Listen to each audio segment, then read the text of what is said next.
And now, a Western adventure of old-time radio drama, premiering on July 8th, 1950, and running through September 14th, 1952. Movie star Joel McCrea stars as Texas Ranger Jace Pearson, who uses the latest scientific techniques to identify the criminals, and of course his faithful horse Charcoal to track them down. These shows were actual reenactments of Texas Ranger cases. The series was produced and directed by Stacy Keach Sr. and was sponsored for part of its run by Wheaties. Ladies and gentlemen, right here on HOJO Radio, Tales of the Texas Rangers. Next. The National Broadcasting Company presents Joel McCrea in Tales of the Texas Rangers. Tonight, transcribed from Hollywood, another authentic reenactment of a case from the files of the Texas Rangers.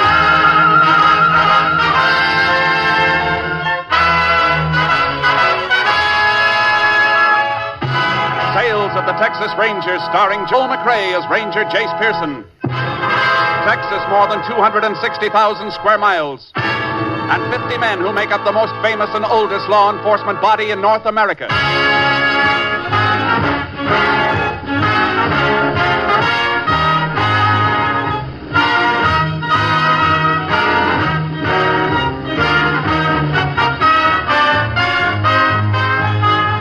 Now, from the files of the Texas Rangers come these stories based on fact. Only names, dates, and places are fictitious for obvious reasons. The events themselves are a matter of record.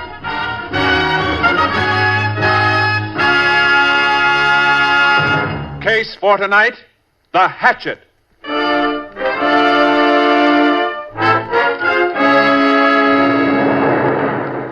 It is 8:30 a.m., Sunday, May 16th, 1941. The Halleck family of Rock Point, Texas, is preparing to leave for church. You want any more toast, Jim? Nope. All I want's another cup of coffee. I'll get it myself. Why don't you sit down and eat? Well, I would if I could get that boy to the table. Robert? Robert! I'm coming, Ma. You've been saying that for half an hour. Your eggs are getting colder. We'll be late for church. All right. And never mind that all right business. When your mother called you, you just come a-running. Gee whiz, Pa, I gotta wash my face, don't I? I'll be right there. Well, see that you are, you'll go without your breakfast. Now, you come sit down, Hattie. No need of your stomach being empty. Just coffee will do for me. Seems like the older a boy gets, the harder it is to get him out of bed in the morning. What time did he get in last night? After 11. Him and Sadie Lewis went to the picture show. I told him I wanted him home at 10 o'clock nights. Oh, Jim, it was Saturday night. He goes to school all week. Well, school will soon be over. He'll be working with me in the store all summer. Maybe he won't feel much like staying out half the night when he's been on his feet all day. Look at the time. Robert! I'm here, Pa. I'm here. Well, it's about time. Well, get your breakfast, but the eggs will be like rubber. I don't want anything to eat. I'm not hungry. Well, why didn't you say so before your ma wasted her time and the food? You gotta eat something. I'll have breakfast when we get back from church. Sure, that'll be fine. You can make more work for your ma that way. Gee, Pa, I just don't feel hungry now. Oh, leave him alone, Jim. I'll get him something later. I just put the dishes in to soak. You two want to get out of my way? Why don't you go next door and tell Mr. Driscoll we're about ready to leave? Is he riding with us again? Yes, he's riding with us again, so stop sulking about it. Come on. You ought to be glad to have your teacher for a neighbor. You wouldn't be at the head of your graduating class if it weren't for his helping you. I see enough of him in school without seeing him Sunday, too. Yeah. Well, when you get away to college in the fall, you might be wishing you had somebody like him close by to give you a hand. Ring the bell.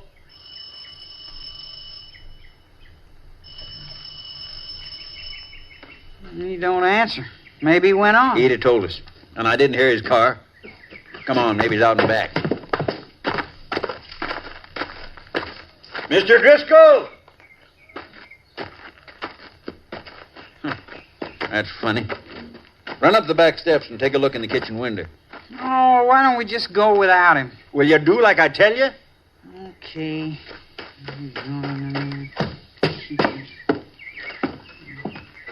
See anything? No, he didn't. Pa! Pa! What is it, son?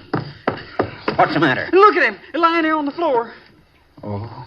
Pa, what is it? What happened to him? Come away, son. Don't look any more. Come away. I gotta call the sheriff. It looks like he's been murdered.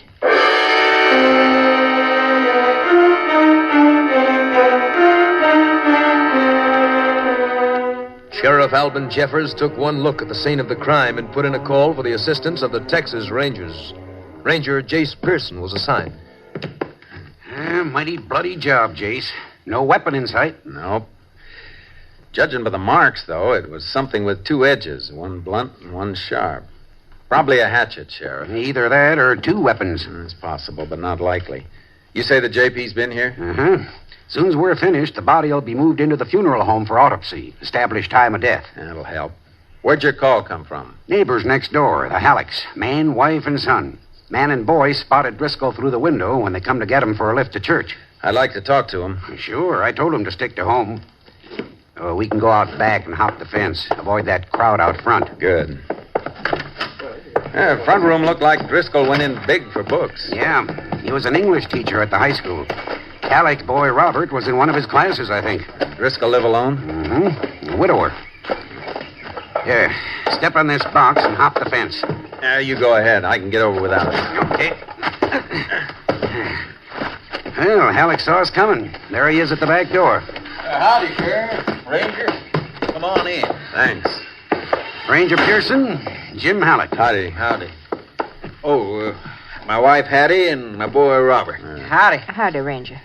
You found Driscoll's body this morning? Me and Robert saw it through the window. What time? About 8:45. That's when we always leave for services. Oh, Jace, I ought to call my office. Have the funeral home come for the body now. All right, go ahead. Mind if I use your phone, Halleck? Help yourself. I'll show you where it is, Sheriff. Oh, you'd better stay, Robert. You and your dad found the body.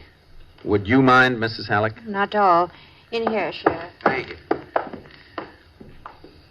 Either of you see Driscoll yesterday or last night? We both saw him outside last night, a little after 6. I was coming home from the store. I sell groceries. Robert was outside waiting for me so he could take the car. Big date, huh? Yeah. What was Driscoll doing? Digging a flower border on his lawn. You talked to him? Just called to him after Robert took the car and drove off. Asked if he planned on riding to church with us. No sense taking two cars when neighbors are going to the same place. I see. That all? That's all. You didn't hear anything during the evening or the night? Nope. Me and Hattie turned in a little after 9. How about you, Robert? What time did you get home? What time did you get home? You can tell him. I know you was late. Your mother heard you come in. A little after 11. Where were you? To a picture show with Sadie Lewis. What did you see? I don't remember the name of it. Bing Crosby's in it. Jace, you gonna be much longer? Oh, no, Sheriff. Why? I spoke to my office. One of my deputies got a report. Rancher named Finney chased somebody off his place with a shotgun last night. Doorbell, Hattie. I'm going. Did the deputy think the report might have anything to do with the Driscoll's murder? Who knows? Fellow Finney saw was doing something around a cattle tank, though. Good place to get rid of a weapon. Cattle tanks have been used before. Well, maybe we ought to go out and take a look. Yeah. Robert? It's Jean to see you. Hi, Bob. Hi. I'm Mr. Halleck, Sheriff. Hello, Gene. Gee, I just drove in to see if Bob wanted to go out to the shack and camp, and I saw that crowd in front of next door.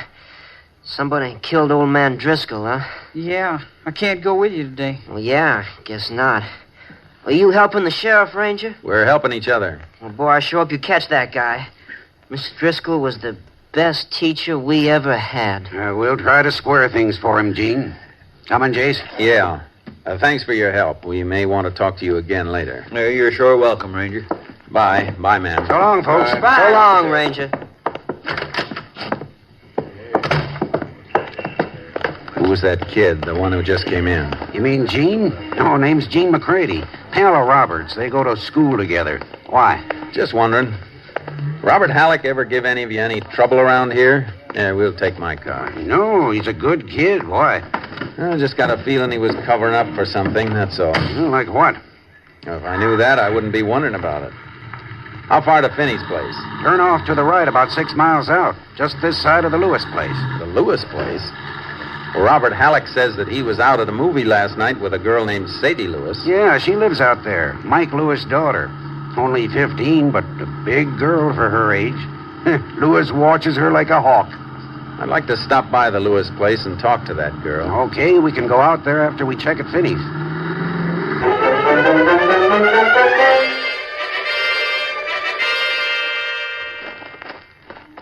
Well, right here's about where he was when I spotted him. I called, but he started to run. I threw a load of buckshot after him. You didn't see who it was? No, it didn't. I was too far off, about 300 feet back toward the house. What time was that, Finney? Oh, just before 11 o'clock last night. Wasn't that kind of late for you to be out here? Well, I'd been visiting. I was cutting across the ranch, walking home. From where? Mike Lewis's place. We get together Saturday nights, play cards. Oh, no, not for money, just passing time. You always carry a shotgun when you're passing time? Well, matter of fact, I do. Bag a jackrabbit once in a while, going, coming between here and Mike's place. So I always towed a gun just in case. I see. I see better than you do, Jace. I've eaten out here. Mrs. Finney can do more things with a jackrabbit in a pot than most women can do with a chicken. Okay, I was just checking. Now, about the fellow you saw. Oh, yeah. Well, like I said, when he didn't answer my call, I fluffed him with a shot. Don't think I hit him, though. A little too far. Barely saw him as it was. Which way did he take off? Well, that way. Highway's about a mile across country there. You chase him? Yep, sure did. But I reckon he was a lot younger than me. Well, what makes you say that? Well, after 2 minutes of running, I was puffing like an engine in a tunnel. He was pulling away with every jump. Is there anything around here he might have been trying to steal? No, not a thing. Unless he was trying to make off with a cow, and there'd be nothing to try on foot. Well, Sheriff, guess we'd better chuck our boots and hop in there. Into my cattle tank. That's right, Finney. But what for? If we're lucky, the weapon that was used in the killing of the high school teacher, Driscoll.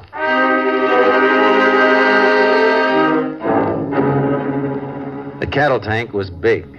The bottom was covered deep with a couple of inches of oozing mud and slime. And we slithered around in it for almost half an hour. Pretty thick along the bottom, Jace. Yeah, it sure is. I was going to have it cleaned out next month. Looks like we're going to have to save you the trouble and the expense. We'll have to call a pumping crew, Sheriff. Yeah, looks that way. Hey, give me a hand up, Finney. All right, now, easy. Thanks. Wait over here, Jace, and we'll boost you out. Okay, Sheriff. Well, we're sure going to feel silly if we have this pumped out and there's nothing here.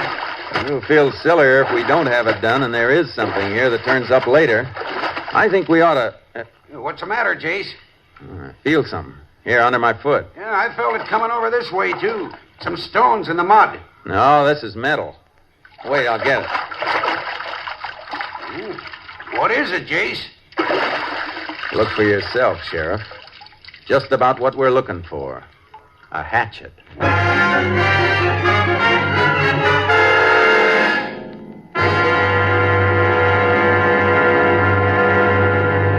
You are listening to Tales of the Texas Rangers, starring Joel McCrea as Ranger Jace Pearson. We continue now with tonight's case, The Hatchet, an authentic story from the files of the Texas Rangers.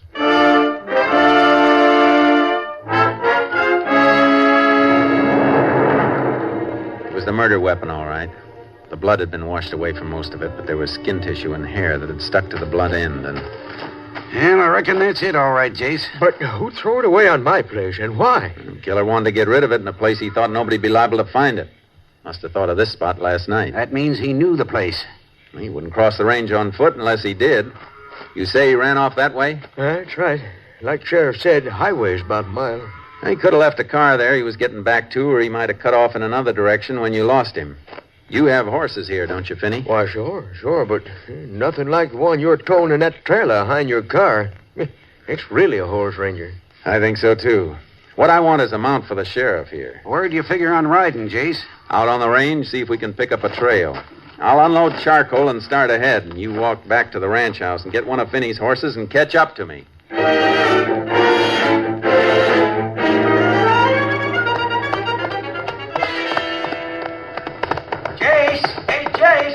I'll wait for you, Sheriff. Easy, boy.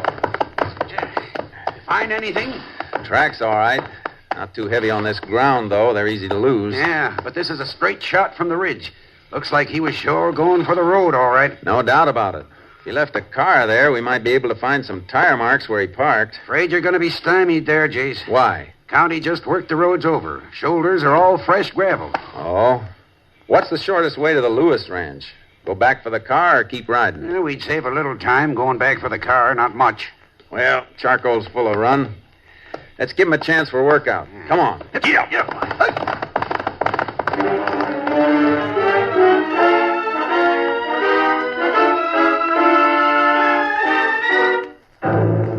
The Lewis Ranch was big and well kept, but there was something dismal and brooding about it. When we got inside, I knew what it was. It was as though the place were reflecting the personality of the heavy-browed man who owned it. So you want to see my daughter, huh? That's right. What about? Just want to ask her where she was last night? She was into the movie house with Robert Halleck. We'd like a little more information than that, Mike. The ranger... I know everything my daughter does. I can tell you anything you want to know. That may be so, Mr. Lewis, but we still want to see her. That's an official request. I'll call her. Sadie! Come into the house. Yes, Pa. Into the parlor. Oh, I didn't know anybody was here. Sheriff and the ranger want to talk to you. They don't think you and Robert was at the show last night. Nobody said that, You don't Lewis. have to say it. Look, if you can't keep out of this, you can take your mind-reading act into another room until we're finished. It'd be better if you didn't interfere, Mike. Go ahead, ask. Maybe I'll be interested in the answers, too. Sadie, don't be nervous. Just tell the truth. Were you with Robert Halleck last night? Yes. Where'd you go? We went Where did you go? to the movie. Remember the name of the picture? The new one with Bing Crosby. You saw that with me a month ago when I took you to Sweetwater. I saw it again.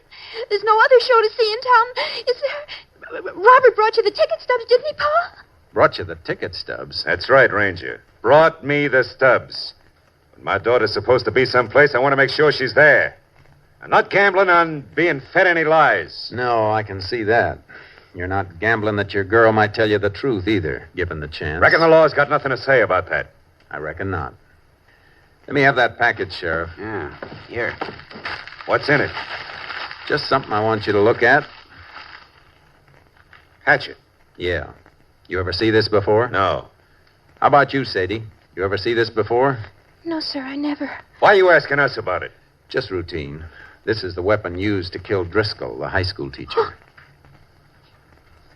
All right, Sheriff. Wrap it up again. Let's go.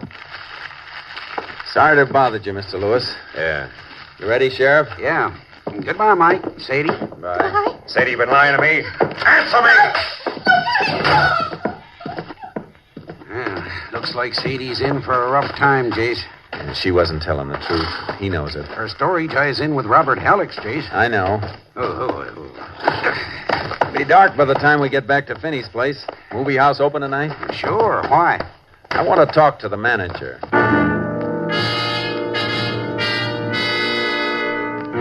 The theater was a small-town showplace. The manager couldn't remember seeing Robert Halleck and Sadie Lewis. He referred us to the ticket taker. The ticket taker turned out to be Robert Halleck's pal, Gene McCready. Come on, Gene, talk up. Was Robert here for the show last night, or wasn't he? I don't know. He's your best friend, and you were on the door last night. If he came in, you saw him. Yeah, he was here. Did he stay for the whole show? No. No, he didn't stay for any of it. How do you know? Did you see him leave before it was over? Well, he didn't even go in. He just stopped by to get a couple of ticket stubs from me. So that's it. Why didn't you tell us that right off? Because I promised Bob that if anybody asked, I'd say him and Sadie was here. Well, why would anybody ask? Bob thought Sadie's father might. He's asked me before when they were supposed to be here. Well, I guess that's what we wanted, Jace. Yeah, it's part of it, not all of it. Gene, I want you to forget that I asked you anything, understand? Yes, sir. Let's go, Sheriff. I guess we better pick up Robert Halleck and the Lewis girl, Jace. Not yet. All we know is they didn't see the show. That isn't enough. Don't see why not. This wasn't just a transient thing. Driscoll didn't have no enemies, unless it was one of his pupils hated him. We can narrow it down to one student, though. Not until we've checked on all of them. I'm going to sleep on this tonight. When school opens tomorrow, I'm going out there.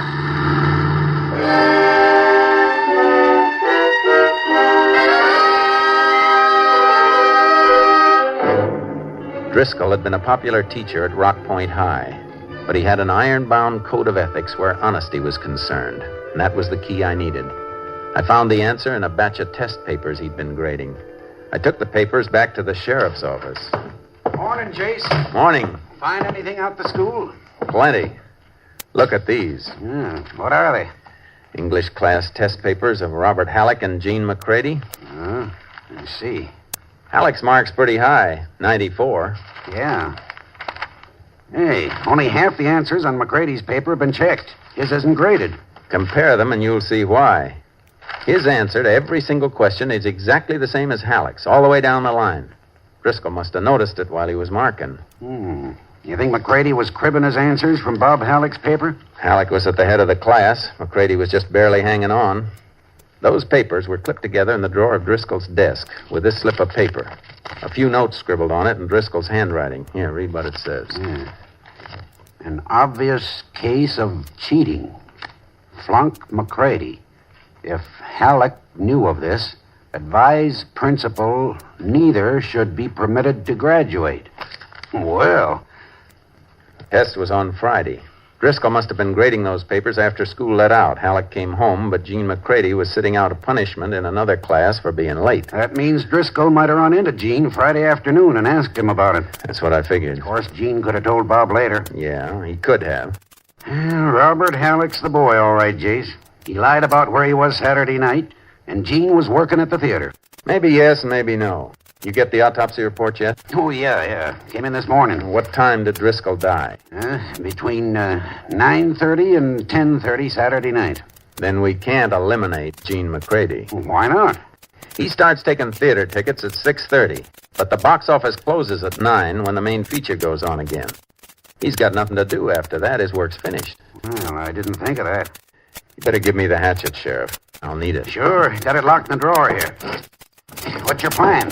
You go out to the school, get Bob Halleck, and bring him to his father's store. I'll meet you there. Would you want Jean McCready, too? He's not in school. He's supposed to be home sick. We can pick him up later. I don't want him and Robert together.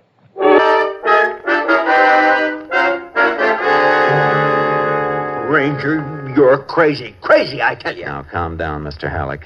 You admit the hatchet comes from your place. No.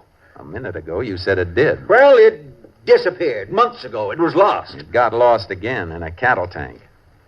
Where's your car? Out back. Through that door. All right, let's look it over.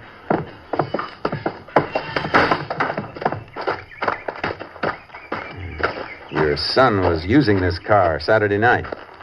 Yes. Why? What are you looking for?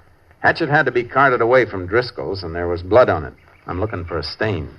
Well, you don't see any, do you? No. I see a spot on the front seat that's cleaner than the rest.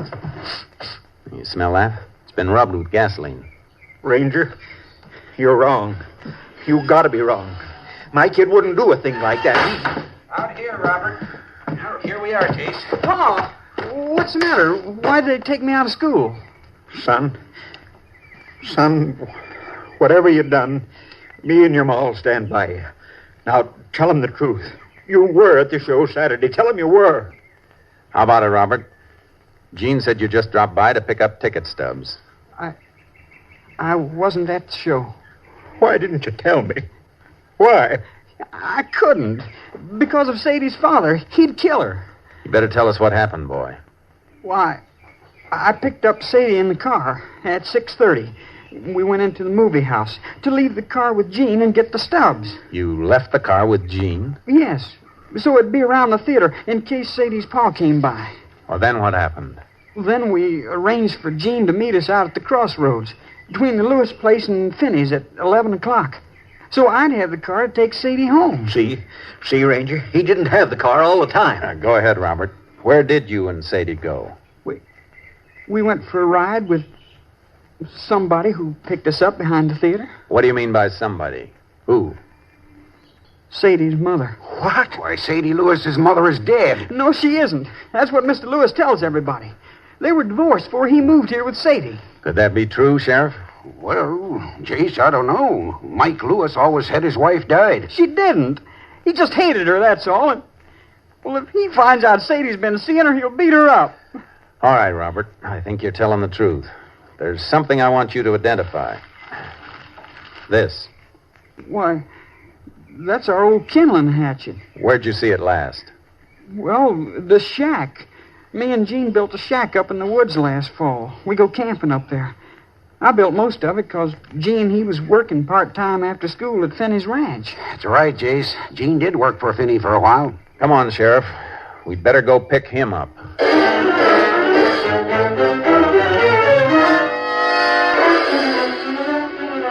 Gene McCready wasn't at his home, and he wasn't sick. We got the location of the shack he built with Robert Halleck, got horses, and rode into the woods to look for him. There's the shack, Jace, just through that clump of trees. Yeah. Come on, Sharky. Hey, the door's opening. It's Gene. Howdy, Gene. What are you doing up here? Just come up to take you into town, Gene. A few things we want to ask you about. Well, like what? Like how you spent Saturday evening between the time you stopped taking tickets and the time you met Robert at the crossroad between the Lewis place and Finney's. Come on, Gene. I'll boost you up behind me. Well, can I get my jacket? It's inside. Go ahead. Hey, he don't look guilty, Jace. Not a bit rattled. I know. We could be wrong, but you better give me your holster, Sheriff, if he's going to ride behind you. Yeah, I guess you're... Look out, Jace! You hit, Sheriff? No, but I hit him. He had a rifle in there. Stepped out shooting just as you leaned over. Oh, you hit me. Yeah. Let's see. There's a flesh wound through the side. I didn't want to hurt him, but Mr. Driscoll wasn't going to let me graduate, the old fool. All right, shut up and hold still till I fix this wound. Will he be all right, Jace? Yeah. I'm sorry I had to do that, shooting a kid. Yeah, but his being a kid doesn't make you bulletproof. And it didn't stop him from killing Driscoll. There. All right, Sheriff. Let's rig a litter and carry him in.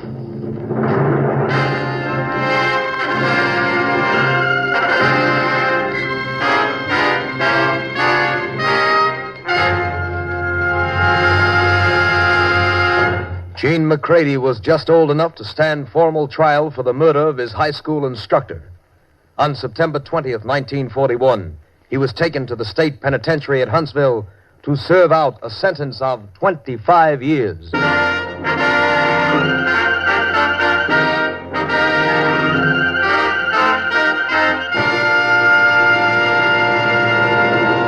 And here again is the star of our show, Joel McCrea. There's a poem that was sent to me by Captain M.T. Lone Wolf Gonzalez, who's commander of Company B of the Texas Rangers. It's not only amusing, but seems to reflect the thoughts of many a police officer. I hope you'll enjoy hearing it. It's called Not Guilty. I guess I've seen 1,000 men go in this jail and out, from tramps with month-old whiskers to rich men with the gout. Not one of them was guilty of the crimes the law accused. Seems they were all just victims of some officer's abuse. From the time the keys are rattled till they're locked up in the cell, their voices, though they differ from a whisper to a yell, the song is always just the same that everyone will sing. I don't see why they put me here. I haven't done a thing. Makes no difference what they've done or how mean the crime has been. When they're locked behind those prison bars, they're always free from sin. Though the evidence be solid and their voice with guilt may ring, they'll stand right up and tell you, I haven't done a thing. Good night, folks. See you again next week. Good night. Next week, Joel McCrea in another authentic reenactment of a case from the files of the Texas Rangers.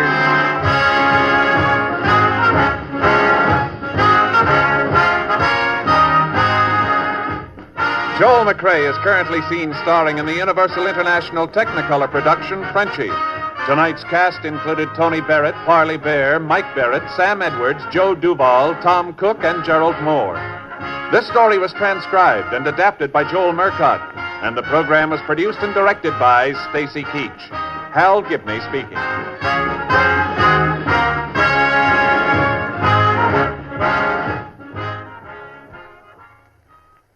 Three chimes mean good times on NBC. There's music, fun, and prizes Monday through Friday on NBC to help your busy morning along. Tommy Bartlett brings you Welcome Travelers. Walter O'Keefe MC's Double or Nothing. Clever quizmaster Bud Collier asks the questions on Break the Bank. Jack Birch presents Songs and Stories, and Dave Garraway with Melody and Humor. That's Monday through Friday on NBC.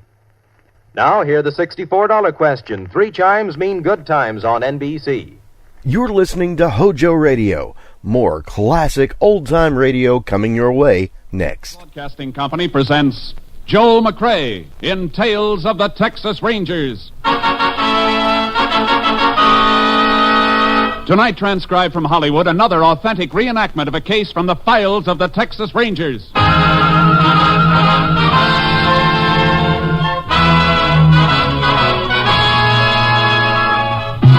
Tales of the Texas Rangers, starring Joel McCrea as Ranger Jace Pearson. Texas, more than 260,000 square miles, and 50 men who make up the most famous and oldest law enforcement body in North America.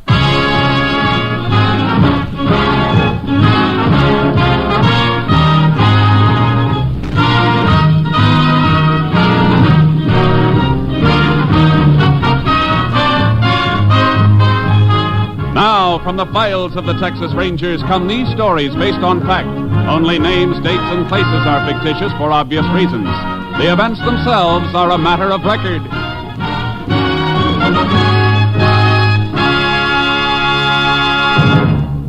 Case for tonight, Sweet Revenge.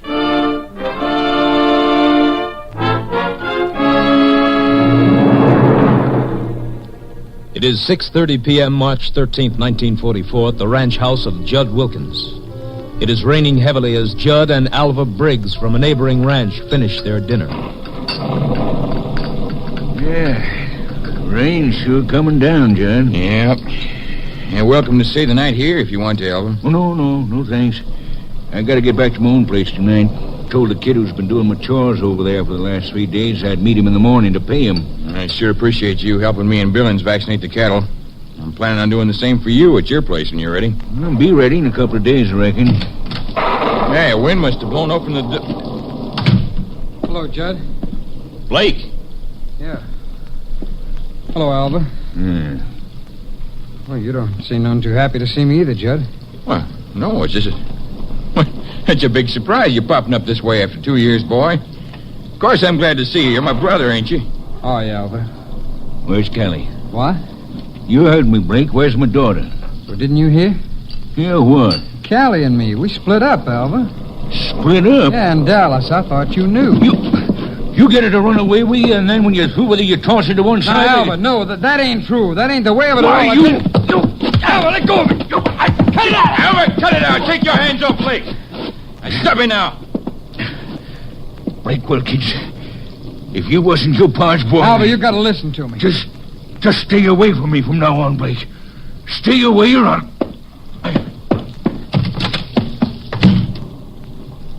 Judd?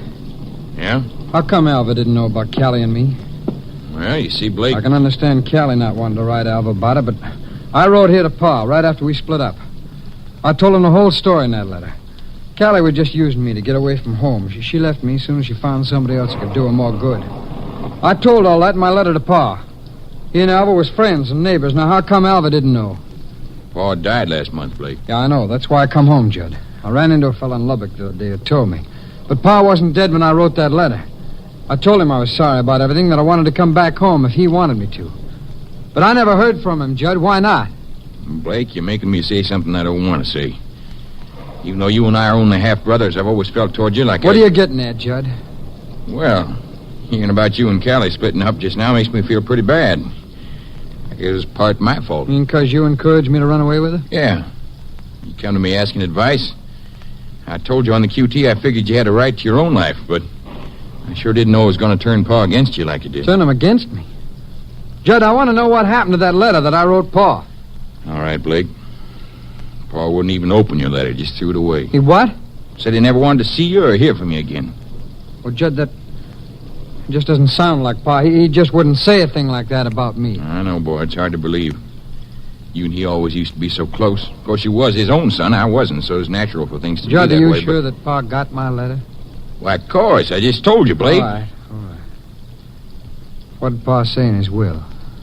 Well, now, everything's taken care of, Blake. I want to know how it's taken care of, Judd. Will's in town, and go in as soon as we can. I'll show it to you.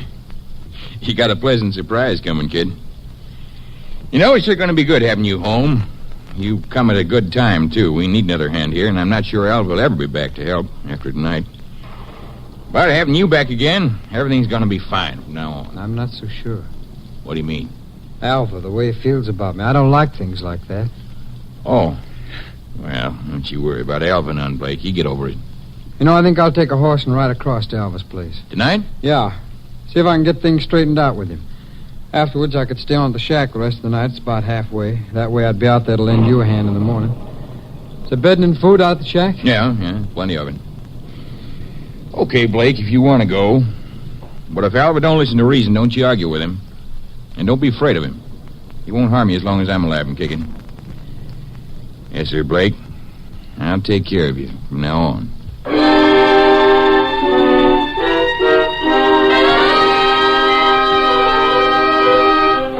The next morning, Tom Billings, a ranch hand, rode out to the isolated shack on the Wilkins ranch.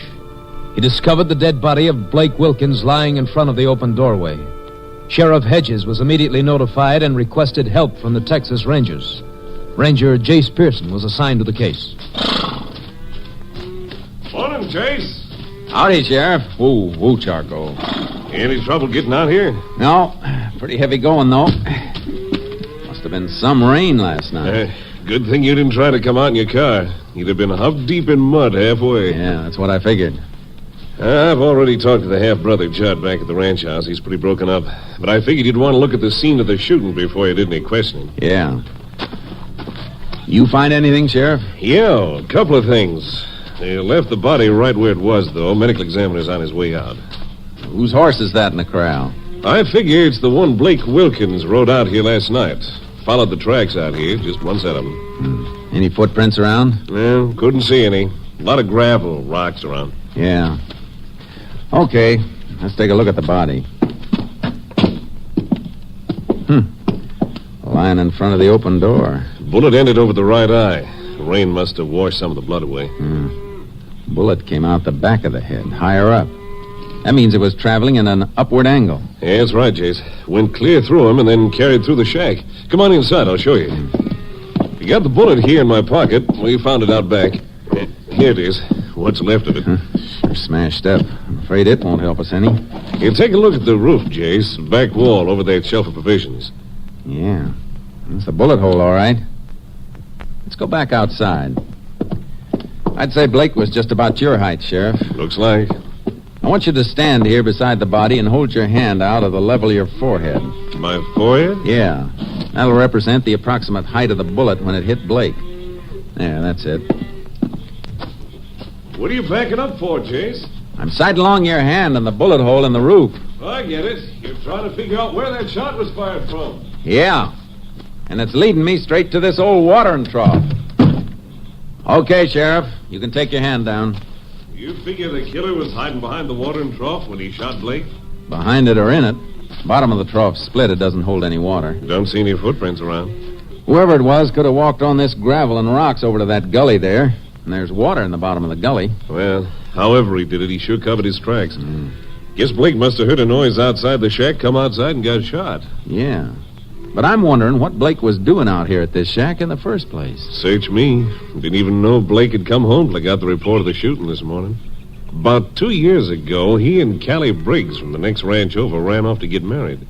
According to Judd, Blake returned home just last night. And made a beeline out to this shack in the rain? Does seem a little peculiar. Come on, let's ride back to the ranch house and see if Blake's half-brother can throw any light on the matter.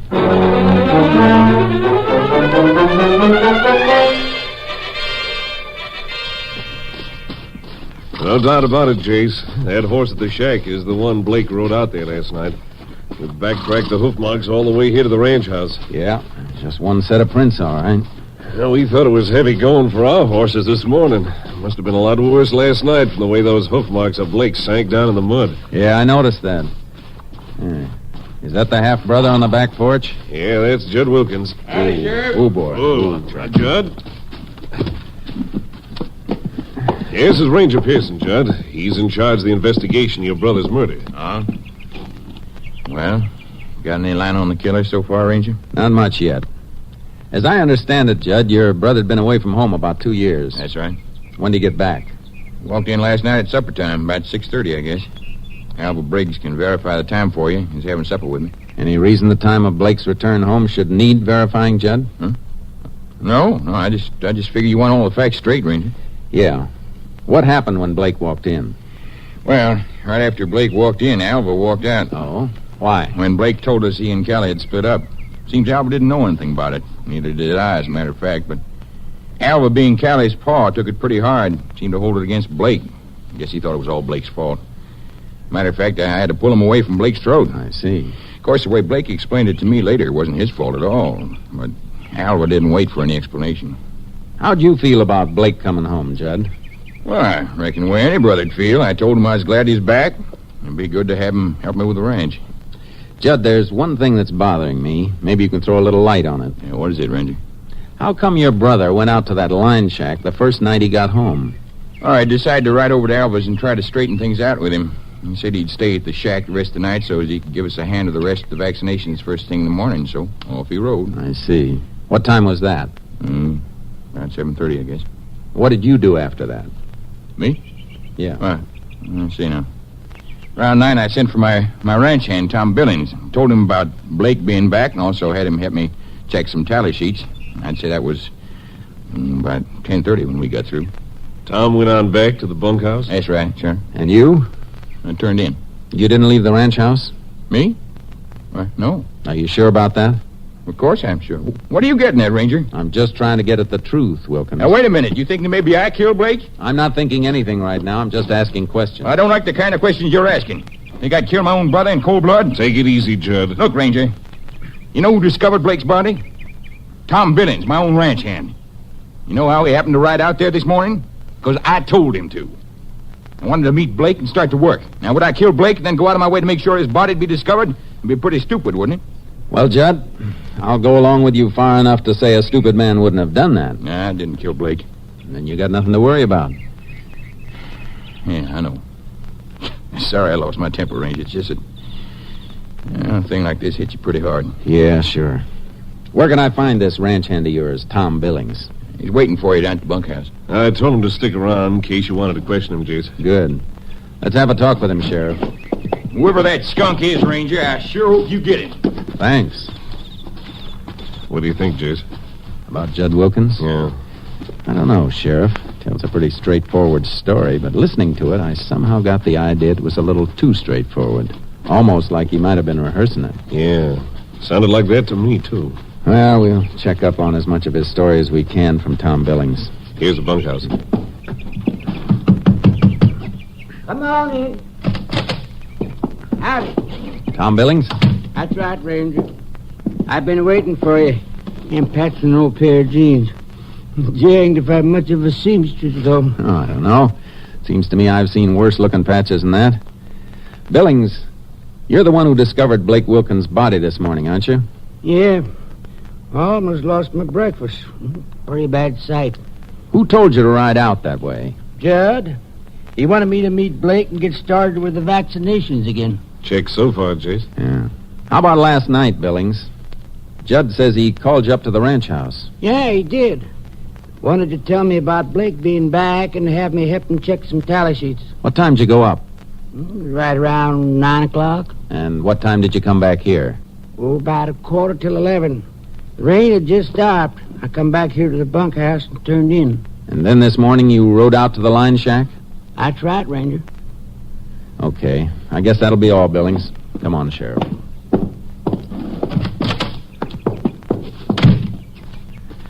Well, one thing's sure, Jace. Judd's time last night is accounted for from 9 till about 11:15. Yeah. Of course, we don't know how much that means until they've completed the autopsy and can tell us the time of death. Yeah. You know, there's another angle to this case that could probably stand looking into. I know what you're going to say, Sheriff. Alva Briggs. Yeah. According to Judd, Alva was pretty mad at Blake last night when he found out Blake and Callie had split up. We're going to look into that angle right now, Sheriff. Let's take a run over to the Briggs Ranch and have a talk with Alva. See if we can find out just how mad he was at Blake Wilkins.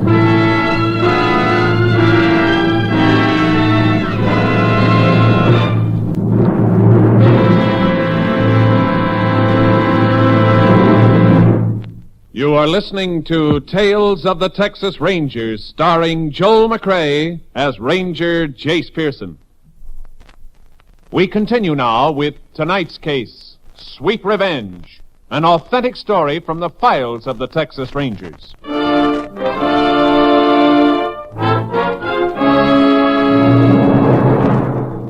We drove over to Alva Briggs' ranch. We could see from a distance that his car wasn't in the shed. Then as we got closer, we noticed a kid sitting on the front porch.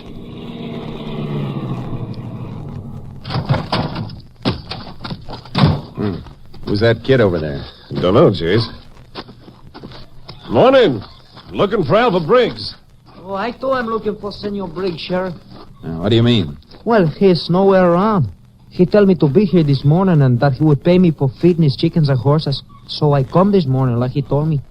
I wait, but he don't come. Jace. Yeah. Looks like Alva Briggs got called away all of a sudden. I'm going to put out an all points wanted bulletin on him right now.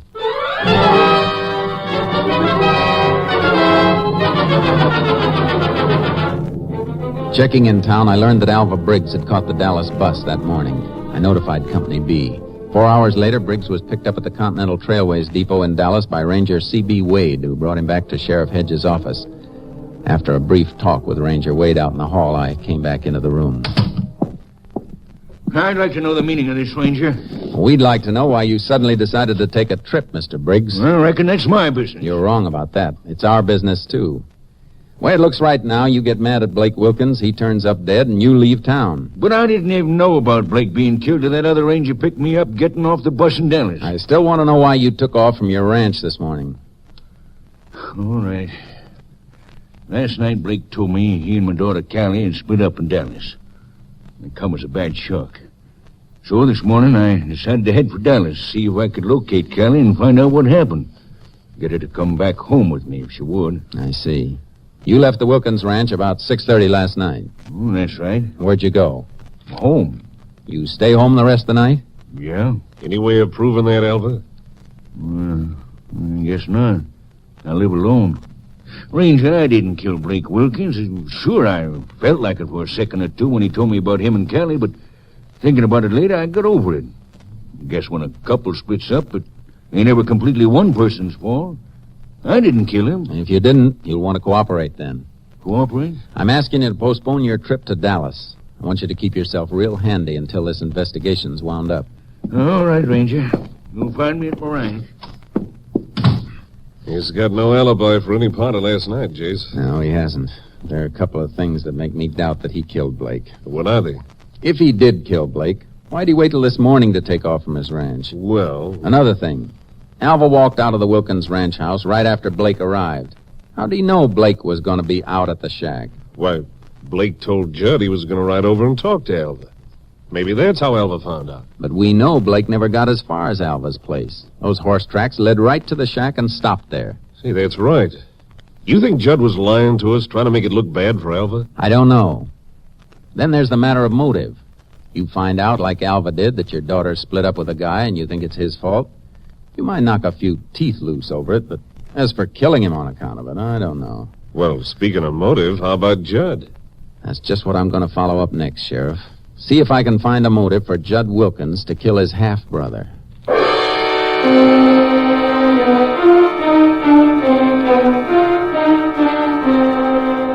I checked into the background of the Wilkins family and found out about several instances of friction between the brothers. That Judd had always been envious of Blake. That started me thinking about the father's death and his will. The executor of the estate was a lawyer named Sam Farris. Sheriff and I dropped in to see him at his office. Yes, Ranger. The will's in probate, but I'm very familiar with the terms and provisions of it. What are they? It's a sort of a peculiar will. I told old man Wilkins at the time he made it that it might not stand up in court. Had him change it a little, but I'm still not sure it's valid. Of course, it doesn't matter much now, Blake being dead. Incidentally, I suppose you questioned Judd about the shooting? Yeah, I have, Mr. Farris. Why do you ask? Because of the way the will read. Oh? Just how does it read? If Blake returned home of his own accord any time during the probate period, the land, the buildings, and the stock were his. Jace? That's very interesting, Mr. Farris. What provision was made for Judd? He was to get 25% of the profits from the ranch, and if Blake didn't show up before the probate period was up, Judd would get the whole thing. I tried to talk old man Wilkins into setting it up as a trust fund. Boiling it down then, Mr. Ferris, if Blake came back of his own accord, the place was his, and Judd, in effect, would be working for him. Well, that's about the size of it. Well, Chase, that should do it all right. We know Judd was always envious of Blake, so now up pops Blake to take the ranch away from him. Yeah, there's our motive, all right. Mr. Ferris, you got a copy of that will? Yes, but I'm afraid I couldn't turn over my copy to you, Ranger. Okay, we'll look over the original at the courthouse, Sheriff. I want to study that will. We went through the will with a fine-tooth comb. When we returned to the sheriff's office, the autopsy report was lying on his desk. What's it say, Jace? We were all set to arrest Judd Wilkins, weren't we? Still are all set, far as I'm concerned. Why? Looks like there's not going to be an arrest. What are you talking about? We just found out Judd Wilkins had plenty of motive for killing Blake. Sheriff, all the motive in the world doesn't do us any good when the facts are against us. You still can't be in two places at once. I don't follow you, Jace. Look, Tom Billings told us he was with Judd at the ranch house the night of the shooting, from about 9 until 11:15. That's right. Wait a minute. You mean that autopsy report Blake says... Wilkins was killed at a shack 6 miles from the ranch house. And according to this report, the time of death was somewhere between 9 and 9:30. Well, Jace, there goes our case against Judd, then. Right up in smoke. Sure looks that way. If Tom Billings was with him from about 9 till 11:15, it's a cinch Judd couldn't have killed Blake at the shack. So where does that leave us? Right in the middle of nowhere. What are you going to do? Only one thing to do, Sheriff. Go right back to the beginning and start all over again. And the beginning in this case is that shack where Blake was murdered.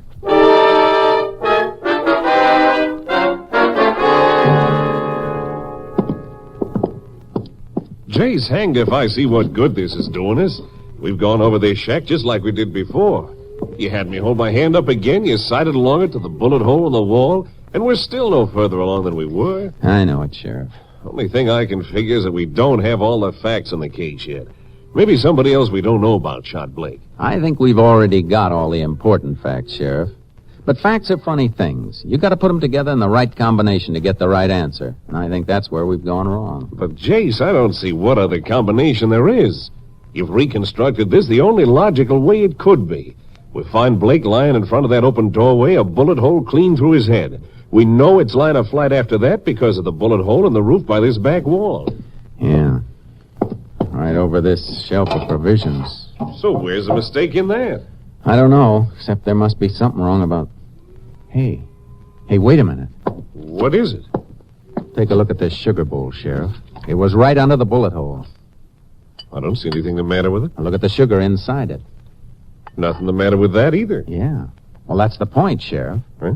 You ever see sugar that's had a little water dropped on it? Why, sure, it gets sort of crusty. And stays that way. Yeah, but I... Remember what Tom Billings told us? That the rain stopped about 11:15? Blake was shot between 9 and 9:30. That's right, over an hour before it stopped. Jace! Yeah. A bullet hole over the sugar bowl would have let a few drops of rain on the sugar. But the sugar's dry. And there aren't any water stains on the shelf, either. That means that bullet hole in the roof wasn't made until after it stopped raining. It also means we better get back to the Wilkins Ranch house on the double.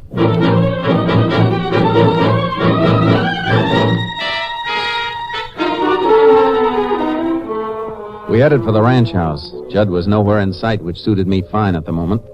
We eased inside the house. I didn't find what I was looking for in the front room, so we went up into the bedroom. What do you figure on finding up here, Jace? I think I've already found it, Sheriff.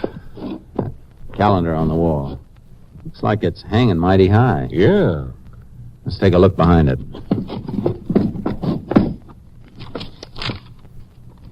A bullet hole in the wall, Jace? Yeah. I got my knife here. I'll dig around it. Yeah, it's in here, all right. Yeah. Here you are, Sheriff. A slug. Well, I'll be. You see? That's where Judd got the idea. He was probably standing on the stairs and shot and killed Blake right here in this room. Then he noticed that the bullet went clear through into this wall. That's why he fired a bullet through the rear of the shack, to make it look like Blake had been killed out there. You mean all the time Tom Billings was downstairs with Judd that night, Blake's body was lying right up here in the bedroom? That's just what I mean. Judd must have shot Blake around 9 o'clock, then called Billings over to the house right afterward as a cover. Then, after Billings left at 11:15, Judd cleaned up the room and took the body out to the shack on horseback. Yeah. I thought those hoof marks were cut down awful deep, even for wet ground. That horse was carrying double, Judd and Blake's body. After he placed the body, he probably walked along that gravel to the gully and doubled back to the ranch on foot. He was sure trying to pull a fast one on us. He almost got away with it, too. I reckon we got a case. I heard a door close. Nobody down there in the living room. Come on, Sheriff. Reckon Judd could have come in without us hearing him? Maybe. Take a look in the kitchen. Yeah, the kitchen's empty, too. Let's look out the back door. There he is, Jace, running for the car shed. Come on! Judd! Hold it! Stop where you are! Hey, he ducks around the corner of the car shed. Corral's back there. He might be trying for a horse. We'll see as soon as we get around this corner. Hey! Take cover, Sheriff. Shot came from the bunkhouse. Probably ducked in there to get a gun. Judd! This won't do you any good. Come on out of there. He's gone plumb crazy trying to shoot it out with both of us. Judd! I'll give you just 1 minute to come out of that bunkhouse with your hands in the air. You want me to come in here and get me, Ranger? I don't have to, Judd. I'm gonna send for you. I circled around the ranch house to my car in front, got something out of it, and crawled back to the sheriff. A tear gas bomb. Yeah. This is your last chance, Judd. There's my answer, Ranger. Okay. Here's mine. Hey! Come on, Sheriff. Let's ease up closer. He'll be coming out of that door any minute now. Tear gas. Ranger, you... I'll take this side of this door, Sheriff. You take the other. I can't see. I can't see. I'll take that gun. Now you... Judd. Oh, my eyes. Yeah, they'll clear up. You're under arrest, Judd. I... You had a pretty neat scheme figured out, Judd. But you got tripped up by a little bowl of sugar. Sugar? Yeah. I'll bet you'll hate that word sugar for the rest of your life. You know, Sheriff, I got a strong hunch that isn't going to be very long.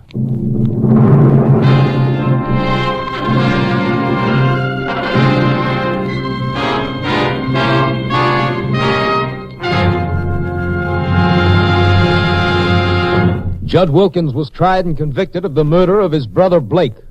On the morning of June 16, 1945, in the state penitentiary at Huntsville, he was executed in the electric chair.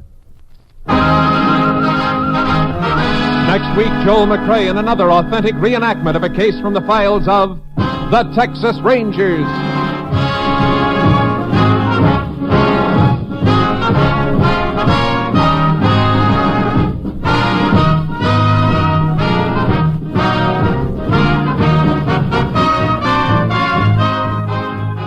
Joel McCrea is currently seen starring in the Universal International Technicolor production Frenchie.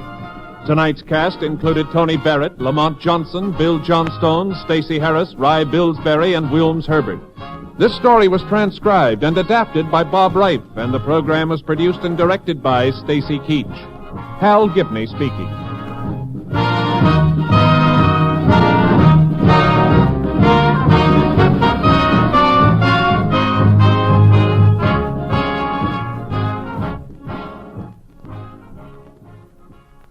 Three chimes mean good times on NBC. Here is a special announcement.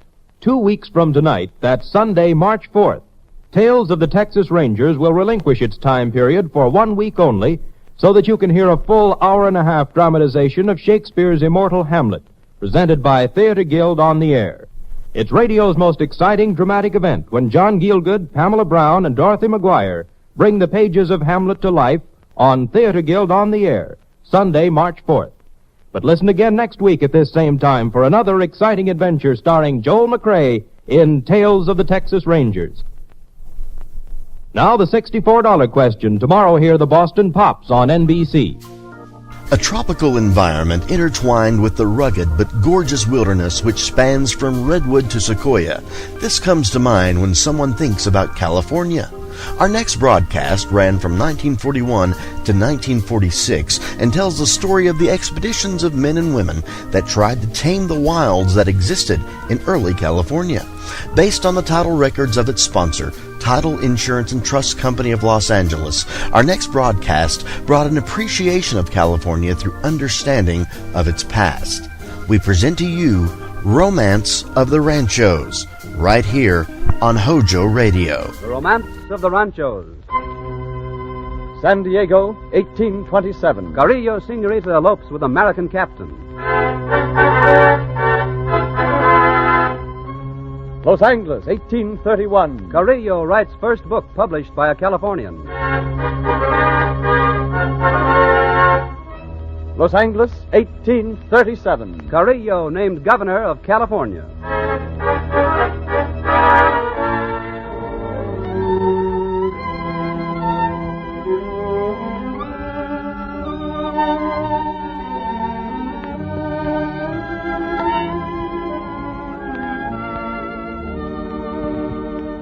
The Title Insurance and Trust Company of Los Angeles presents The Romance of the Ranchos, a dramatization of the colorful events and characters which form the background of history of our Southern California.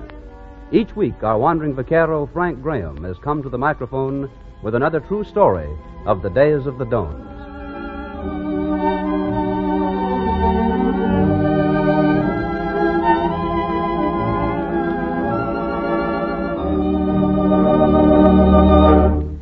Now, you can do something practical, something fine for the men in the Navy. Sailors, Marines, and Coast Guardsmen everywhere look to Navy relief to aid their families at home in times of emergency and distress. Since Pearl Harbor, demands upon Navy relief have been the greatest in history. So now, Southern Californians are being asked to help raise $500,000. You can match the Navy's courage with your response. Be generous in your aid to Navy relief. Be sure to listen for a special gift offer which Frank Graham will make later in the program.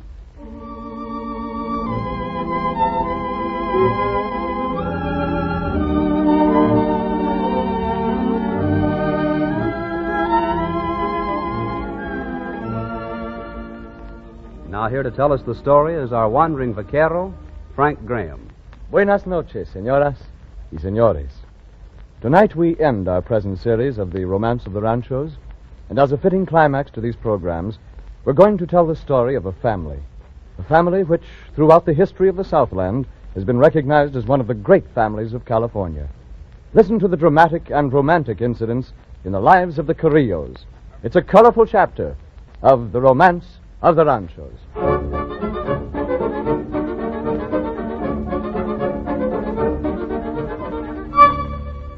The story of the Carrillo family in California starts with the earliest history of the province. For it was in the year 1769 when the first expedition of white men under Governor Gaspar de Portola came north to San Diego that the first chapter was written. Among that party of the first settlers was a soldier by the name of Jose Raimundo Carrillo. He was married by the great Padre Junipero Serra and started a family which merged many of the great families of California into one kinship, but not before he was made a captain in the army. Through the years, the Carrillos married De la Guerras, Picos, Castros, Vallejos, Ortegas, Bandinis, and Del Valles, as well as Americans like Henry Fitch and John Wilson. But at first, Jose Raimundo's family consisted of 4 sons and a daughter. The eldest son, Carlos, followed in the footsteps of his father and became a sergeant in the Presidio at Santa Barbara. It was there, in 1817, that he saw unexpected action. What is this, Guillermo? A horseman, and in a hurry. Oh, see? Who can it be? I do not know. He's a stranger to me. Hola, senor. Hola. Hola, senor. Yeah, you are in a hurry, senor. See, I come from Monterrey to warn you. Warn us? See, of privateers. The Devil Bouchard has landed at Monterrey, sacked the city. He sails south even now. Caramba. And he will surely try to land here. Or up at the coast at El Refugio. Oh, see, at the ranchos of the Ortegas. See, I shall want a new horse to ride on to the south. See, and right away. And we, Guillermo, must prepare our defenses.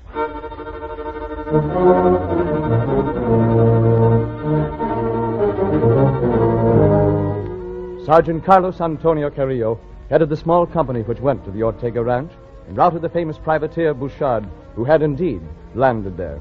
It was after the fighting was over that some of his men approached Carrillo. Sergeant Carrillo. See? What have you there, Sergeant Lugo? You have captured some of them? See, 3. And he will not hang them, Carlos. He insists that they be spared. Especially the big one, the one that fought like a tiger. So? And why not, Sergeant? Not only because I'm a kind-hearted man, amigo mio, but also because I have taken a liking to this big buffalo who speaks a strange language, but who calls himself Jose. Jose, the Englishman. But he is a member of the Devil Bouchard's crew. Not anymore, for we have captured him. Juan Ortega wanted to string him up pronto, but Sergeant Lugo stopped it. Not I alone, amigo mio. There was another. Oh? And who was that? The Senorita Guadalupe, Senor Ortega's daughter. It seems she and the big buffalo, Jose, have met before. You understand, eh? So, romance, eh? Well, then, senores, who are we to interfere with love? Of course he shall not be hung. I have offered to take him in my home and be responsible for him. So, very well, senor. And perhaps the senorita may teach Jose the Englishman to stay here in California and not meddle with privateers, eh?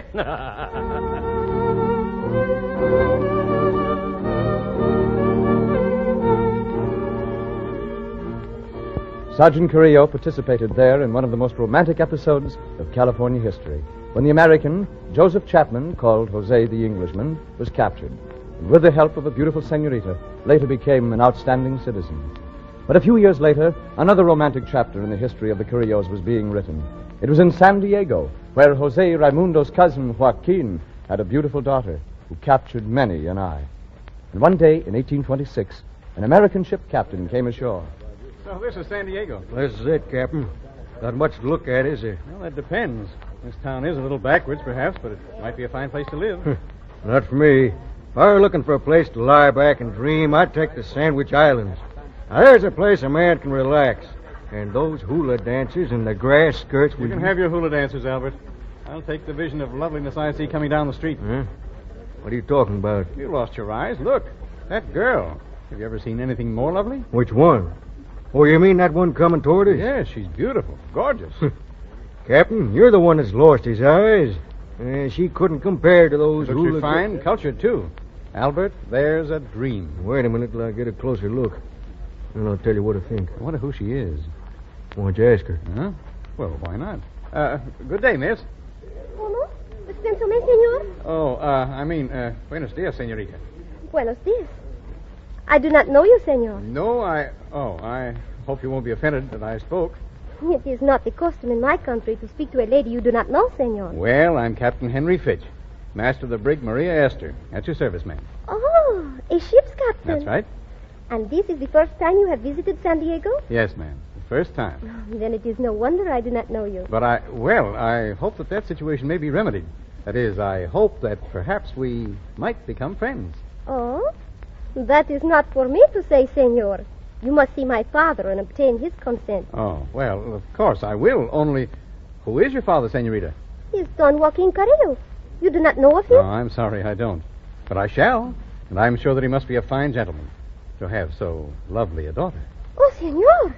You must not say such things. It is not proper. But I'm only a helpless man, senorita. Helpless before your beauty.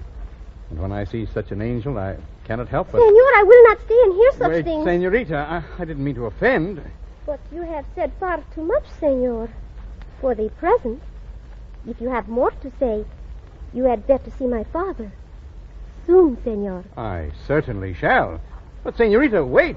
Come back. Hasta la vista, senor. But, senorita... Oh, Albert. She was interested. She wants me to call on her father. I couldn't hear much of the conversation, Captain, but she did smile. The smile of an angel. To find out who she is? Yes, the daughter of Don Joaquin Carrillo. Carrillo? Yeah. Then that was Senorita Josefa, the most beautiful girl in San Diego. Of course, that's what I told you. But she is, well, that is, the governor... Well, what about the governor? Well, Governor Echeandia wants to marry her. The governor? Yeah, they're almost, practically engaged. Almost, but not yet engaged? Oh, that's what I hear. Then it's not too late. And the governor had better look to his laurels because he has a rival in Captain Henry Fitch.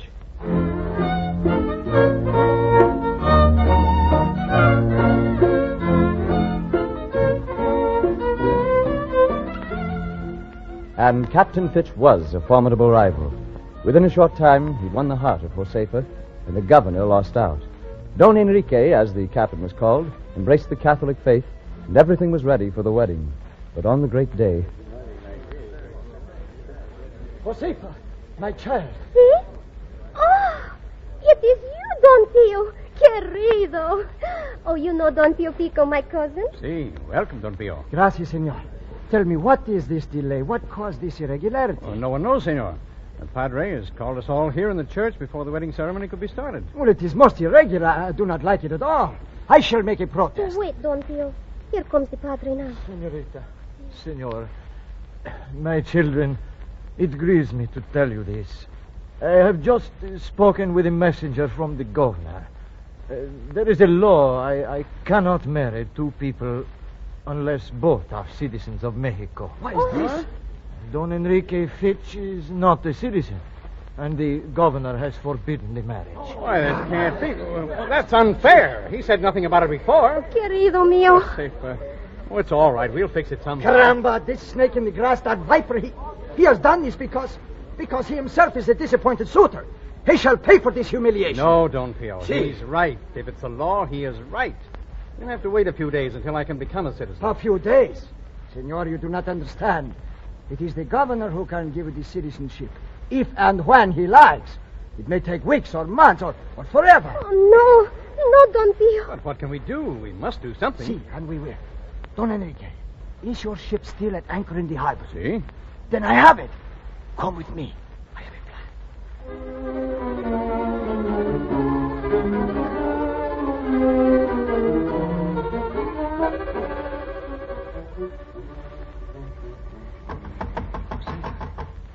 Josefa. Enrique, you here at my window. Si, querida. But you should not be.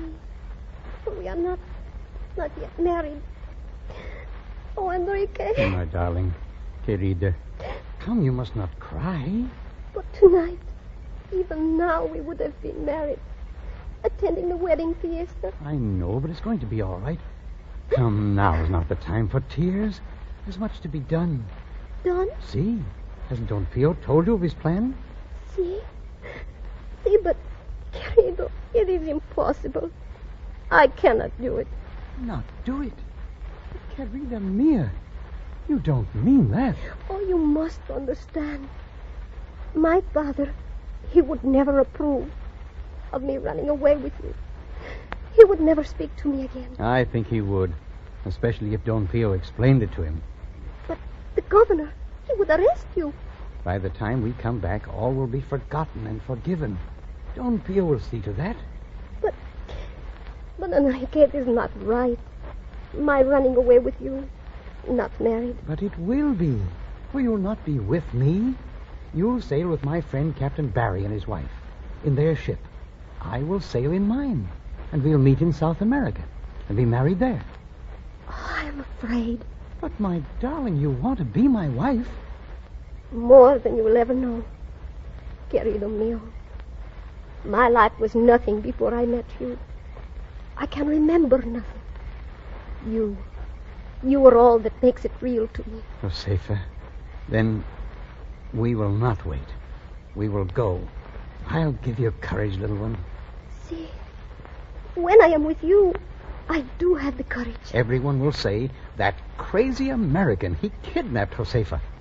And nobody shall blame you. But they must not blame you, Enrique. They won't. When we come back, happy and safely married, no one shall be angry, but only glad for us. Josefa, it's not right to thwart a great love like ours. We were meant to be together. Always. Sí, querido mío. Always. Then you'll go? Sí, I will go with you. Mi amor. Bueno. And pack a light bag right away. Don Pio will come for you in an hour. Tonight? In an hour. Let's not allow another day to separate us. No, not another day. I will go, Enrique. I will. Then this is goodbye. For a little while. I shall only be able to watch you from the deck of my ship until we reach our port. I shall be with you in my heart. querido mío. And I with you. Hasta la vista, Josefa. Enrique. Enrique, wait. Goodbye, my love. For a little while.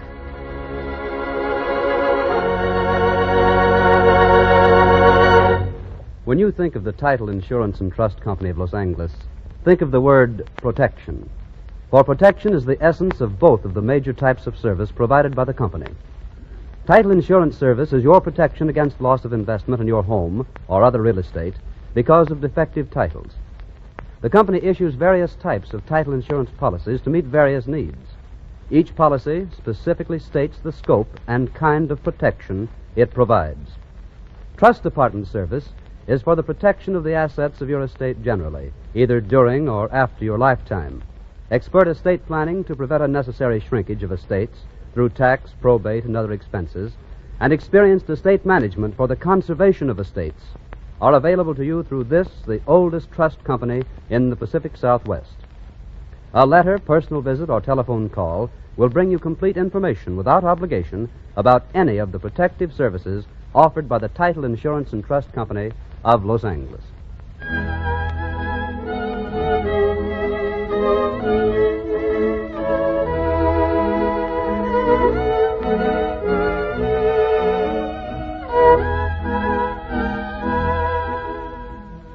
Upon the return of Captain Henry Fitch and his bride, the troubles were quickly smoothed over, and all was forgiven. And so closed a romantic chapter in California history. But more exciting chapters were to be written into the history of the Carrillo family. In 1827, Carlos Antonio was sent to the Mexican Congress to represent the province of California. And there, one of his speeches made him famous, for it was published in book form. It was the first book by a Californiano, and has been regarded as the finest defense of the California missions yet published. Later, it was the turn of Carlos's young brother, Jose Antonio Carrillo, to take his place in the Mexican Congress. Jose was the firebrand of the family, the politician par excellence, a vehement supporter of every measure which might give California home rule and thus separate the government from Mexico City. And so it was that he approached his brother Carlos in 1837. But, Carlos, this Alvarado is not legally governor of California. This Alvarado, as you call him, is our kinsman and a fine man, and he is governor. A Californiano governor at last. That is what we wanted. But he is not. He is a governor for the northern section. They like him. But he's not governor for us here. For he wishes to move the capital back to the north when it rightfully belongs here. See, but that is such a little thing. It is not a little thing. If the capital is moved to the north, they will forget us here. Leave us without adequate government. You know that. See, perhaps. But Juanito is the governor legal. But he is not. Our nephew is no longer governor. He got this title by a revolution. And the Mexican government has appointed a new legal governor. Who is? You. Carlos Antonio Carrillo is now governor of California by order of the Mexican Congress. But, Jose, I do not want to be governor. Nonsense. Any man would like to be governor. Why did you not get them to appoint you instead of me? You would rather be governor than me. Nonsense. You deserve it. In this way, it is practically the same anyway. You, my brother, are governor, and I am your advisor. Oh, Jose, you and your plots. First, you plot against Governor Victoria. See, and run him out of California. See? But always you want a Californiano governor. Now that we have one, you want to change that. See, so that we may have a Southern Californiano governor. Ah, and I am the one who must bear the burden. Not the burden, Carlos, the honor. Just think. Tomorrow you will take the oath of office, and Carlos Antonio Carrillo will go down in history as a great governor of California. But what about Juanito? What will he do? He will not stand by and let you depose him without a fight. No, perhaps not. But we will beat him. See, let the tyrant Alvarado storm. He shall be defeated by Governor Carrillo.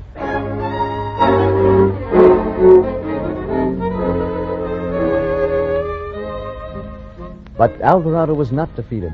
Instead, his army swept down on Los Angeles, swept Governor Carrillo's forces on to the south. No battles were fought, but finally they met on the plains of Las Flores, near Oceanside, and fought their fight at the conference table. But, Juanito, my governorship is approved by the city of Mexico. That may be, senor, but I have not been officially informed of it. And hence I must retain my rights as provisional governor. Oh, but now, Juanito, you must... Don't call me Juanito. I am sorry, Juanito. Senor, I cannot seem to forget the fact that you are my young kinsman. You will forgive me, eh? See, of course, Don Carlos. But don't say it again. It makes me look foolish in front of the man. And after all, I am the governor. No, I am the governor, Juanito. Senor, if you use that word once more, I shall sound the charge, wipe out every man of your army. Oh, dispense me. I am sorry. It just slipped out. Well, see that it does not slip out again. Because I am the governor. Very well, very well. We are both governors. Let us start from there. You govern the north. I will govern the south. Is there any reason why we cannot split the province into two sections, eh? Have the Mexicanos given you authority to do that? Oh, no, but what does that matter? If we can settle this between ourselves, well, so much the better. No. For I have sent to Mexico to explain my position. And I would not be surprised to learn when my messenger returns that the city of Mexico will declare me legal governor after all. Oh, well, senor, if they do that, well, that will be all right with me. Well, I have never wanted the position anyway. But until they do, we must work out something between ourselves. Very well, Don Carlos. I am willing to listen to reason. Bueno, Juanito, then we shall... Caramba, you did it again! What, Juanito? Juanito! Madre de Dios, it is the finish. At the end, I will stand no more. This conference is at an end. And now, senor, I shall see that you are to be governor no longer. But, Juanito, you... Caramba!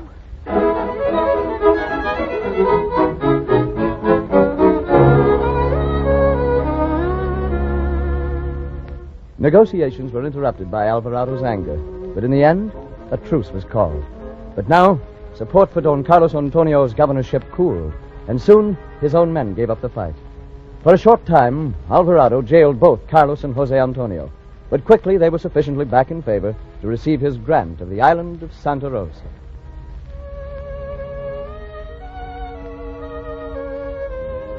As the years went on, both men assumed important roles in the progress of Los Angeles and Santa Barbara.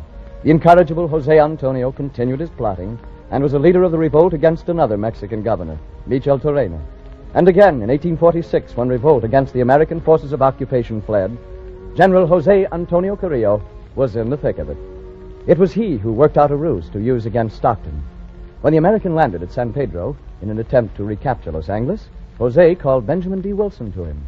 You sent for me, General Carrillo? Si, Don Benito. I want your help. But I am your prisoner, senor. Si, no matter. You wish to see this war ended as soon as possible, just as I do. Very well, then. You will help me? Well, if it will end the war, of course. Bueno. Stockton has just sailed into San Pedro Harbor. Soon he will land and march to Los Angeles. But you are to meet him with terms. And what are your terms? That he may occupy the coast and the ports while we are left unmolested in the interior until the end of hostilities in Mexico. Then in the treaty conference will be decided the fate of California. Fair enough. But what makes you think Stockton will accept any terms? I have provided for that. You see over there behind the hill, horsemen milling about. Good Lord.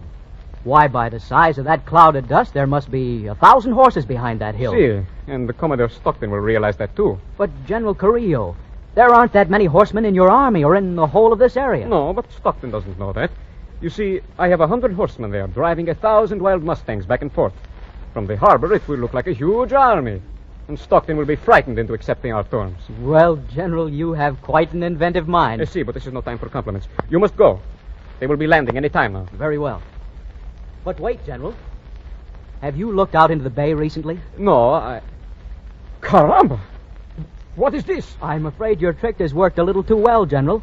It looks to me like Commodore Stockton has hoisted sail and is putting back out to sea.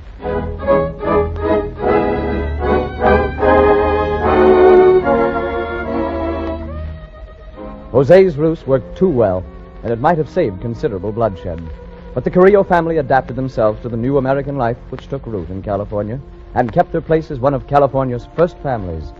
Their high position in California history was well illustrated in a simple service which took place at the Mission Santa Barbara in the year 1852. Ashes to ashes, dust to dust. And so we place Carlos Antonio Carrillo here, under the altar of the church he served so well. It is due to men like him that this land has grown great. For it was he and men like him who founded not only a new province, but a great and gracious culture, which is our heritage. May the Lord bless him and keep him.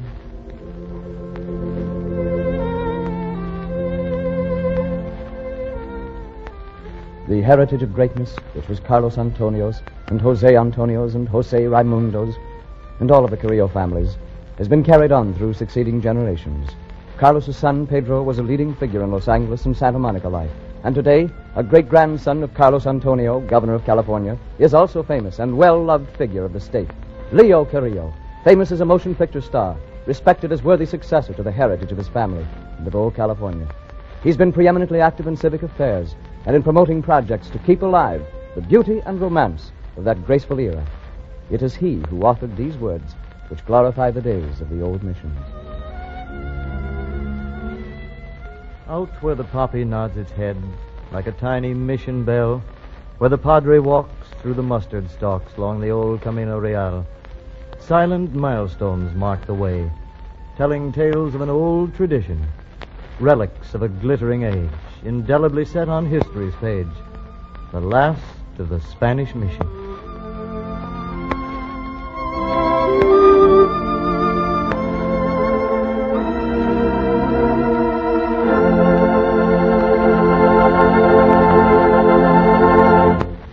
Ladies and gentlemen, a special message from Frank Graham. Our thanks to Leo Carrillo for the use of his fine little poem and for help with details of the story. And our thanks to you of the radio audience for your friendly interest in our programs. With this broadcast, The Romance of the Ranchos concludes its current series of dramatic stories of early days in California. All of us in the cast and our sponsors, the Title Insurance and Trust Company of Los Angeles, sincerely hope that you've obtained both pleasure and profit from listening to them, and that through this closer acquaintance with our Southland's exciting and colorful history, you have enjoyed, as we have, a new interest and a keener appreciation of living in Southern California. And now, before going off the air, Title Insurance and Trust Company has authorized me to offer all you good friends a parting gift. To all of you who would like to have it, the company will send you, with its compliments, a copy of its colorful early California Rancho map. Now, I've seen this map. In fact, I have one framed in my den at home. And every one of my friends who's seen it has wanted one for himself. So I know you'll want one. It's 18 by 20 inches, printed in full color on heavy paper, just right for framing. It shows the boundaries, the streams, the hills and valleys of all 52 of the original ranchos that comprised what is now Los Angeles County. For your copy of this rancho map, just send a postcard or letter to the Title Insurance and Trust Company of Los Angeles, 433 South Spring Street, or to me here at KNX in Hollywood. Be sure to write your name and address plainly, and address it to the Title Insurance and Trust Company of Los Angeles, 433 South Spring Street, or to Frank Graham, KNX in Hollywood.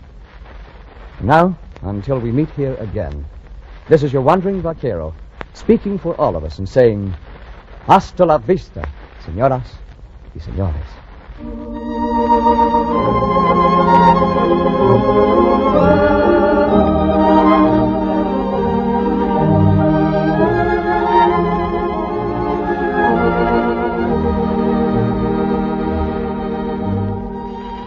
The Romance of the Ranchos has been a presentation of the Title Insurance and Trust Company of Los Angeles, featuring Frank Graham as the Wandering Vaquero. The stories have been dramatized by John Dunkel and produced by Ted Bliss, with special music arranged by Gaylord Carter. Bob Lamont speaking. Good night.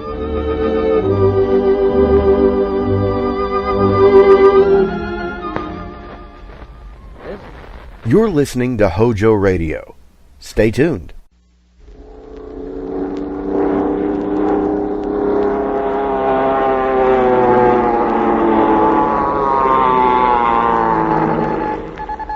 Glendale Tower to Pan American Trip 7.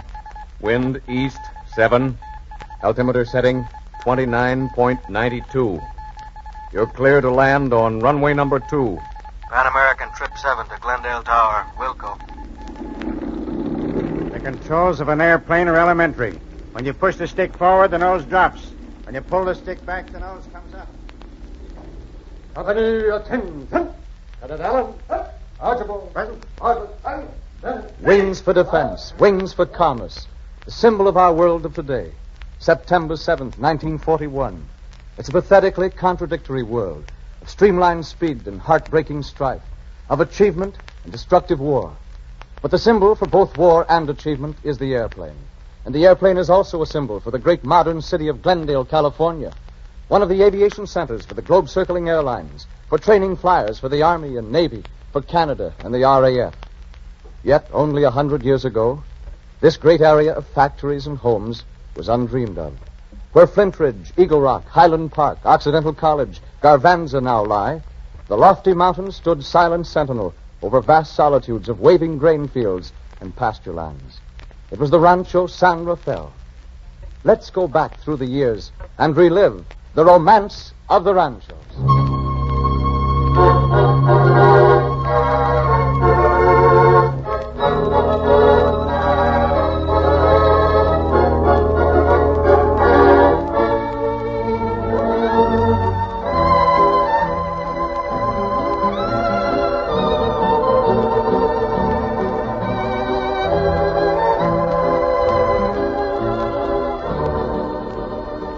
The Title Insurance and Trust Company of Los Angeles presents The Romance of the Ranchos, dramatizing the romance and adventure connected with the growth of this great state.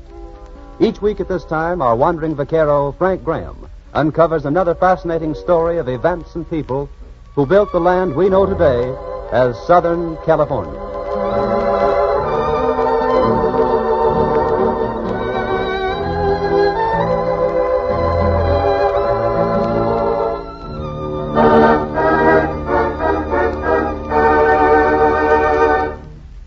And here is our wandering vaquero, Frank Graham. Buenas noches, señoras y señores. Our story tonight is one I know you will enjoy, selected from the vast files of the Title Insurance and Trust Company of Los Angeles.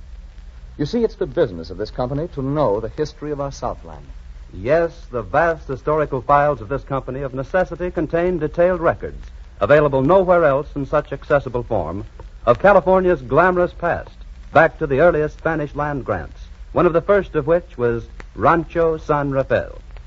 Each week, for your enjoyment, we recreate from these records a true story, replete with the drama, gaiety, and tragedy, romance and hatred, triumph and disaster, that so filled the colorful transition period from the days of the Dones and the gold rushes to the present time. Our story tonight is a fascinating one, set in the fertile section of Southern California, which became one of the first of the great ranchos, Rancho San Rafael.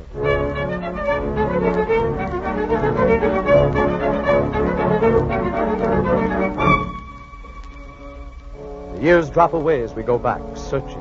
1930, 1920, 1910, 1905. Wait. Let us stop here just a moment. 1904. 1904 was a big year for Glendale, even though the town had not become a city as yet.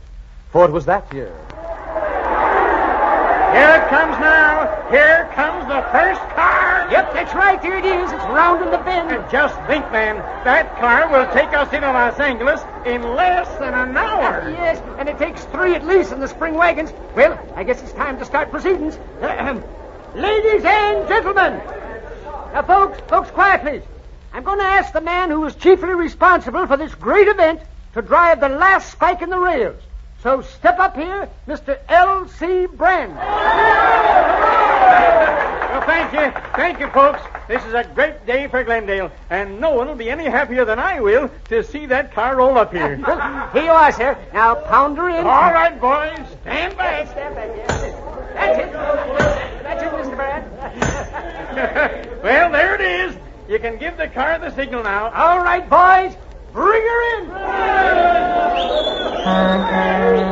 There she is. The Pacific Electric is here. Dr. James. Yes, what is it, Dora? Come quickly. It's Father. He's dying. You mean Verdugo? Yes, of course. I'll come. Hurry.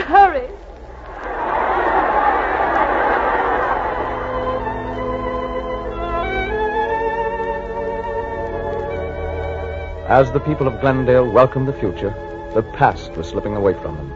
For on his deathbed lay Teodoro Verdugo, respected citizen, one of the last of the Dones.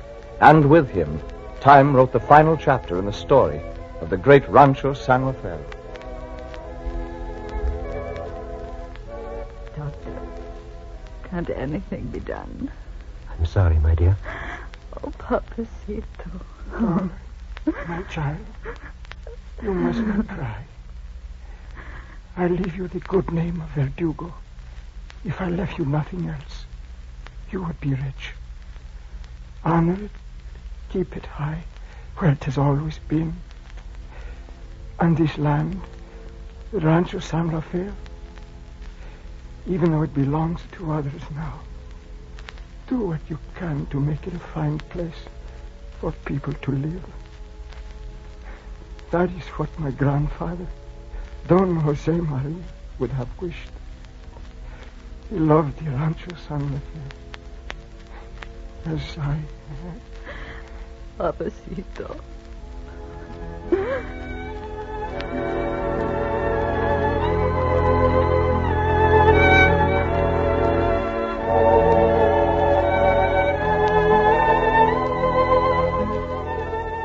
Yes, Teodoro Verdugo loved the Rancho San Rafael, as had his father and his grandfather before him. It was from that love of the land that burned in the heart of Jose Maria Verdugo that the Rancho San Rafael was first formed. But we must go back farther through the years to find that story. It was on one lovely sun-filled day in the 1770s that Corporal Jose Maria Verdugo, in the service of His Majesty the King of Spain, rode over the land across which ran the old road to Monterey, a portion of which is still called Monterey Road. With him was another young soldier, and they were returning to the mission San Gabriel, where they were stationed. Well, Jose, now maybe you don't like being a soldier so much. How do I not, Carlos? Sending us out into this wilderness, this desert. What are we to do? It isn't so bad at a mission. We are busy keeping the Indians in order, and we have adventure. But why do we have to leave San Diego? Think of the times we could have had there, the fiestas and the senoritas. The senoritas. There are no senoritas in San Gabriel. Yeah, what you should do is get married and settle down. See, the fine chance I have here. Too bad. You should get married and settle down, too. Oh, not me. I'm a soldier, and I like it. I stay a soldier. But one of these days, a lovely senorita, and you'll be tired of this life. Never. But I tell you, Carlos, if I ever did decide to settle down somewhere and get married, I do not think I could find a better spot than right here. Stop a minute. Look out there. Here, Chapo. Chapo. Oh, just look at the vista. The mountains and the green valley and the trees. See, it's very pretty. Oh, very pretty. It's beautiful. See. Here, what's this? Jose, a party of travelers coming down the road. Yeah, it's good land, too, Carlos. We'll make a very fine rancho. See, near the mountains are streams. There will be fish. And there, over there, you could raise corn and grapes and pumpkins for food. And there in the distance is pasture land for cattle. Jose, look, there's a senorita. A senorita? Yes? See, riding with the party, look. See, so it is.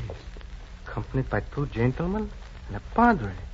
See, and she is... Madre mia, she is beautiful. See. Buenos dias, senorita. Buenos dias, Senor Corporal. May we be of service? No, gracias, senor. Our journey is almost over. I'm quite safe, gracias. Buenos dias. Buenos dias.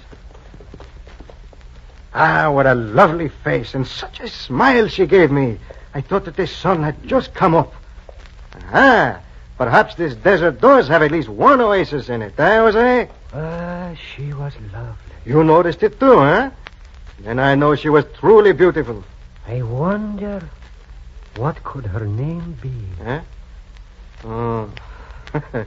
Jose, you old soldier. So you could never be charmed by a senorita, huh? Well, my friend, perhaps you were wrong.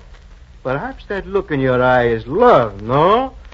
Perhaps the great Jose Maria Verdugo has been struck at last.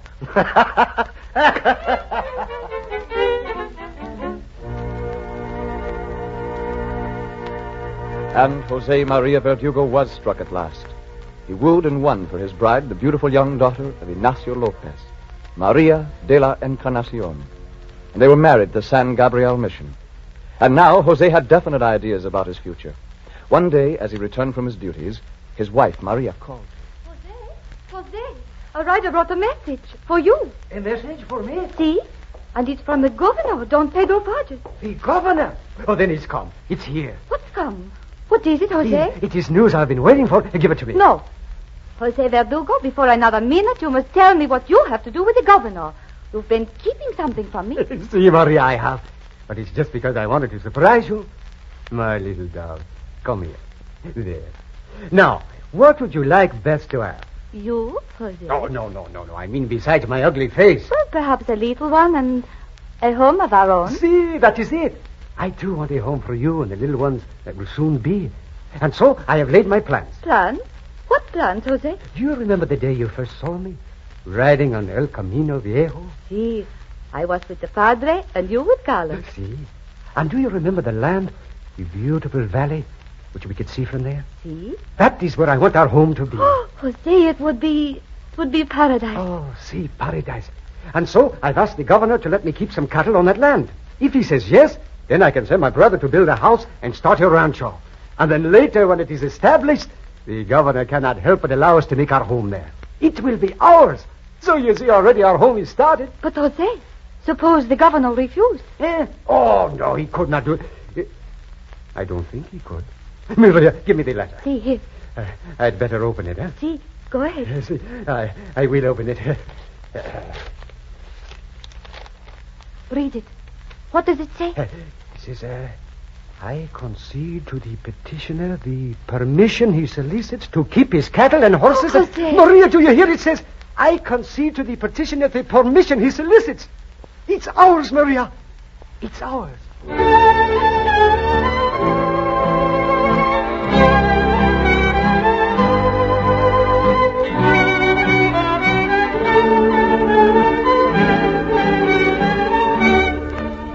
And so in 1784, the Rancho San Rafael was started, even though it still belonged to the King of Spain.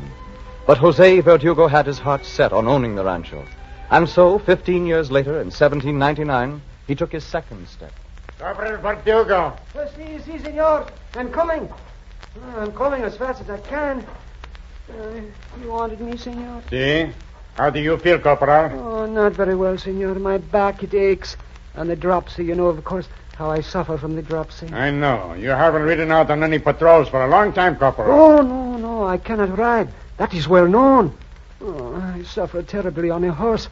But I keep busy around the mission, senor. I am not useless, you understand? Perhaps not, Verdugo, but you have petitioned the governor to be released. See, so that I may retire to my rancho, San Rafael. Well, Corporal Verdugo, I'm pleased to tell you that the governor has granted your petition. You're free to go to live on your rancho any time. What? Senor, you mean that... Madre de Dios. It's wonderful news. Wonderful. I must go and tell Maria. I must go and tell her right But away. Verdugo, wait, Verdugo, what are you doing? That's a horse you're climbing on. I must hurry, senor, I must hurry. But you can't ride anymore. You have dropsy. But, senor, come back. That's my horse you're riding off with. Hasta luego, senor. Hasta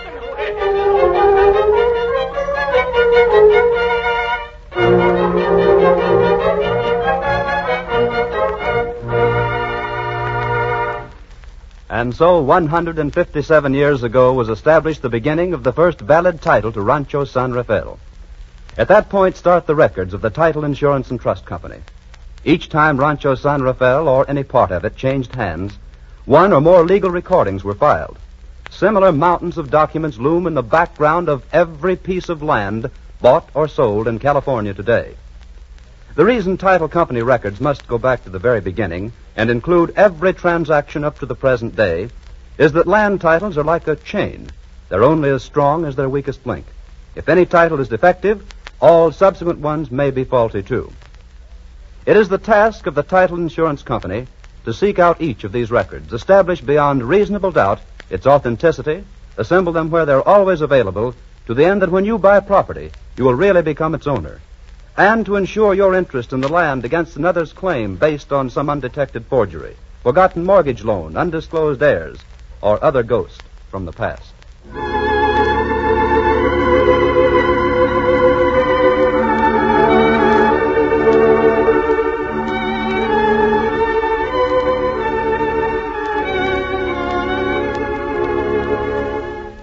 The early California years rolled on. Jose grew old, and his sons and daughters grew up on Rancho San Rafael. 36,000 acres of fertile plain, rolling woodland, and magnificent mountains. This was his domain, the Rancho San Rafael. He built its houses, farmed its lands, dammed its streams, raised its cattle, turned it into the paradise he dreamed of. And then suddenly one day, while Jose was riding, he came upon a scene that struck his heart with horror. After them! Chase them off! After them! Julio! Julio, my son! Julio, my son! What is this? What has happened? These Indians are invading our rancho. They have already built huts and corrals. Oh, but Julio, you're burning them. See, of course. We're chasing them off our land, back across Arroyo Oh, Hondo. but you must not do that. They might be hurt. Stop, vaqueros, stop! It is I, Don Jose. Stop this at once. But, Papa, they do not belong here. This is our land. We thought it was our land. But that is no reason for killing and destroying. But if we do not chase them off, they might take all our land piece by piece. Others would come. Then I would rather give them the land, all the land I own, than have this happen. Julio, I am disappointed, distressed that you, a Verdugo, should do such a thing. Well, I'm sorry, Papa. I only thought I was doing the right thing. That we should show them that this is ours. We mean business. My son, the boundaries have never been very clear, and we cannot even be sure that this is our land. If these Indians are from San Gabriel, the new padre told them to settle here, and we must go to the padre and apologize. No, these are renegade Indians from the hills who rob us, and they mission too. Even so, Julio, we must defend what is ours peacefully. We must hold our neighbor's respect and not his hatred. The law will take care of us, my boy. Law? There is no law, except our own. I shall go to the governor. He has always been my friend. He will uphold our claims. And when he does, no one shall ever again try to trespass on Rancho San Rafael.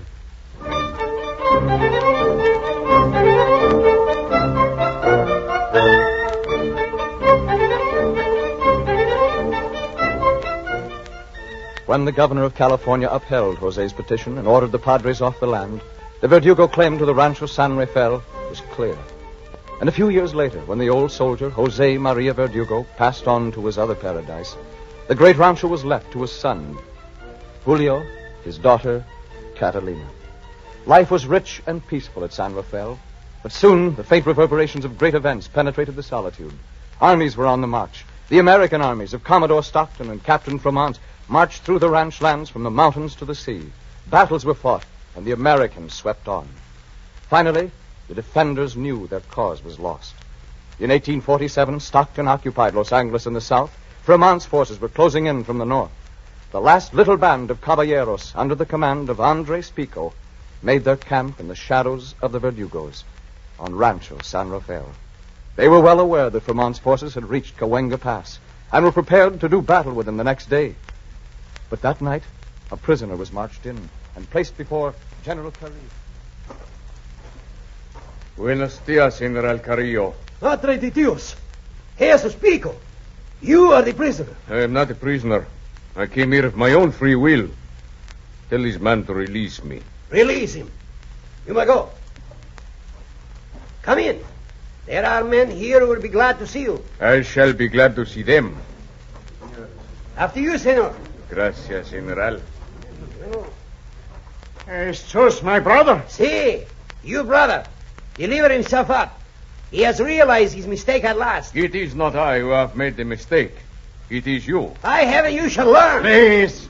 General Carrillo has to say. I am not the prisoner, Andre. You are the prisoners. You are surrounded. Your men deserted. You cannot fight any longer. We shall die fight. See, a noble sentiment, General Carrillo, but so useless. There is no need to die. There has been enough of that already. Senores, your cause is hopeless. See? What he says is all too true. Senores, forget that I am what you call a traitor. Remember that I love this land as much as you. That is why I can ask you now. Give up. Surrender. Give up? That is all very well. But then what happens to us? That is what I have been sent to tell you. Nothing. Nothing? You call Stockton's terms nothing. I care nothing about Stockton's terms. I bring terms from Fremont. Fremont? And what are they? Simply that you surrender. Give up fighting. Give up fighting. After that, we can all return to our homes. Everything will be as before. You mean none of us will be arrested? Our land's confiscated? No, nothing. You can go home just as before. This is not a trick. I swear it. Why should they want to trick us? They need our help in building this great country. They need us as much as we need them. We need them? Oh, see, we have been backward here. The world has moved on ahead of us. The Americanos go with it. They even lead it. They can make California a great part of the world instead of a backward corner. If you love your country, then you will welcome the Americanos. See, I believe he's right. Say, Verdugo. I'm sorry. I should not have spoken. But you must, my friend. This is for all of us to decide. Well, I'm not fighting with you, but I love California just as much as my father, Jose, did. Just as you do.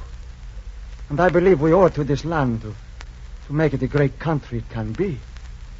And besides, strife and bitterness never build anything. They only tear down. We must keep ourselves respectable and honorable. We cannot do that by violence. There is much wisdom there. See? Then you will send men to Cahuenga Pass to talk to Fremont? See, I think so. Carrillo, you, Senor Olvero, and I will go, and perhaps this will be the beginning and not the end of California.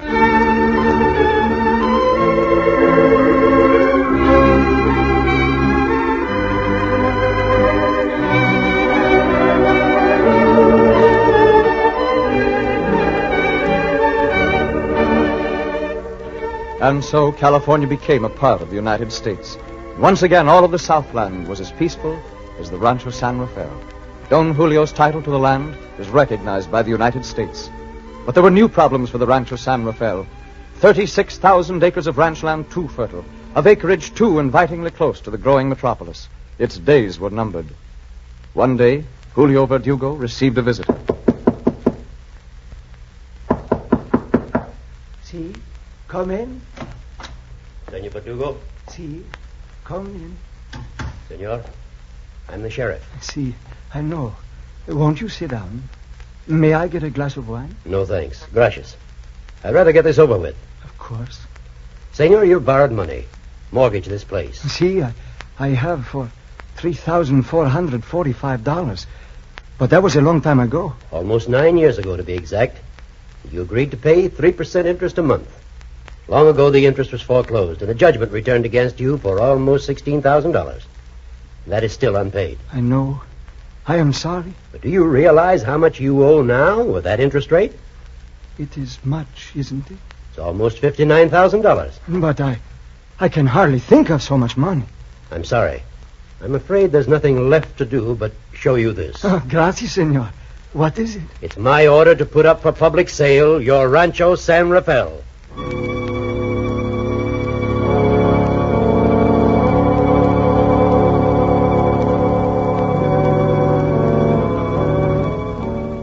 The first of the great ranchos, the land that Jose Maria Verdugo saw and loved, the beautiful domain that dazzled the traveler's eye, was no more. On the sheriff's auction block, its acres were chopped into 100 parcels, and the way was clear for the growth of towns and villages, of factories and homes.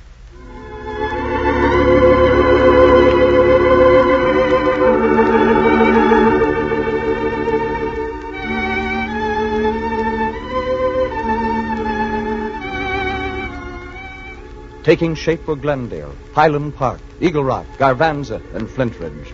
Business sprang up overnight. The boom was on. The Pacific Electric connected Glendale with Los Angeles, and the population grew. 1910. 2,700. 1920. 13,500.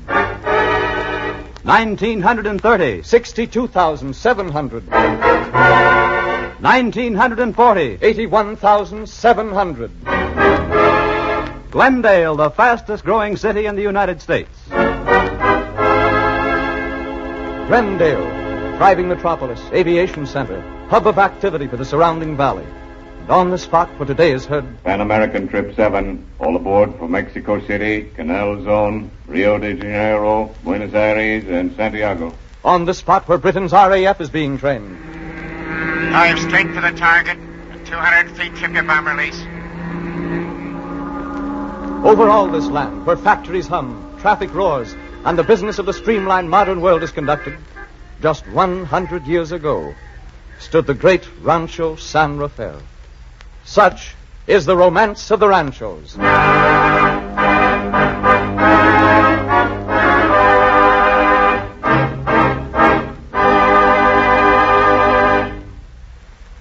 our wandering vaquero, Frank Graham, has narrated another of the fascinating stories of the romance of the ranchos, taken from the files of the Title Insurance and Trust Company.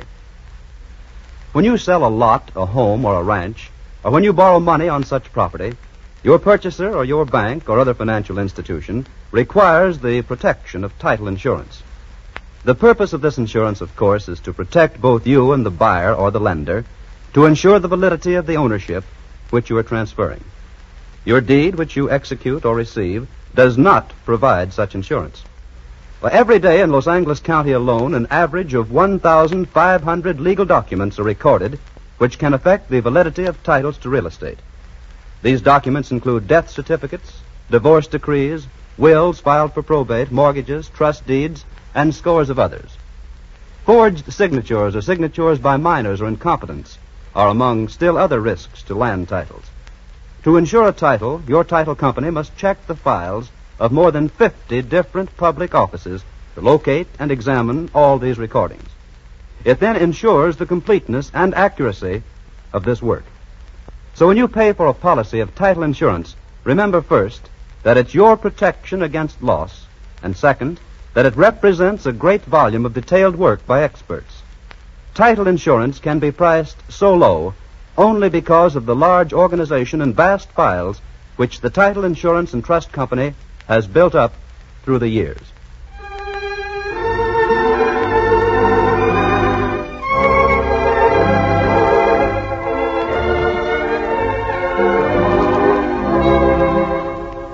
Well, what's the story for next week, Frank?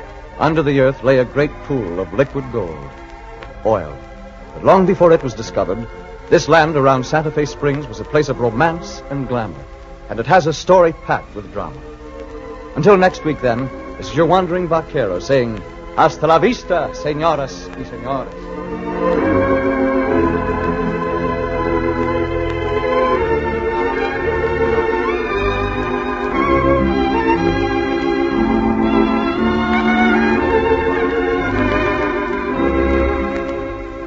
The Romance of the Ranchos, featuring Frank Graham as the wandering vaquero, is brought to you each week at the same time by the Title Insurance and Trust Company.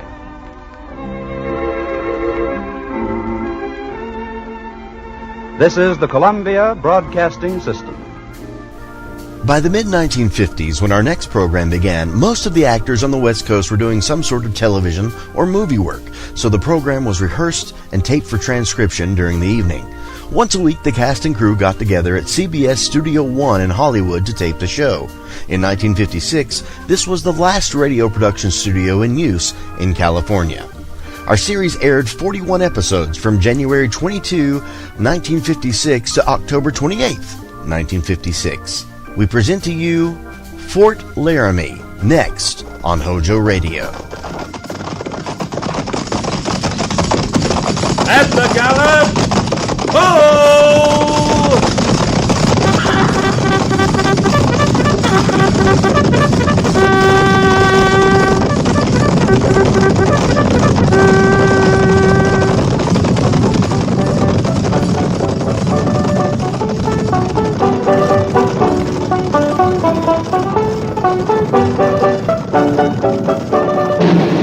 Fort Laramie.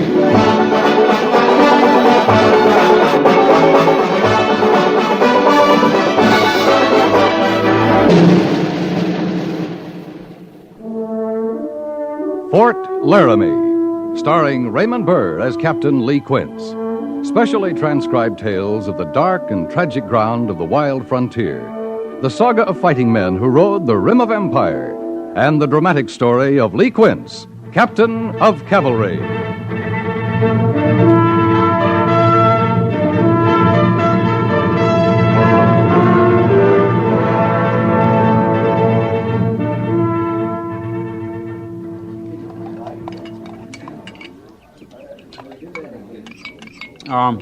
How long would you say you known him, Patchen? I had that proud honor, I guess, 8-10 years now. Of course, I ain't had the privilege of serving with him since the war. I still don't see why you just don't go right up to him and make yourself known. Well, I wouldn't intrude on the captain that way, Drury. He's a busy man, tracking engines, planning battles. Besides, just 'cause I recollect him so well don't mean he'd remember me. But he's a kindly man. Oh, the time will come, the just right time.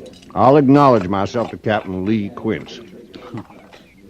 I'll bet you he'll be proud, knowing you asked special to serve under him again. Maybe surprised, even. Of course, I only been with the company a week now, but it seems to me the men hold him right high in their thought. I ain't been here long myself, but there's not a man I know wouldn't lay down his life for Captain Quince, if need be. Well, now, that's nice. I declare that's real nice. Captain ever talk much about the war? Any of his experiences? Like I say, I ain't been here long myself. But the men say he's not much for talk about anything. He never was. Even when he was younger, when most men talk free, he was more for action than words. Yeah. It's funny, ain't it? How you can sense so much good feeling in a man without him talking much. That's a funny thing, all right. I like to draw duty with the captain. I sure do. I always have the feeling that no matter what, he's been thinking ahead, planning for us. I feel safe riding with the captain. Of course, it's hard to tell what a man's thinking if you don't make his thoughts known. It don't matter to me much what he's thinking, so long as he's acting good. There's the big thing. How a man acts. Oh, this sure is different country out here. Different kind of fighting country, too. How you mean? We fought closer in the war. Like there'd be a stream here, you see? Yeah. Say it was a kind of clearing, you know. And on one side, the Rebs would be cowering in the trees. We'd be standing firm on the other side. Now, sooner or later, somebody's got to make a move for that water. The horses and for themselves. I tell you, you get thirsty. You get so you care more about water than living. Anybody's living. Well, mostly, we're lucky out here. Seems like there's more creeks and A man's streams got a right and to a prairies. drink when he's dry. More than dry, your insides get to feeling like sand, dust. Like though it's gonna crumble. Patchen? What's the matter with you, Patchen? Huh? You say something, Drury? Ask if something was wrong. Wrong, boy? No, nothing's wrong. I just get a thirst sometime. You talked yourself dry. It ain't hot. We got plenty of water. There's a stream not 50 yards from you. I know that. I know. You were saying about the fighting being different in the war. Yeah, like I said, we fought closer. Man to man sometimes. A man to dismount, fix his saber to his carbine, and such a bloody slashing away you never saw. I ain't seen nothing like that in the West. Out here, seems like you do more chasing than anything else. We've been tracking Injuns, how long, 2 days now? I ain't drawn my sights on one. Have you, Drury? That ain't saying they ain't here. Somewheres. Captain Quince must think they're around. Well, you know I'm not saying that. Why, there ain't a man among you come less near to criticizing the captain's judgment. Well, you're forgetting, boy. I know better than any of you what a great man he is.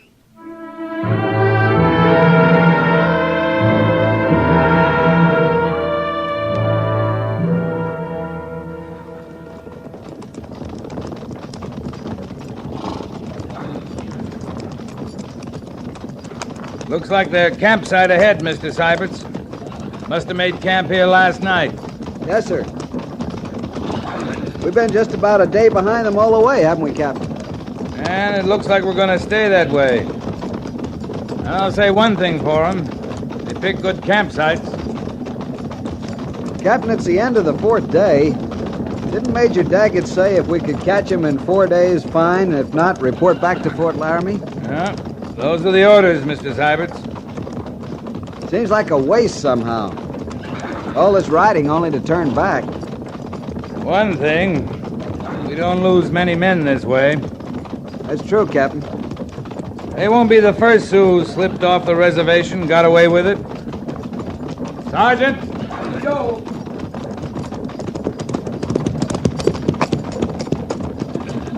We'll make camp ahead at Bitter Creek.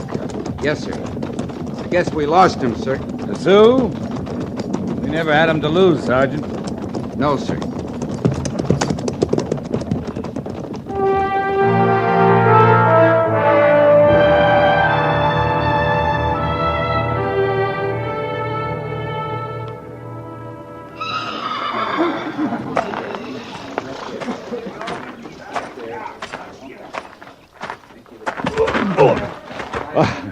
I declare, Captain, I'm real sorry about that. No harm done.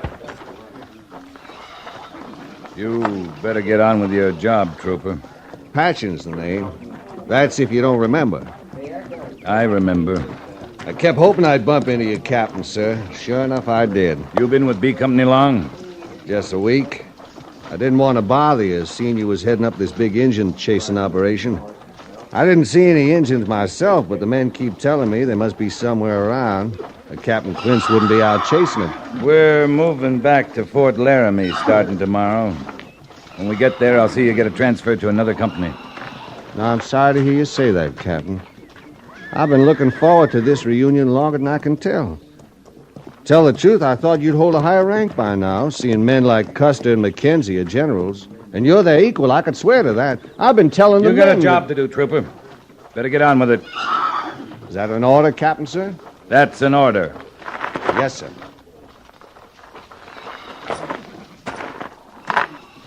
Oh, Captain. Well? I thought maybe you'd want to know. It didn't just happen my being in your company. I asked for this duty special. On account of us being such old friends.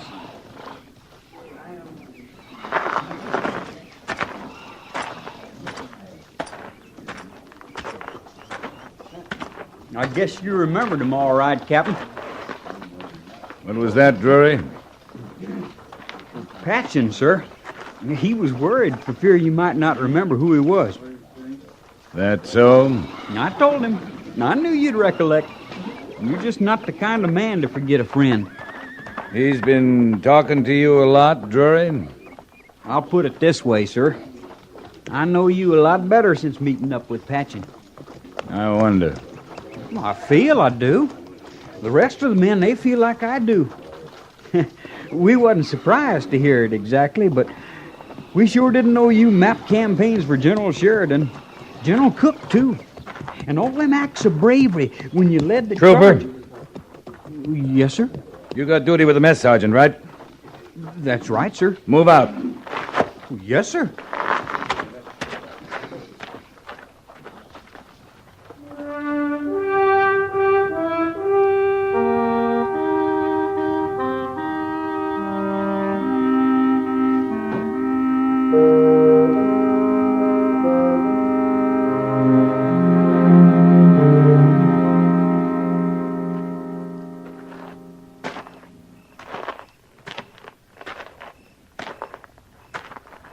Captain, sir? What is it, Gorse? The camp's most bedded down, Captain. The pickets are out. Who's on picket duty? It's our last night out, sir. Corporal Jenkins used the rest of the patrol. Who are they, Gorse? Well, sir, he put Vickers and Culp up by the bend. Over the west, he's got Stevens and Holt. Then over south, Beale and Patchen. I told Corporal Jenkins no picket duty for Patchen, and I meant it. Captain... No picket duty for Patchen, that's an order. Yes, sir.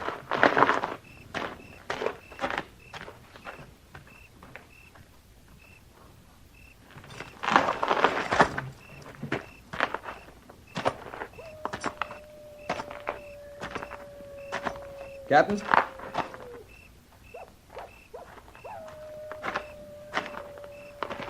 Mind if I say something, sir? I mind if anybody says something, Mr. Syberts. I just want to ask you why.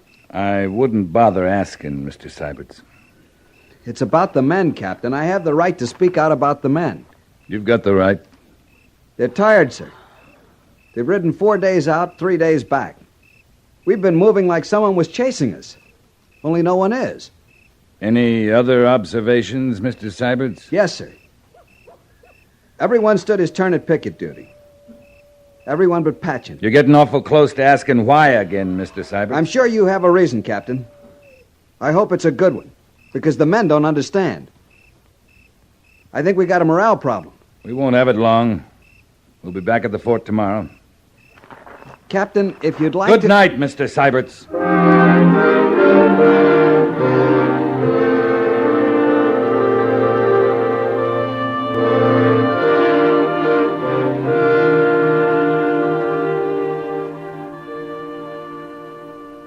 That all you have to say, Captain? It's clear. I'm asking for Patchen's transfer. But you won't say why. If you're talking about those forms you fill out, Major, put down for the good of company morale. I'm interested in company morale. I've watched, I've listened to Lieutenant Syberts, I've talked to Sergeant Gorse. Now I'm going to ask you, Captain. It's personal. We haven't got room for personal quarrels, Lee. Oh, this is so little like you, I don't even believe it. Nobody who knows you believes it. You don't let these things happen. We're going to talk about that transfer? No, we're going to talk about morale. Well, suppose I transfer this man. What good would that do? You've got a company out there. They're going to be here whether Patchen's transferred or not. They've watched this man get to you. As nearly as I can tell, he's been killing you with kindness. That's what he's trying to do. Why? Why? He hates my guts. Goes way back. No picket duty for Patchen. Why? I like my camp safe when I'm in hostile territory, Major. It'll be a lot of trouble to get his army record clear back to the war. But I'll go to that trouble, Lee, if you don't tell me.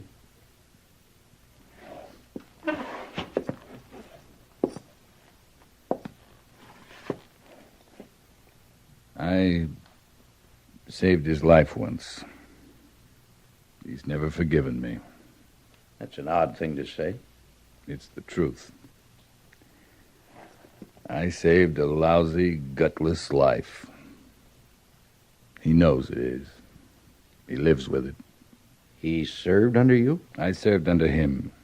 Patchen was an officer? Captain Joseph Patchen, New York Cavalry. It was before I knew you, Major. Remember the little wars? Us on one side of a stream, them on the other. And both of you needing the water in between? Yeah, I remember.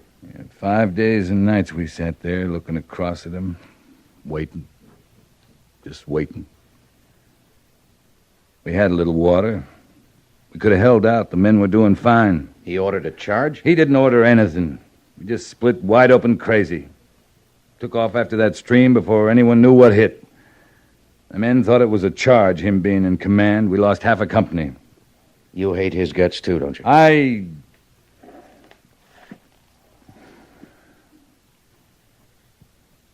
Every good man's got fear in him. I don't mind honest fear. I hate a coward, Major. You were commissioned on the field, Lee. Was it there? Yeah. You can't forget that either. Surely he was relieved of his command. Major Daggett, sir. Sergeant Gorse? Corporal of the Guard reports 2 deserters, sir. It's Patchen and Drury.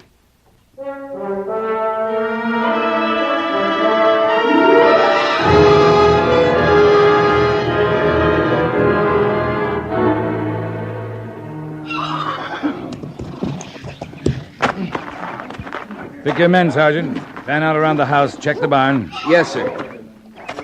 Holt, Vickers, cover the barn. You, Beal, Culp, the corral. Stevens and Fredericks. You, Stewart, you come with me. Afternoon to you, mister. They trample that young wheat the army will owe me. We didn't come here to trample your crop. We're looking for deserters. New kind of grain, supposed to be special for the high plains. I put a lot of money in that grain. I want it to come up. 2 men. One just turned 20, the other older. My age or better. I thought the army was for fighting Indians. Give that up, didn't they? You need men to fight Indians, mister. Don't look at me. I got enough trouble trying to prove up land like this. Didn't intend to ride off. I meant to stay with horses. Thought I could raise 'em. Good enough grazing land. Well, the Indians run the horses off. I'd get 'em grown strong on the grass. About that time, here they'd come. Indians. You don't keep horses now? A couple. They're not extra. I'm going to have to look in your house, mister. Well, I suppose you are.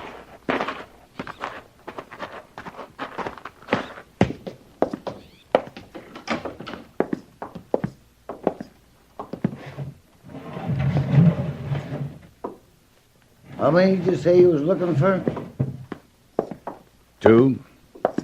Got quite a few soldiers along looking for 2 men.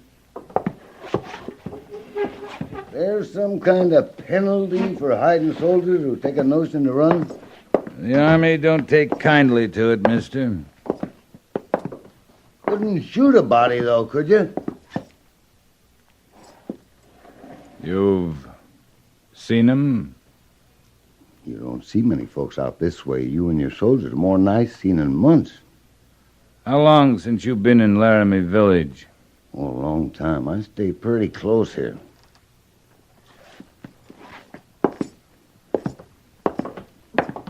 I knew you wouldn't find him here. Thought you'd want to see for yourself, though. Captain, found this in the shed by the barn.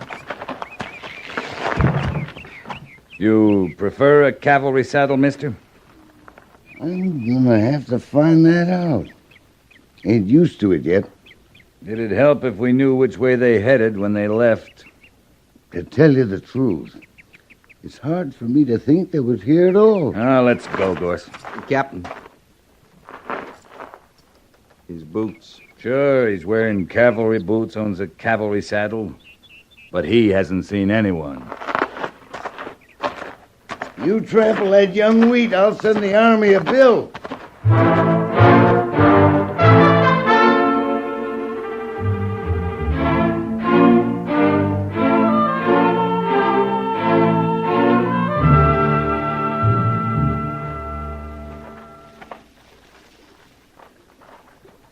You going up to the house at all, Captain? Talk to him? Yeah, talking to him didn't do any good. Kind of a sniveling one. Kept wanting to know why the captain himself didn't come to him, ask the questions. He took it real personal like. The captain himself's about through talking. I come up against any more crawly settlers, Gorse, I'm apt to start breaking a few necks. I'm feeling a little mean myself. 3 plates of warm grub sitting on his table. Him all alone in the house. He never heard of 2 deserters. We'll find him. The men want to awful bad. For you, Captain. That'd be some comfort. That'd be some comfort, Gorse. I sure feel bad about Drury. He was going to make a good trooper. Yeah, I know. I thought sure Patchen would be out here near the stream. He gets an awful thirst sometimes. Let's check that barn again. Yes, sir. There's only about 2 hours of daylight left. I hate to give him a night's start in this country. We're not going to. Oh, Captain.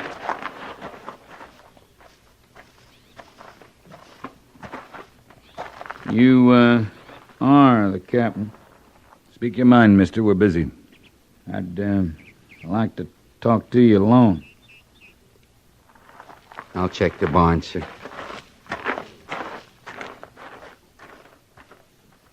All right, talk.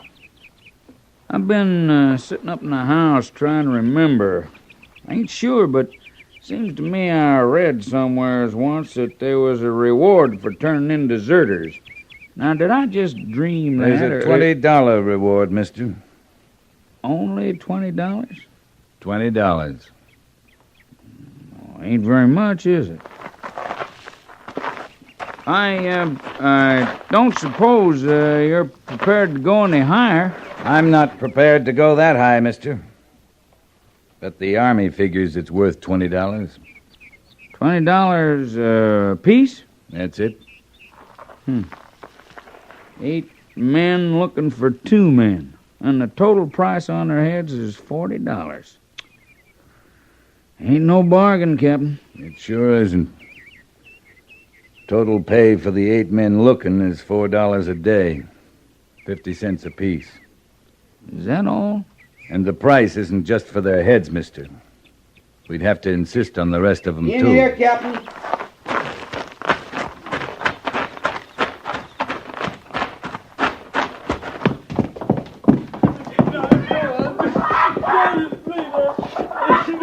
He was in the loft. He called down to me, then he come down himself. Patching up there, too, boy? No, sir. No, sir, he run. I don't know how far. I don't know how long ago. Captain, I don't know nothing. You stay with him, Gorse. I'm going to find Patchen. Yes, sir. No, Captain, don't you leave yet. You hear me out, will you, please? Sergeant Gorse will hear you out. Patchen's got everything, Captain. He's got himself every kind of gun you ever saw. His and mine. All we could buy is steel. He's going to be waiting for you, Captain. I hope he is. You got to know my shame. It don't seem now it could have happened to me. It worked on me so slow, I didn't even know it was happening. But I know now. I feel all the ugly shame of it. Talking's not much good now, Drury. I ain't talking to save myself, Captain. I know that ain't right. I know it can't be. I'm talking to understand. And for you to know I'm crawling with the shame of it. The crawling's uglier than the shame, boy.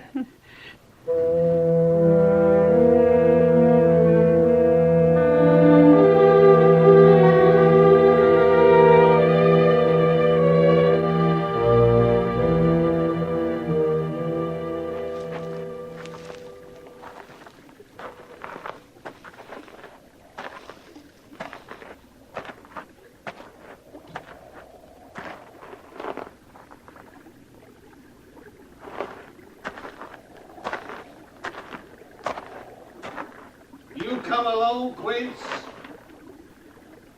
I'm alone, Patchen. That'd be your way, wouldn't it? Big, brave, alone.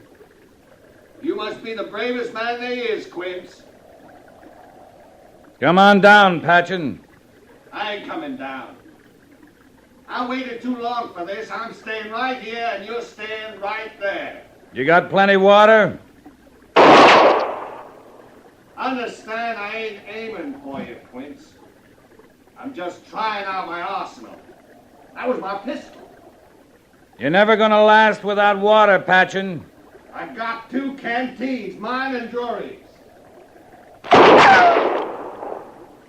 You could hit me if you tried good.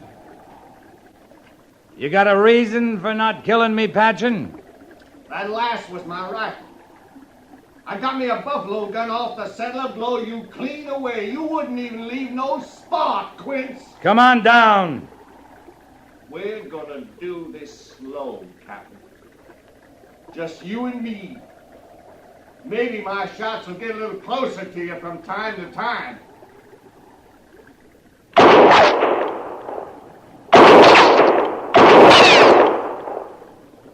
We'll keep it slow a while. I want you to die a long time, Quince. 5 days and 5 nights of dying. Remember, Quince? I remember. You want me to die, all right. Long time of dying. But you aren't the man to kill me, Patchen.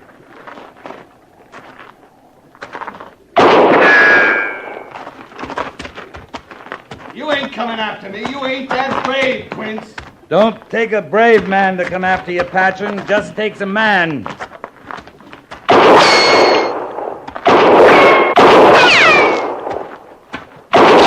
I hated you a long time. If I have to I could hate you dead. You hate yourself, Patchen. Wouldn't feel good killing me. You'd still have yourself. You're gonna kill me? That what you coming to do? Kill me?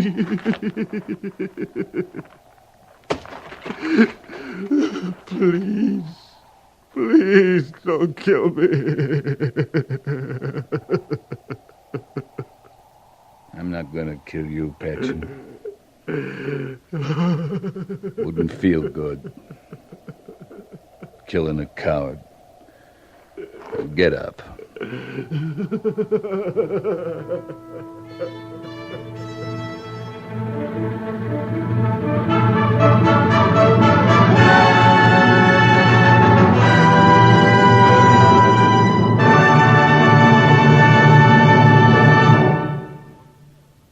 Fort Laramie is produced and directed by Norman MacDonald and stars Raymond Burr as Lee Quince, Captain of Cavalry, with Vic Perrin as Sergeant Gorse. The script was specially written for Fort Laramie by Kathleen Height, with sound patterns by Bill James and Ray Kemper. Musical supervision by Amerigo Marino. Featured in the cast were Sam Edwards, Paul Duboff, James Nusser, and Herb Vigran. Jack Moyles is Major Daggett, and Harry Bartell is Lieutenant Seiberts.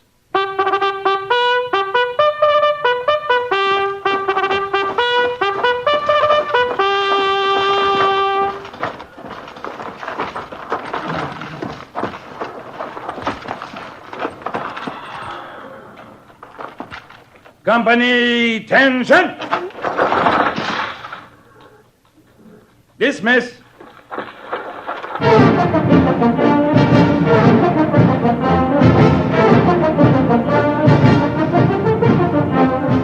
Next week, another transcribed story of the Northwest frontier and the troopers who fought under Lee Quince, Captain of Cavalry.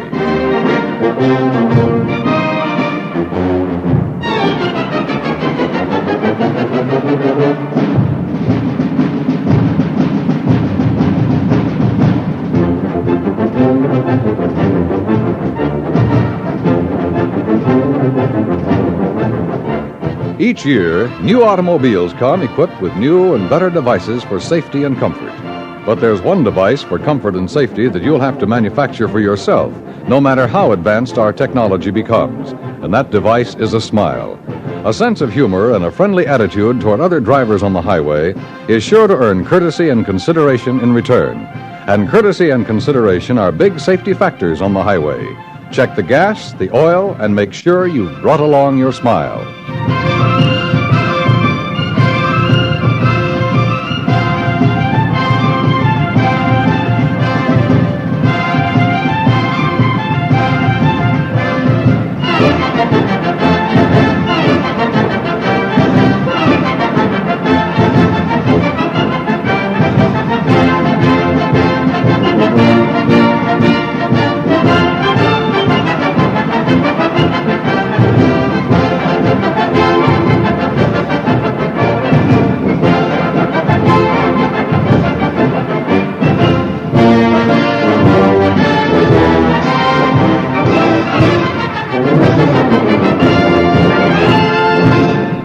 Listening to HOJO Radio. More classic old-time radio coming your way next.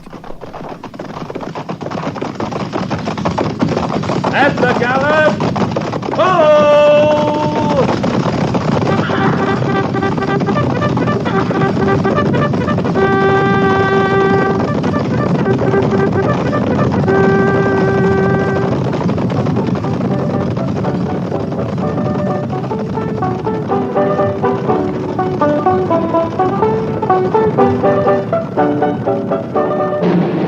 Fort Laramie.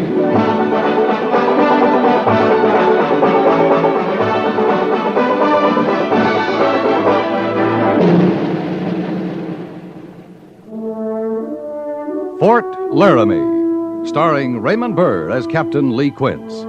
Specially transcribed tales of the dark and tragic ground of the wild frontier. The saga of fighting men who rode the rim of empire. And the dramatic story of Lee Quince, Captain of Cavalry.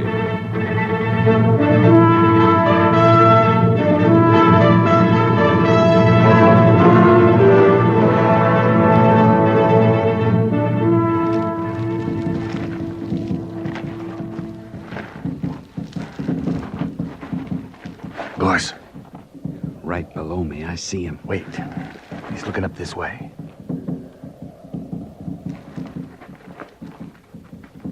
All right. Now.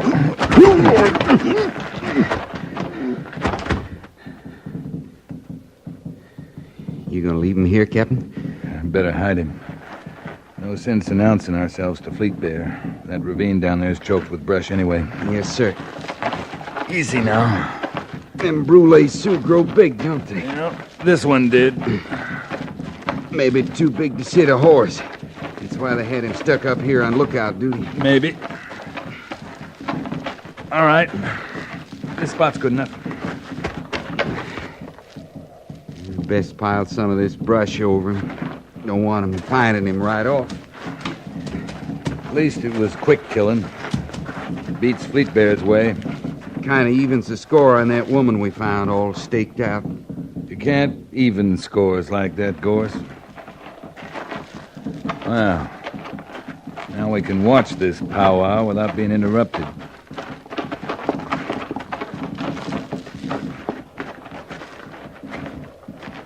Yeah, we got the best seat in the house, Captain.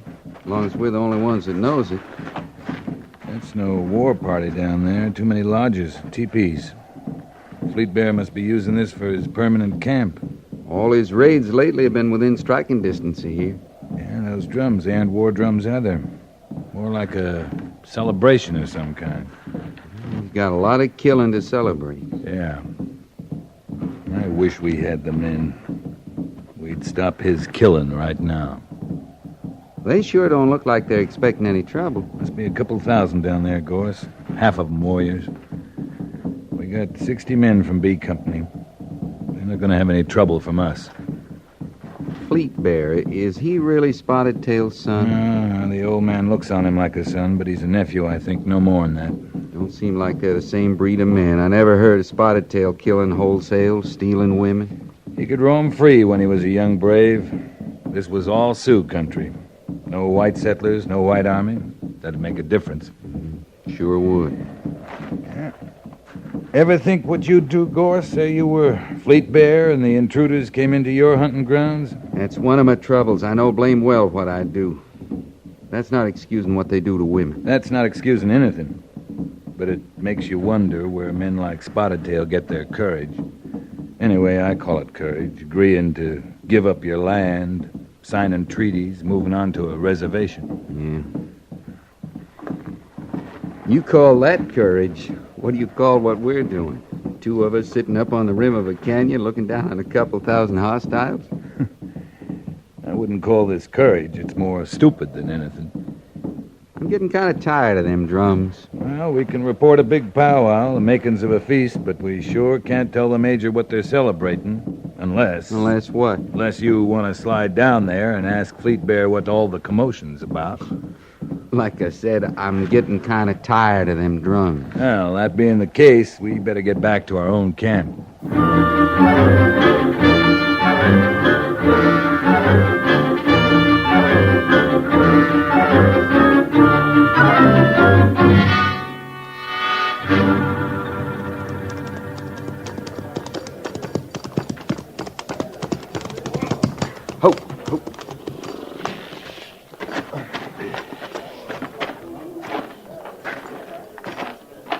Captain Quinn, sir? Mr. Syberts?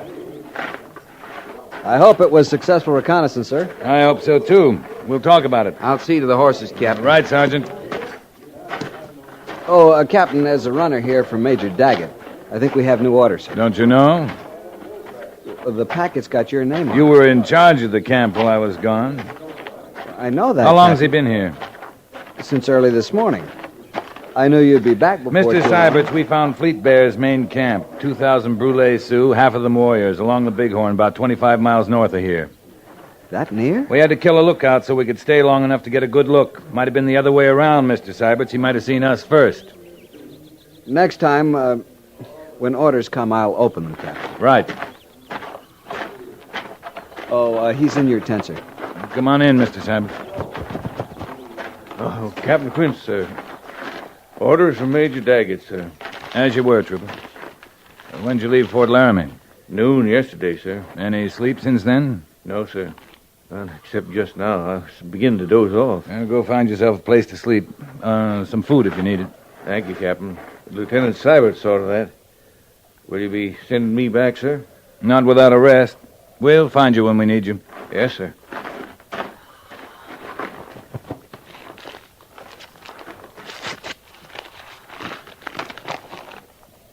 I don't believe this. What is it, sir? Major says Spotted Tail's beginning to move.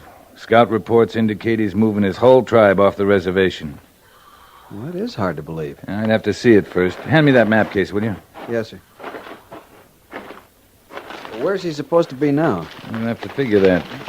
Ordinarily, his lodges are set up along here, Pleasant Valley Creek.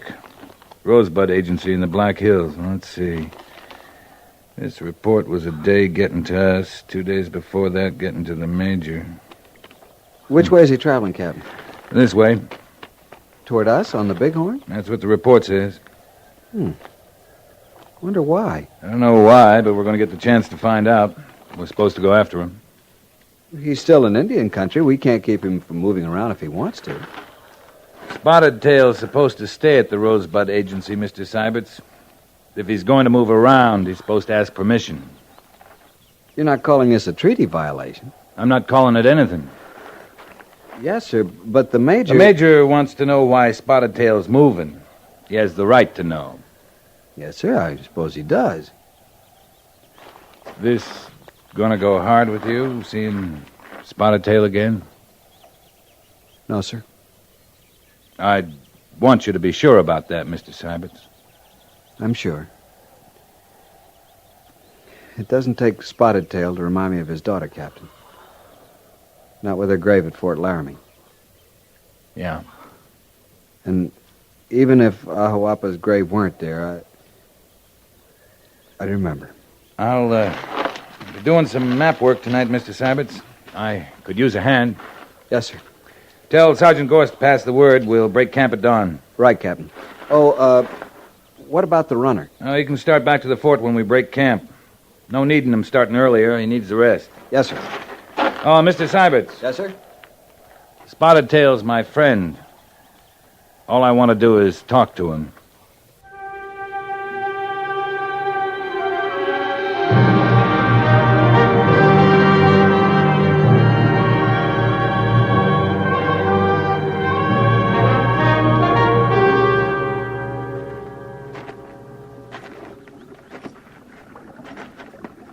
This must have been their camp, Captain. It's likely. I wish I didn't think it was. How's that, sir? Look, all along here. Wagon tracks, only deeper. Lodge poles. They make that kind of mark, dragging behind ponies. Campsite this big, ponies trailing lodge poles. That's got to mean Spotted Tail's moving his whole tribe. You can't understand. There's no understanding unless we can talk to him. At the rate he's moving, that might not be too easy. Captain, Spotted Tail's like Red Cloud. He believes in the treaty table. He's always kept the peace. Well, something's got his dander up. I guess he wouldn't go off the reservation without a good reason. It's the way he's going off that bothers me. How do you mean? Well, he could have moved up north in the Dakota Territory. Could have cut off a corner of Wyoming, gone up to Montana country. There are lots of ways he could have left if getting off the reservation was what he had in mind. Well, from the Black Hills to the Little Powder, he's taking the long way, all right. It'd be a direct way if you were heading for the Bighorn and Fleet Bear. You don't think that, Captain? I don't want to. Could be some trouble in the Black Hills drove him out, but this looks more deliberate to me. You think we can catch up with him? Not standing here, Mr. Syberts. Sergeant! Yo! Pass the word. Prepare to mount and move out. Prepare to mount. Captain, if he were heading for Fleet Bear, then what? That'd be something I'd want to find out from Spotted Tail, Mr. Syberts.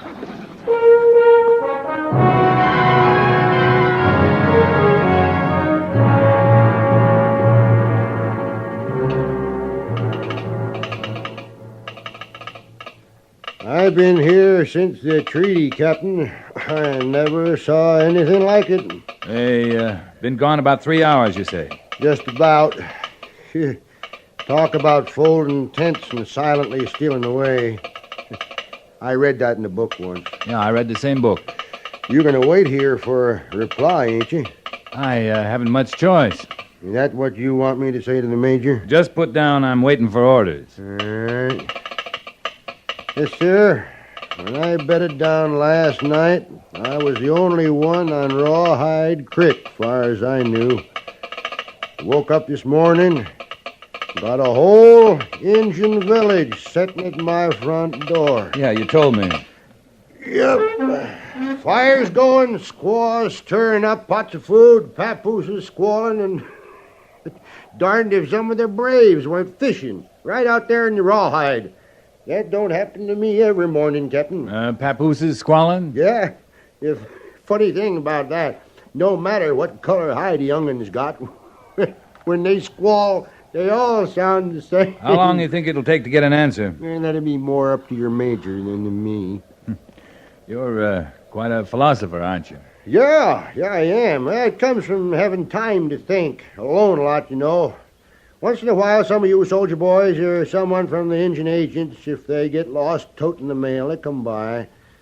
Like I say, I've been here since the treaty, and I never saw anything like this. Talk about folding tents and silently stealing away. Oh, yeah, you read that book too, didn't you? Well, sir, I no sooner got used to them cooking and squalling, fishing, they was gone. Like 1 minute they was there, and then right away they wasn't. Like I say, I've been here... Not 3 times you're not going to say it. Oh, right. All right.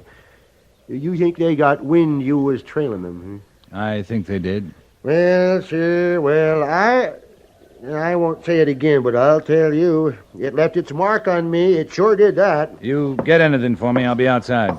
Oh, say, Captain. Yeah? Yeah, I got a couple of poles. Any of you soldiers want to get some good fishing? Thanks very much. Maybe next time.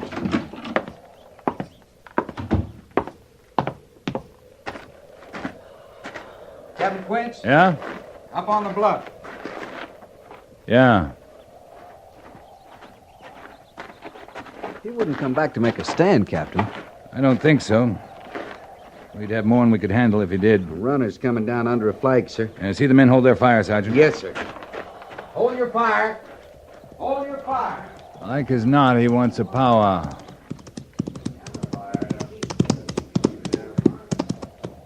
White Captain, I come from Spotted Tail.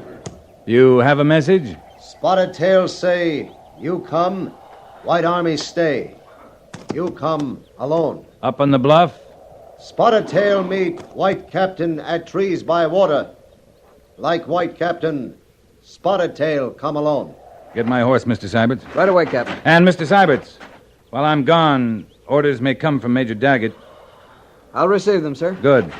Corporal, the captain's horse. You may tell your chief I will meet him at the trees by the water. Spotted Tail send White Captain ring to show good faith. Tell your chief I know him to be a man of good faith. Tell him to keep his ring. As you say, White Captain.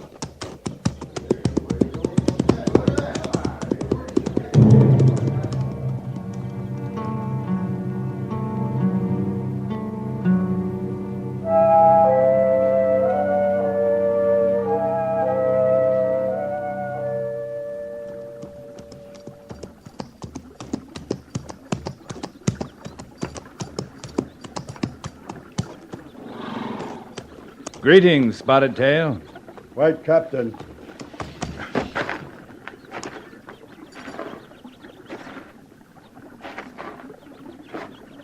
You are from Fort Laramie. I know your face. It's been a long time since we've met, Spotted Tail. Many moons.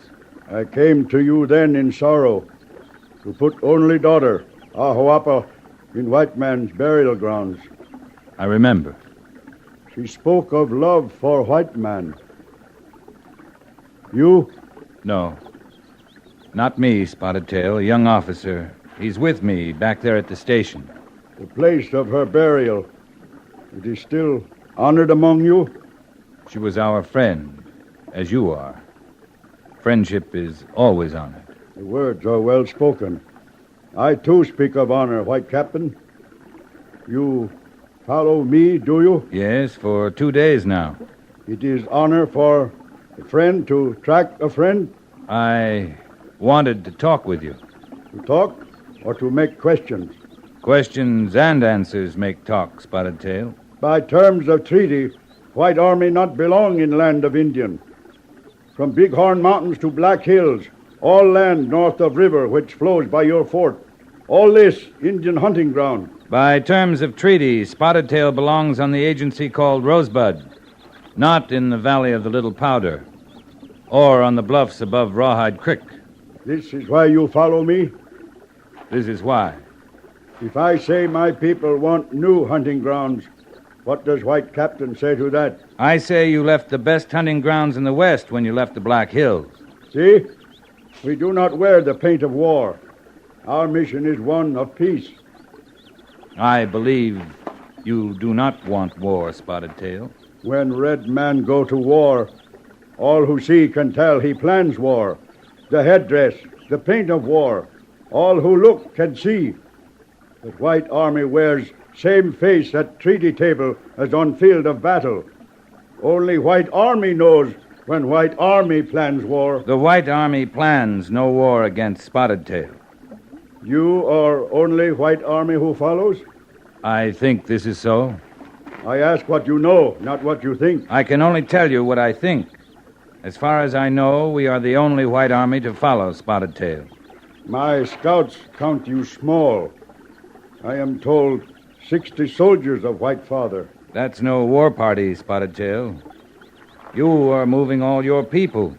Many times, my 60 soldiers. All your lodges have been moved. Squaws, papooses, your old people, as well as your warriors. I have told you, our mission is one of peace. To leave the reservation without permission of the White Father is to break the spirit of the treaty. No words in treaty say Spotted Tail must ask White Father to breathe.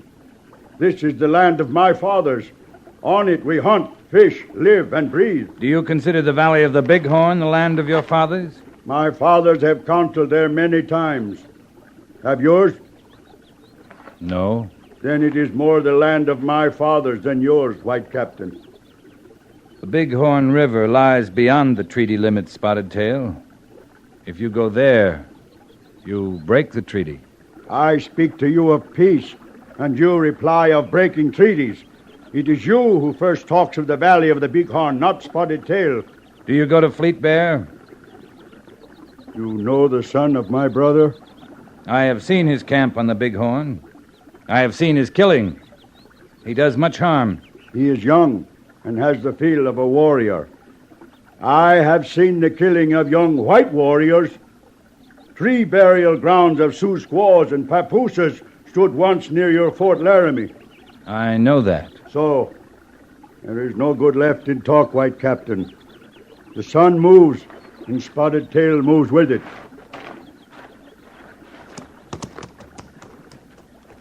One last time I say to you, I speak with truth and honor. Our mission is one of peace. If you follow me, White Captain, I cannot be sure of the peace. Hurrah!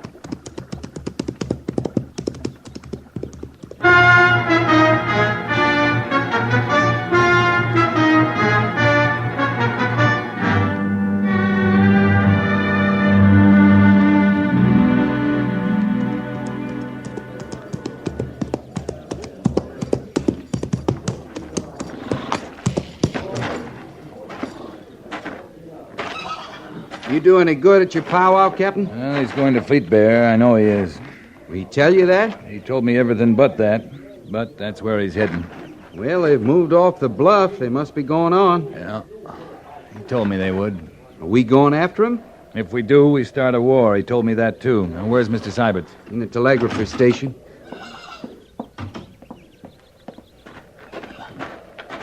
No orders, Captain. We're supposed to return to Fort Laramie. And the Major's made my decision for me. Following Spotted Tail might not be the best move now, and this isn't a complete message, Mr. Seiberts. I know, sir. The telegrapher says the line must have been cut between here and Fort Laramie. Return to garrison immediately. Fleet Bear has... That's all it says. Fleet Bear is what? I don't know, sir. But it does say to return. That's the important part. I wonder if it is, Mr. Seiberts.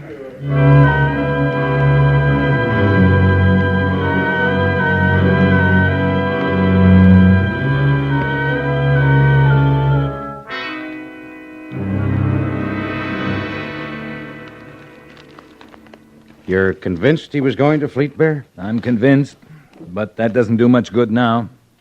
Captain, you can't help what's happened. Fleet Bear's been asking for a fight for a long time. Major Little came across the same encampment you did, only he had enough men to lead a charge. My orders were reconnaissance. I know that. And I didn't know Major Little and 3 companies of cavalry and 2 of infantry were this side of California. Major Little's not in my command. I didn't know either. Tell that to Spotted Tail. Spotted Tail's an old chief. He knew any renegades were open to attack. It was a quiet little scene, Major. Spotted Tail and me into the trees by a stream, talking peace and honor. You didn't kill Fleet Bear, Captain. Spotted Tail was talking to the White Army when he talked to me. He told me his mission was peaceful. I told him mine was no war party. We believed each other. Well, you were right. Yours was no war party. His wasn't either. They could have wiped us out right there at the Rawhide. Spotted Tail is going to figure that he was talking peace with one white man while another attacked and killed his nephew. You say you're convinced Spotted Tail was going to Fleet Bear. To join him? I think it was more likely the other way around. To persuade Fleet Bear to join him on the reservation. But you don't know that. I don't know that, but I know Spotted Tail. He signed the treaty. He's kept it. That remains to be seen. Major, Captain, outside the post gate, Spotted Tail and his whole tribe. Well, we don't want any trouble. We'll meet him outside the gates.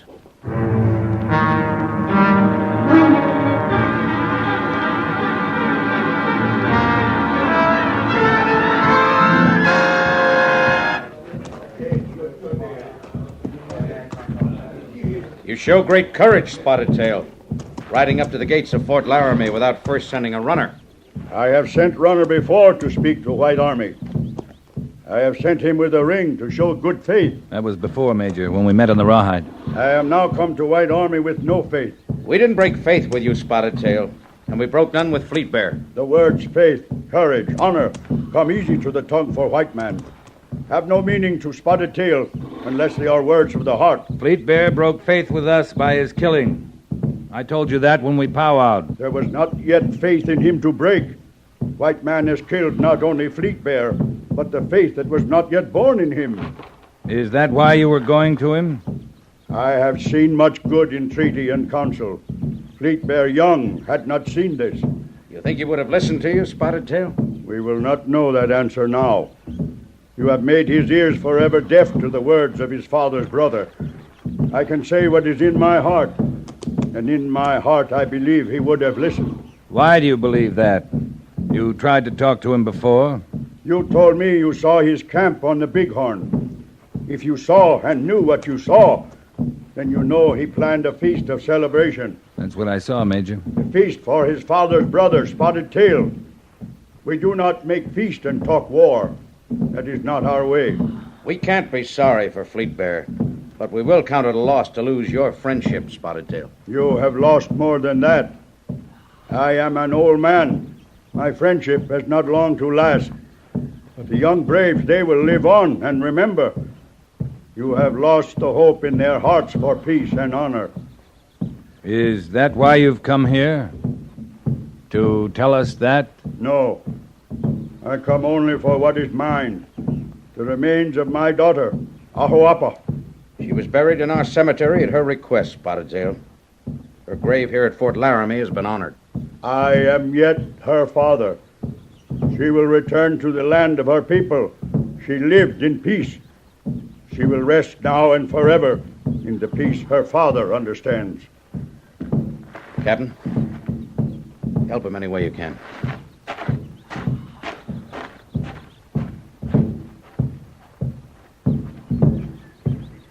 You can help me? Just one way for now, Spotted Tail. I can lead you to her grave.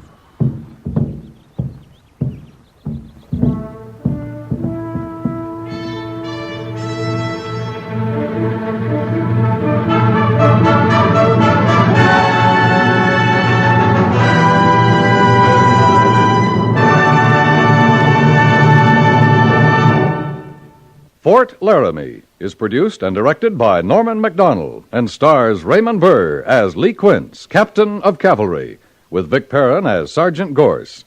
The script was specially written for Fort Laramie by Kathleen Height, with sound patterns by Bill James and Ray Kemper.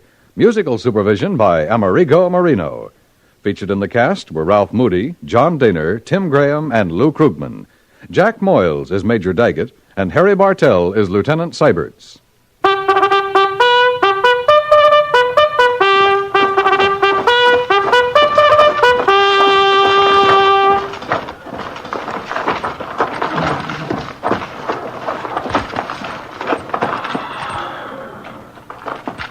Company, attention!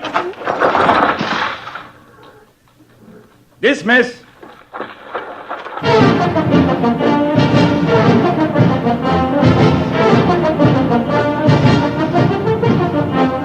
Next week, another transcribed story of the Northwest frontier and the troopers who fought under Lee Quince, Captain of Cavalry.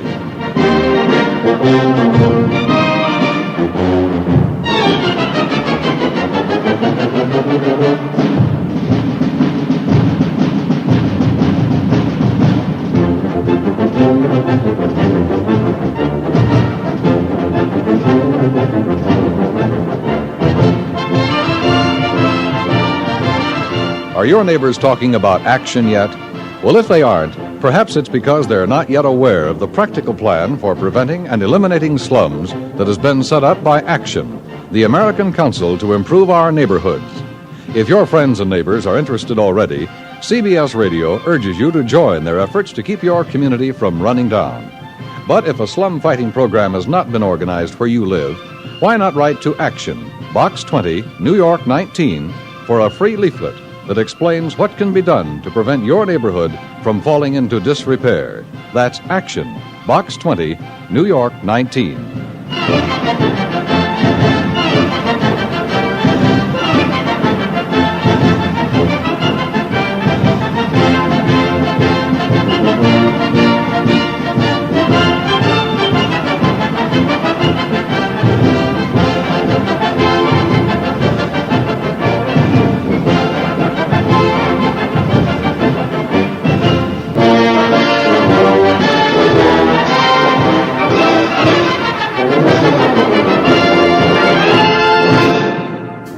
And now, a Western drama series created by director Norman MacDonald and writer John Meston.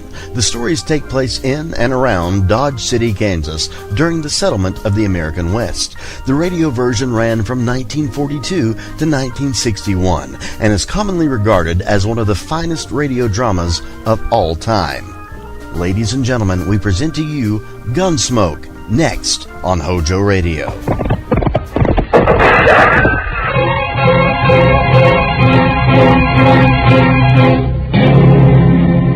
Around Dodge City and in the territory on west, there's just one way to handle the killers and the spoilers, and that's with the U.S. Marshal and the smell of gun smoke.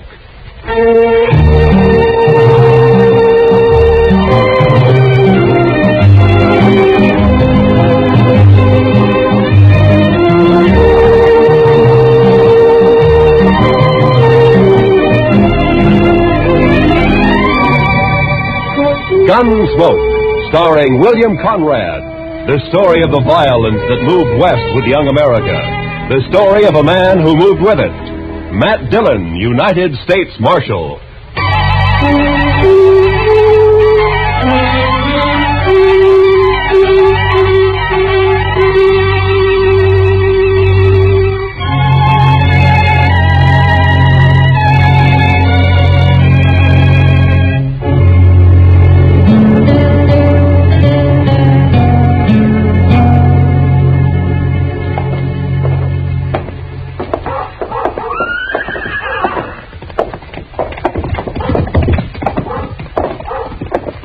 There it is.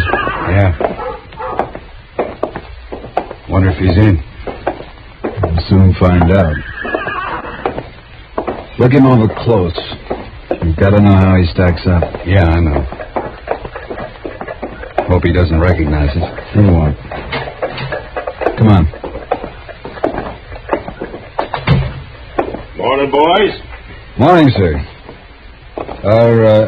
Are you the marshal here in Dodge? Yeah, that's right. My name is Dillon. Matt Dillon. Thompson's our name. I'm Jim. This is my brother, Will. I'm glad to know you. This is my sidekick, Chester Proudfoot. Pleased to meet you. Howdy. Mr. Dillon, we're after some information. Oh? What kind of information? Well, you see, Will and I just brought a trail herd up from the Pecos country, around 2,000 head. We're holding them downriver a few miles. Oh, toward Walnut Creek? Yeah, I guess that's what they call it. You see, we plan to drive them on up toward Wyoming and put them on grass for a couple of months. We got thinking we might sell them here if we could get a fair price. Well, you shouldn't have any trouble. The market's good right now. So we've heard.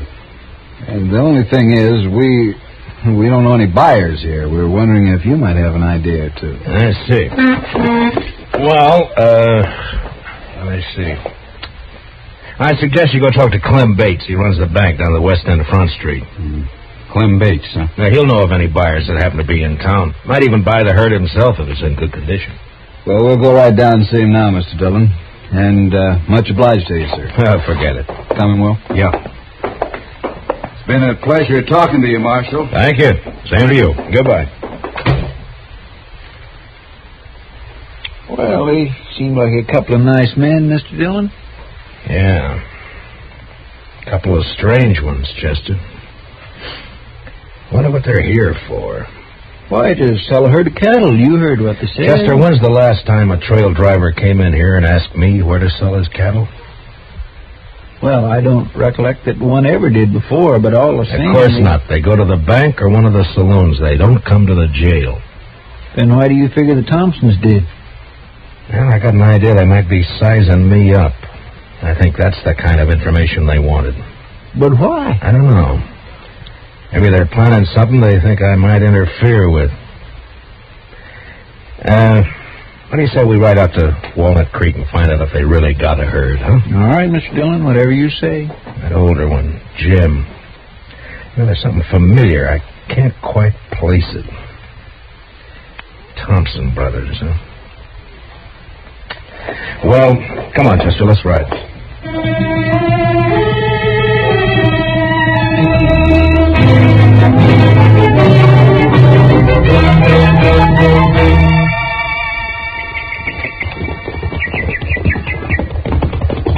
Oh, Well, they got a herd, all right, Mr. Dillon. Yes, so they have, Chester. Well, let's drop in on them, huh? Come on.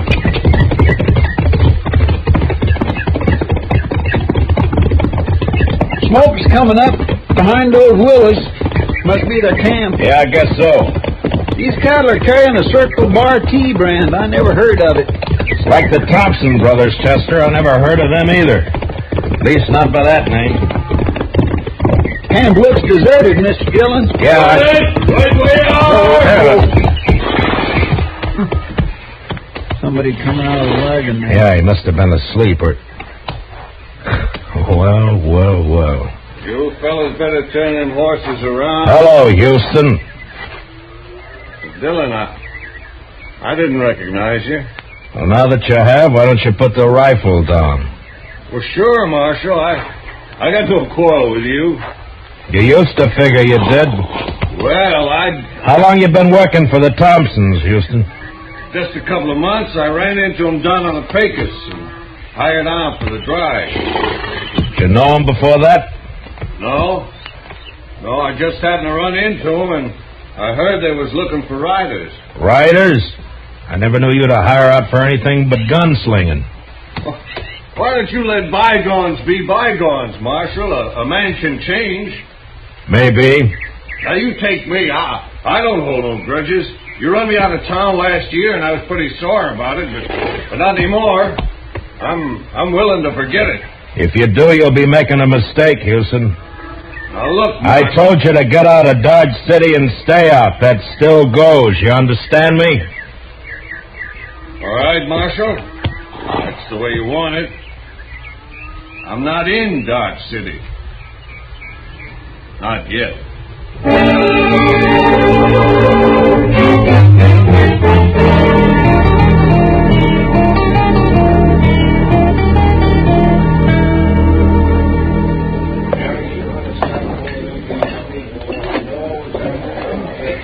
don't seem to be in here, Mr. Dillon. Yeah, we'll wait, Chester. They will be sooner or later. Well, it was a real dull day up until now. Hiya, Kitty. Good to see you, Matt. Chester. You're on your own. What? Stick around, though, huh? All right, Mr. Dillon. See you later, Miss Kitty. All right, Chester. You like a drink? Not now, thanks, Kitty. I was looking for a couple of strangers in town, the Thompson brothers. Oh, yeah. They were in earlier. Seemed very pleasant, quiet. You were polite. Mm-hmm. People aren't always what they seem to be, Kitty. Well, are they mixed up in something, Matt? I don't know.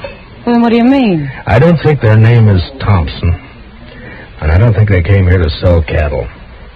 But they brought a herd in. Yeah, Matt. I know that. I'm pretty sure I've seen that older brother somewhere before. Somewhere, sometime. You're suspicious of everybody, aren't you, Matt? Are you going to start that again? All right. But you got the wrong attitude, you know. You miss a lot that way. Yeah? Yeah. Someday you're going to miss... Over here. Oh, there they are now. I came in with Clem Bates. Will you excuse me, Kitty? Sure, Matt, sure. When you're through, come back. I'll be here. All right, Kitty, I'll see you. Hiya, Clem. I just bought myself 2,000 head of the finest cattle that's come north all summer. Yeah, they are in good shape. I rode out that way this afternoon. Marshal, we want to thank you again for putting us in touch with Mr. Bates. We're as satisfied with the deal as he is. How about a drink, Matt? Thanks, Clem. Later, maybe, huh? Mr. Thompson, do you know that you got one of the crookedest gunslingers in this part of the country working for you? No, I didn't know it. What do you mean? Man who calls himself Houston Jack. Houston Jack? Is he back in town? Well, not back in town, exactly. I ran into him out at the trail camp. I ordered him out of Dodge a year ago, Mr. Thompson. The order still stands. That's funny. He didn't tell us he'd ever been in Dodge.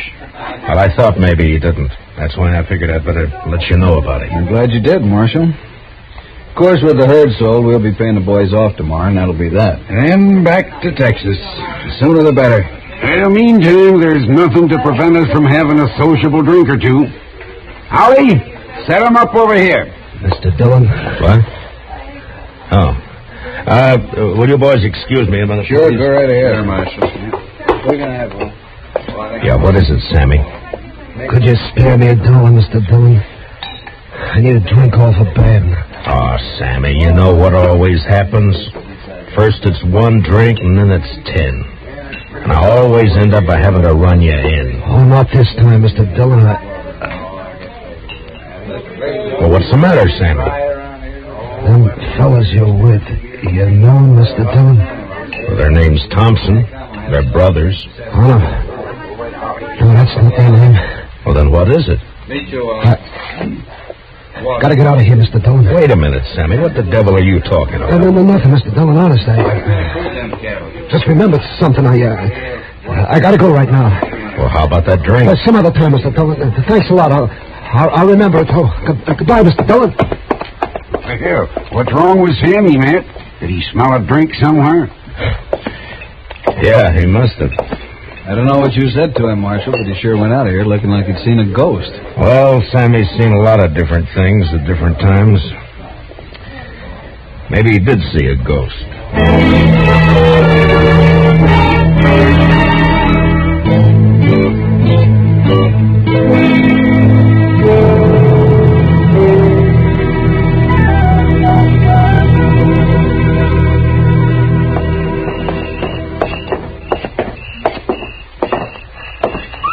I can't figure where he got to, Mr. Dillon. I looked in all the places he usually hangs out, but there wasn't any sign of him. Well, the ways of a drunkard and the ways of a woman, Chester, they're beyond all human knowledge. Yes, sir, I guess they are, Mr. Dillon. There's one thing certain, though. As blurry-eyed as he is, Sammy recognized those Thompson brothers. And that's more than I can do. Oh, maybe there's nothing to recognize. Maybe you just think you've seen them before. Yeah, maybe. Well, there's no use going back to Texas Trail. That's one saloon Sammy will stay clear of. I just don't know where to look, Mr. Dillon. I'll swear. Wait a minute, Chester. Oh, Thompson's coming out of the saloon. No, I mean across the street. There's somebody by the corner. By heaven, that's Sammy. Yes, and he's got a rifle. I got you, boy. Sammy, you're fooling! Over there for the corner. Come on, Chester. He must have been crazy, Mr. Dillon. He must have been out of his mind. Yeah, I guess. One side. Let me through here, please. Let me through. Sammy. Listen, Dillon, could use that drink now. Thought I'd get the reward.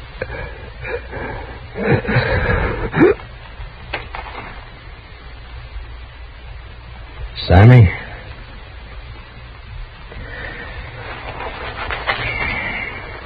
Is he dead? Yeah. We sure hated to do it, Marshal. We had nothing against this man, didn't even know him, in fact. But I guess you saw what happened. Yeah, I saw it. He threw a rifle on you, tried to kill you. You couldn't do anything else. I can't figure it, Marshal. My brother and me didn't have no quarrel with this fella. Well, Sammy drank a lot. He wasn't always in his right mind. But you won't be held. It was out and out self-defense. Thanks, Marshal. Thanks a lot. Come on, Will, let's get out of here. Yeah.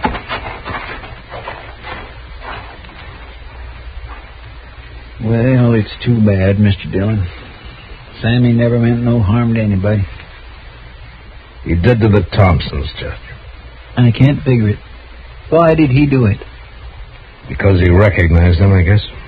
Say, did you see them draw after he fired? Yeah. Yeah, I saw him. They're fast, Mr. Dillon. Matt, What? Oh, Kitty. I heard him down the street calling for Doc. Was hurt.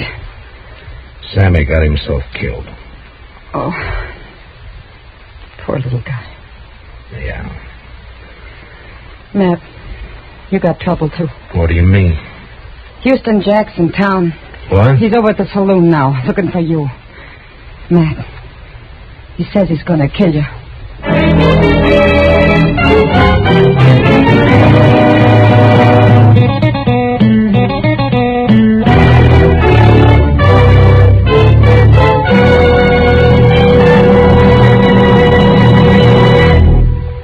We will return for the second act of Gunsmoke in just a moment. But first, adventure on your mind, then keep tuned. The Gene Autry Show is straight ahead on most of these same CBS radio stations, bringing you the Melody Ranch Gang and Gene Autry songs. Tarzan's straight ahead, too, tonight, involved with some fanatic headhunters in darkest Africa. There's another true police case on gangbusters this evening, and Broadway is My Beat offers mystery fiction that's packed with excitement. They're all ahead tonight on CBS Radio. Now, the second act of Gunsmoke.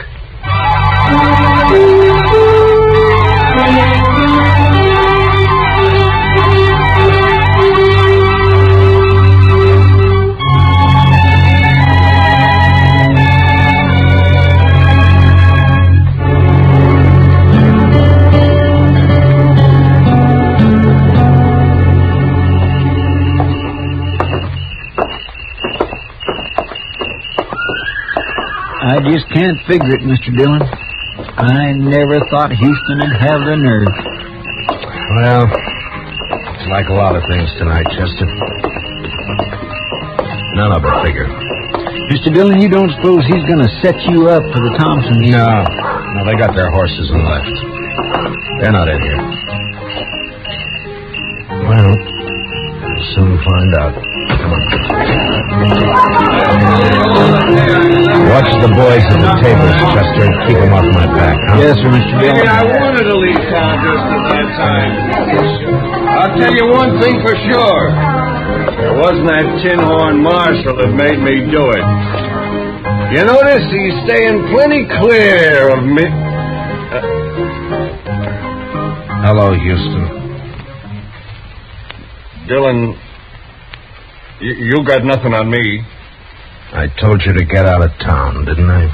I know, but you You still got... I told you to stay off, didn't I? Yeah, but you had no right. What do you think you are? Why'd you come back? That's my business. Mine too, maybe. You're under arrest. Stay back, Dillon. I'm warning you. You can't keep backing off forever, Houston. You'll have to stop sometime. I said you're under arrest. I heard what you said. I got ears, Dillon, and I know how to... He's holding out the door, Mr. Dillon. He's getting away. Careful now. He could be waiting outside. You drew, Mr. Dillon. Why didn't you shoot? Because you didn't draw. You can't... There he goes. Oh, come on, Chester.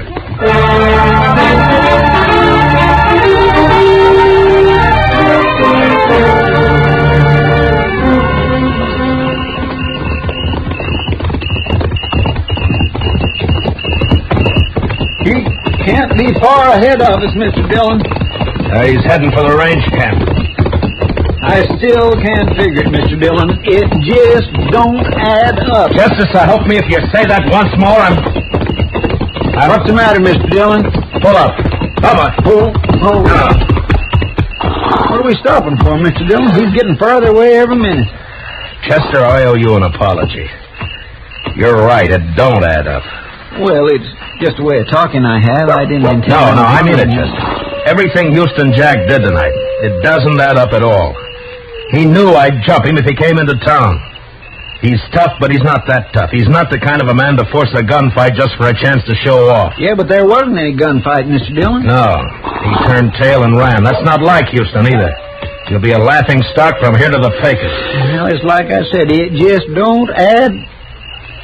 I forget what I was going to say. Chester, suppose the Thompsons wanted to get us out of town for a while, huh? You mean they put Houston up to that dido so we'd chase off after him? Well, there's only one way I know to find out. Come on.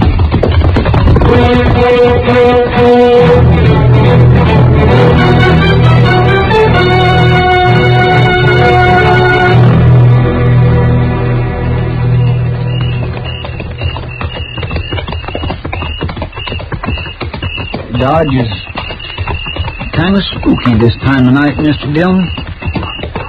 Pretty, though. All shadows and moonlight. Yeah. Man could do a fair job of shooting tonight. Why? Sometimes I think Kitty is right about you, Mr. Dillon. Meaning?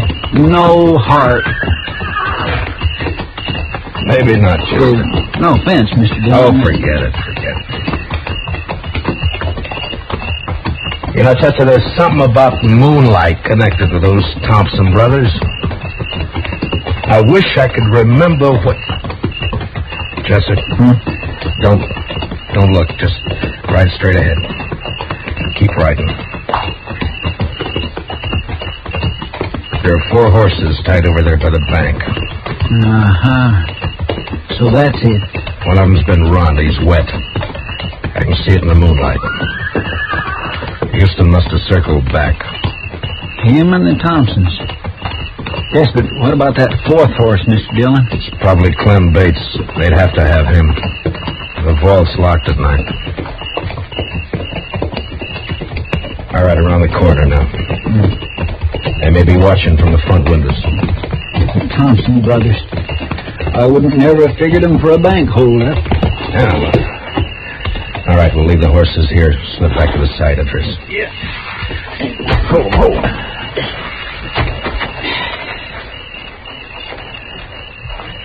Well, what about that moonlight now, Chester? Well, I guess it's bright enough a man could do a fair job of shooting tonight.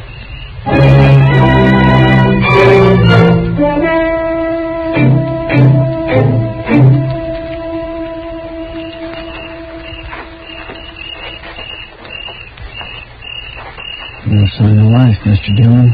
Yeah. They're in there, though. Side door's open. Maybe one of us sort of kind of... I came from the door. Come on, Justin. All right, get right against the wall. They'll have to show themselves to fire at us. See, Mr. Dillon, I think they shut that door. Yeah. All right, let's move in easy. Yes, sir.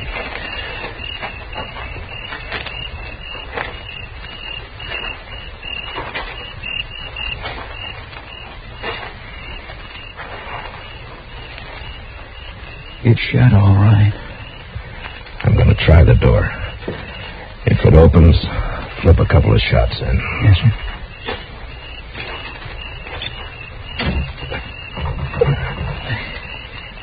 It's bolted. All right, cover me, Chester. Here goes. I think I hear him running inside. Yeah, one more. They crashed out through the front window, Mr. Dillon. Yeah, come on. Oh, there's Clem on the floor. They must have laid him out. Easy, Chester. Maybe be waiting outside for us. There they go. They're making a run for it. Yeah, come on. Let's get out through this window. Mr. Dillon? Mr. Dillon! It's all right, Chester. Nicked a rib, I think. I'm all right, sir. I thought for a minute there that they'd... Yeah, I know. Looks like one of them stayed behind. That shot came from the corner of the livery stable over there. Maybe I can... What's the matter, Dillon? You're supposed to be good. It's Houston, all right. He's back at that old stone well. Yeah. Stay here and keep him pinned down, Chester. I'm going up on the roof. Through the trap door back here. All right, Mr. Dillon. Watch yourself. Yeah. Throw a shot or two at him. Keep him busy, huh? Yes. You gotta do better than that, Dillon. I will, Houston. Don't worry about that. And if I can just get this open without... There. Now... You're not getting Lily, are you, Dillon? South corner there.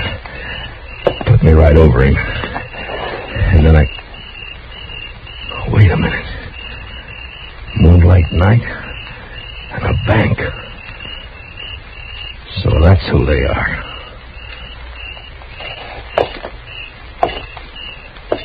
Houston! Dillon, where are you? Up here. You're under arrest. Drop your gun. I'll drop it. Last chance, Houston. Your last chance. All right, then. So long, gunslinger.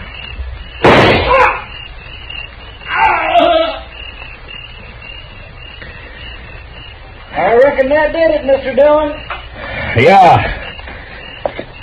Moonlight's real bright up here, Chester. All right, Chester, I'm coming down.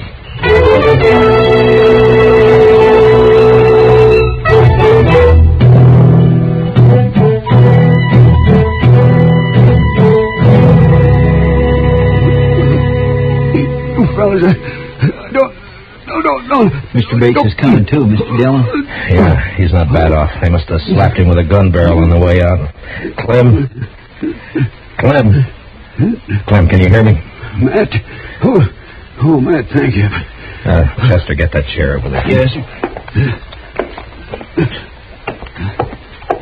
Here you are. All right, give me a hand with it. Easy, fellas. Come on, Mr. Bates. There you are. Now, what happened, Clem? Are they trying to make you open the vault? That's right. It was those Thompson brothers, Matt. Yeah, I know. They fooled me plenty. Thought they were fine fellas. I've been drinking with them all evening. Well, you never know, Clem. They get away with anything? No. I was about to give in and open the vault when you rode by.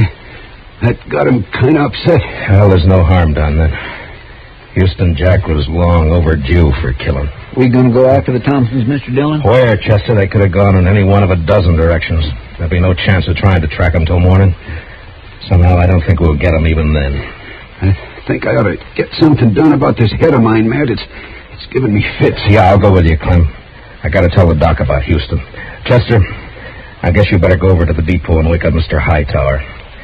Have him put a wanted bulletin on the wire. For the Thompson brothers, huh? No, Chester. I've recognized them finally. Their name isn't Thompson. Well, what name do I put in the bulletin, Mr. Dillon? Just say, wanted for attempted bank robbery in Dodge City, Frank and Jesse James.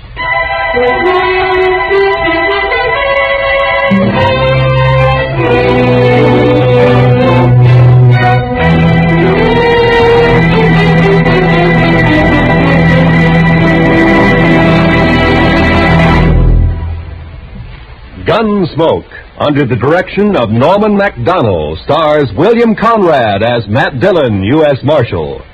Tonight's story was specially written for Gunsmoke by Les Crutchfield, with music composed and conducted by Rex Corey. Featured in the cast were Harry Bartell and Vic Perrin, with Paul Dubov, Joe Duvall, and Lou Krugman. Paul Hebert is Chester, Georgia Ellis is Kitty. Join us again next week as Matt Dillon, U.S. Marshal, fights to bring law and order out of the wild violence of the West in Gunsmoke.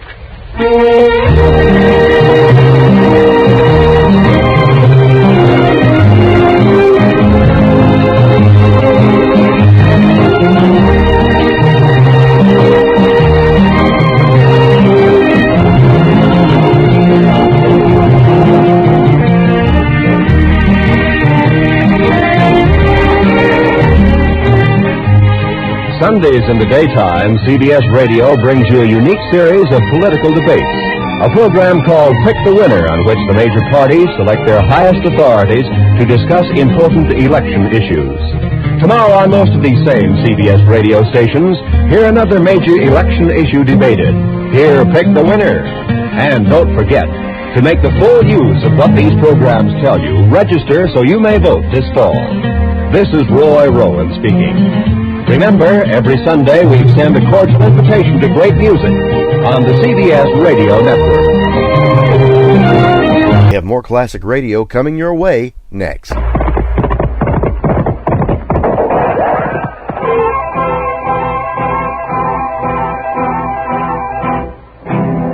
Around Dodge City and the territory on West, there's just one way to handle the killers and the spoilers, and that's with the U.S. Marshal and the smell of Gunsmoke.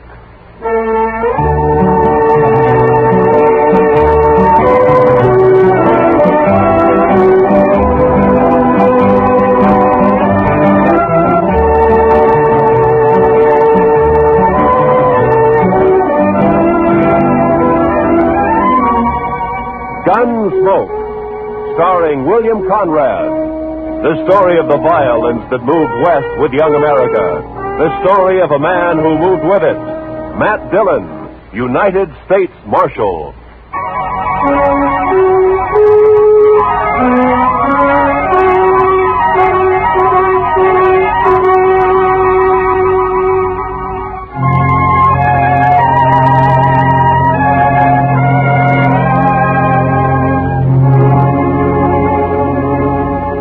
They told us a man we'd been looking for, a murderer, was in a cow camp on the North Fork of the Canadian River, about 100 miles south of Dodge. So Chester and I rode down to take a look. We found a fellow there with a right name, but the wrong face. So we started back. First night we camped in a dry, buffalo-rutted depression.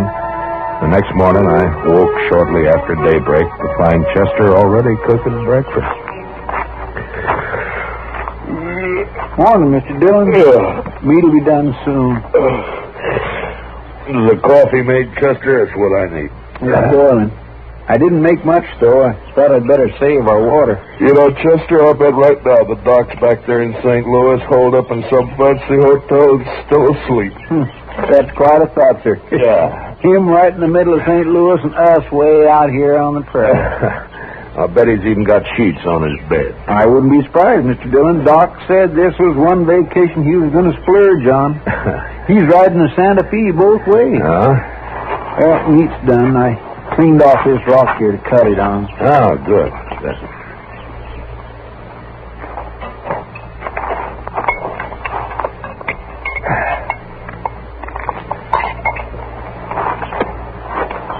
Well, you got it warm anyway, Chester.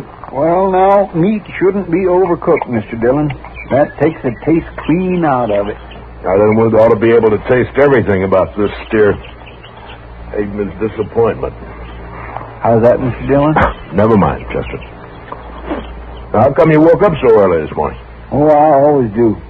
Seems as soon as it gets daylight, my feet start to sweat, and then I just got to get up. Well, that's as good a reason as any, I guess. Wow. Looks like we got company, Chester. What? Oh, where? Right out there, heading straight for us. Oh, yeah. Some cowboy, probably. I don't know. He doesn't ride quite like a cowboy. Why, it's just a kid, Mr. Dillon. Yeah, it sure is. Sure needs a haircut. Say, Mr. Dillon, it's a girl. Now, what could she be doing out here? And carrying a rifle, too. Well, get on, miss, and have some coffee. Who are you, mister? Hi, this is Chester Proudfoot, and I'm Matt Dillon. Howdy do. You rustlers or what? Not exactly. I'm the U.S. Marshal out of Dodge, ma'am. U.S. Marshal? Oh, that's good. It is? Why? I need help, Mr. Marshal. My daddy's awful sick. Sick? Well, where is your daddy? We got a homestead about a mile over that rise back there. Oh, what's he sick with? It's his leg, Mr. Marshal. A horse threw him and his saddle both in the corral, and then it stepped on his foot. And now his whole leg's all funny. He's got a fever, too. Mr. Dillon, that sounds like... Yeah, I know, Chester. Tell me, miss, when the horse stepped on him, did it cut his foot, break the skin anywhere? Just a scratch. Tore his boot off, though. Oh. Please, Mr. Marshal, please come see him. I'm scared, the way his leg is and everything. Well, sure we'll come. Your mother with him now? I don't have a mother, Mr. Marshal. Oh. Well, then, what are you doing out here if your daddy's sick? We ran out of meat about 3 days ago, and I don't have anything to feed him. Oh. All right. Chester, I'll ride back with... what is your name, anyway? Tara Hantry. Oh. I'll be 16 next January. Well, that's fine. We'll go back to the Hantry place, Chester. You scout around for some meat. All right, sir. And if you don't find any antelope, shoot the first calf you see. Anybody's calf. I'll do it, Mr. Dillon.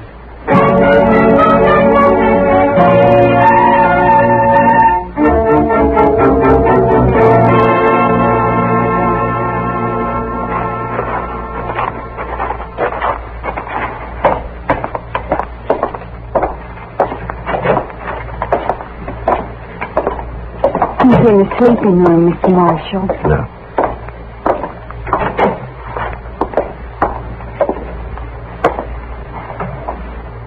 Daddy. Daddy, I found a man, and he's going to help us. And, Daddy, he's a marshal, a U.S. Marshal. Matt Dillon, Mr. Hantry. How are you feeling? Dillon? I've heard of you. You're from Dodge, aren't you? That's right. Well, Marshal, I ain't feeling so good. My foot don't hurt no more, but my leg is all sort of, well, it ain't pretty. I don't know much about these things, but maybe I better take a look at it anyway, huh? Sure, Marshal. There she is. All right, you can cover it up. I was in the war, Marshal. I know what gangrene is. Guess you do, too, huh? Yeah. Well, the first thing, a friend of mine is out getting you some meat, and then we'll load you in your wagon. Well, Ben took the wagon. What? Ben Warling. He took the wagon when Daddy got hurt. Said he'd find a doctor and bring him back. Well, who's Ben Warling? Oh, he's been sort of working here, Mr. Marshal. I should have run him off long ago. That's what. Well, where is he? What'd he take the wagon for? Where's he going to find a doctor around here anyway?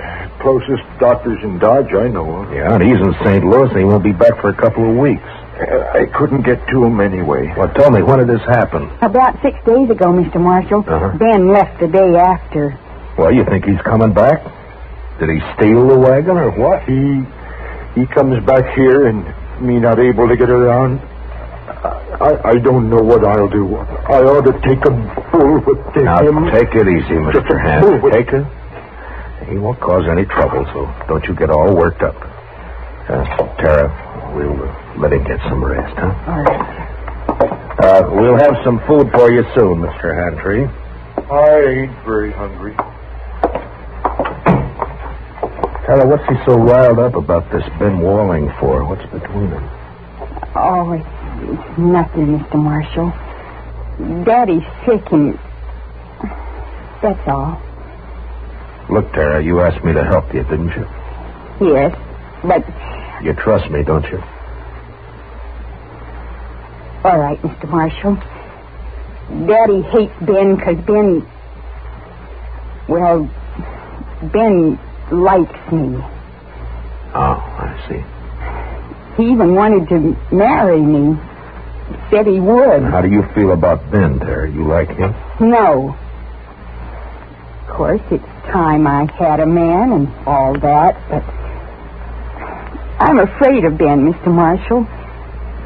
It's like there's something wrong with him. He's always sneaking around when you don't expect him. Makes me uneasy, like. Well, we won't worry about Ben now. You stay here in case your daddy wants anything. I'll go outside and wait for Chester. Mr. Marshall, I'm awful glad you're here. We'll see it through, Tara. Don't you worry.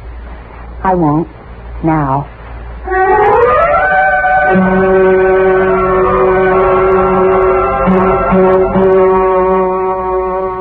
I went outside and walked over to the small corral that stood nearby.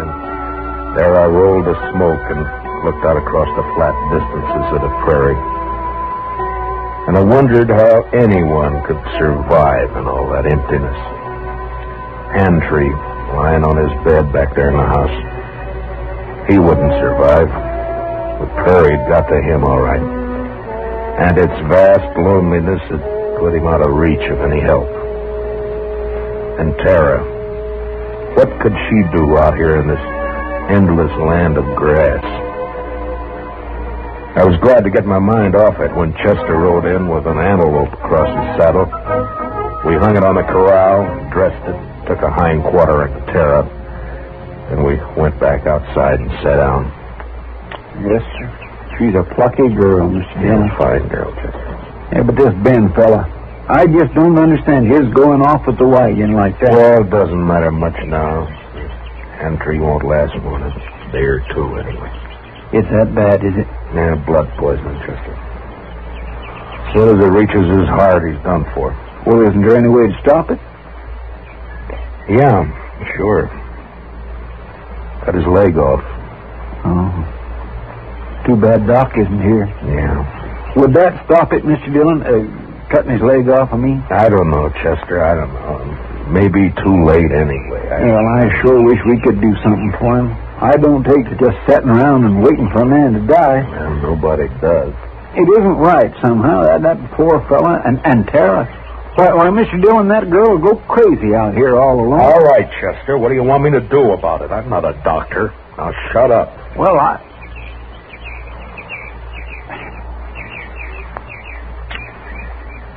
Mr. Dillon,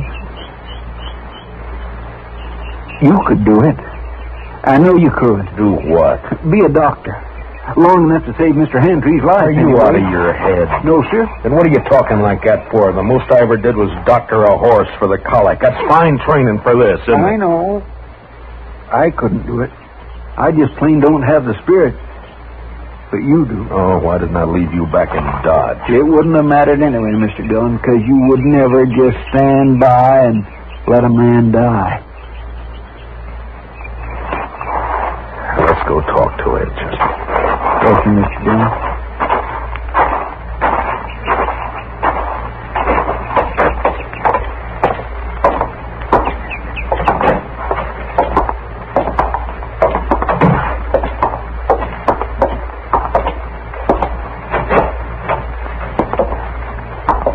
Daddy's fever's worse, Mr. Marshall. I'm going to get some more water. How do you feel, Mr. Gentry? I don't feel much, Marshal. Outside of burning up.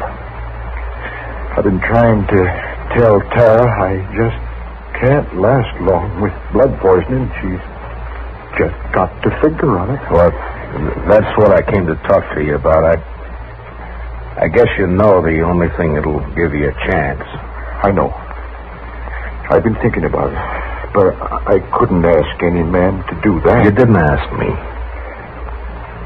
Well, it's up to you, Mr. Gentry. I'll try it if you're willing. Only thing is, I won't know much about what I'm doing. I seen it done in the Union Army, Marshal. I could tell you some things. All right. The only thing is, Marshal, I don't know I'd be much use around here with one leg. Well, you'll have to decide that for yourself. I know. You could move to town, Mr. Gentry, you and Tara. That's it, Tara. If it was just me, I wouldn't do it, but I can't leave Tara alone. Now, if I can help it, I can't. All right, Marshal. Let's do it. You're a brave man. No, Marshal. I just don't have any choice. Come on. Let's get it over with. You got any liquor in the house? There's a jug of corn out in the kitchen. Get it, Chester. You can start drinking it while we're getting everything else ready. Tell Tara to start boiling a lot of water. Yeah. I'll talk to her in a few minutes. I'll be right back. Now, I want you to tell me everything that you know about this, Mr. Gentry. First, I'll tell you what you'll need. Mm-hmm. There's a straight iron out by the corral somewhere. Yeah. You can heat it in the main room fireplace. Right. Now, what else? Tara will find some cloth for bandages. And the rest of the stuff you can get in the kitchen. Uh-huh. The only thing worrying me is what'll we use to tie off the arteries with? Plain thread won't hold. Maybe some thin strips of rawhide. No, they'd soak through. You got to have something. I know. At least I think it'll work. What about horsehair? Oh, that's it, Marshal.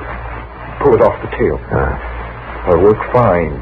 Here's the jug, Mr. Gentry, and I brought you a cup, too. Pour me some. I want to get good and drunk. Here you are, Mr. Gentry.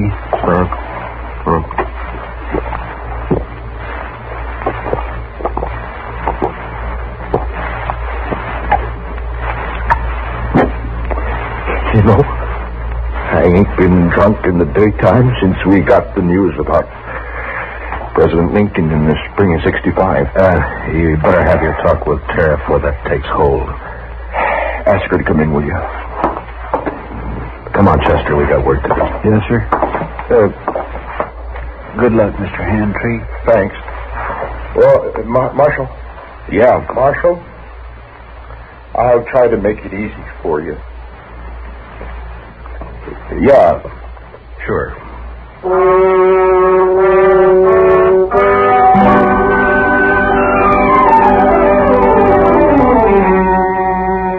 Shortly after noon, I operated. Whether it was the corn whiskey or his own hard courage, I don't know, but Gentry never whimpered. Chester stood outside the door and brought me whatever I needed. Tara waited in the kitchen, boiling more water and thinking her own thoughts. Maybe it was harder on her than any of us. Toward the end, Gentry mercifully passed out. When I'd finally finished bandaging him, I was kind of faint myself. I'd done everything I could. I just hoped I'd done it right. How is he, Mr. Dillon? You'll have to clean up in there, Chester. I've got to get outside for some air. Yes, sir, I'll do it. And put that fire out. It's hot enough around here. I don't know how you did it, Mr. Dillon. Tara? Tara, will you come on outside for a while?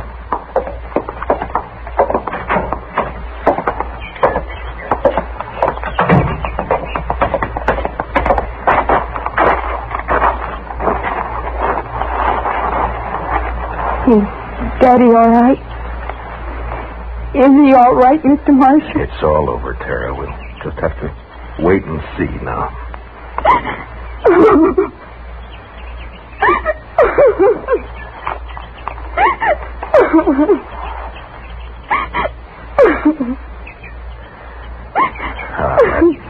There now, Tara. He's all right. I'm sorry, but it took so long. I thought you'd never finish. He didn't feel much, Tara. The corn liquor worked fine. Fine. Will he get well now? Well, I hope so, Tara. I hope so.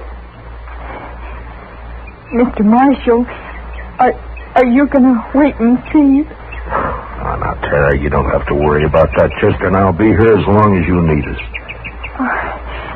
I just wanted to be sure. Can I go see Daddy now? Well, as soon as Chester comes out, Tara, then you can. All right. I'll wait, Mr. Marshall.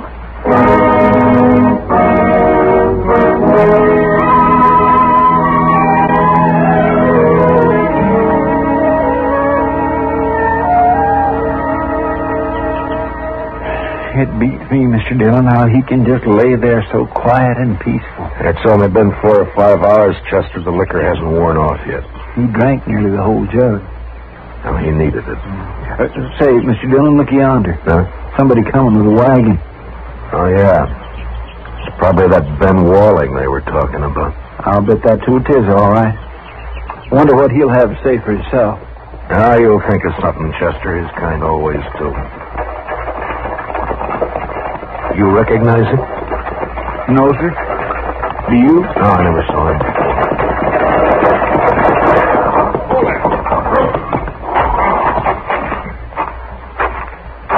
Hello? What are you doing here? You Ben Walling? How'd you know? The Hantrees, they've been wondering about you. Oh, yeah, sure. How's old Hantree, anyway? He's all right. He is, huh? You've been gone a long time, Ben. Where were you? I don't know you, mister, but you sure ask a lot of questions. You can answer them one at a time. Now, where were you? Who are you anyway, mister? I'm a U.S. Marshal. Ain't no U.S. Marshals around here. There is now. Generally, I'm in Dodge. Your name Dillon? It is. What are you doing here, Marshal? Tara ran into us, asked us to help. Seems the only able-bodied man around here took off in a wagon. I went to fetch a doctor. Anything wrong with that? Not at all. Where is he? Well, first night the horses ran away, and I've been chasing them ever since. I didn't catch him till this morning. And then I've been gone so long, I thought I'd better get back here right away. I was worried about Tara and old Hantree, of course. I see. Well, you better get your horses unhitched, Ben. You can see Tara later. She's in with her father now. Gonna be all right, huh? I was kind of worried about that foot. Looked to me like it might have poison in it. It did. What do you mean it did? I took his leg off about noon today. You what? Mr. Dillon did it all by himself, just like a regular doctor. Oh, but how'd you know what to do? You might have killed him. Somebody had to do it, Ben. It's a sure thing Tara couldn't. You're blaming me, ain't you? Well, I did everything I could. It isn't my fault those blasted horses run off. Hantree's pretty sick, Ben. I wouldn't bother him for a day or two if I were you. Oh, I won't bother you. Oh, now look, Marshal.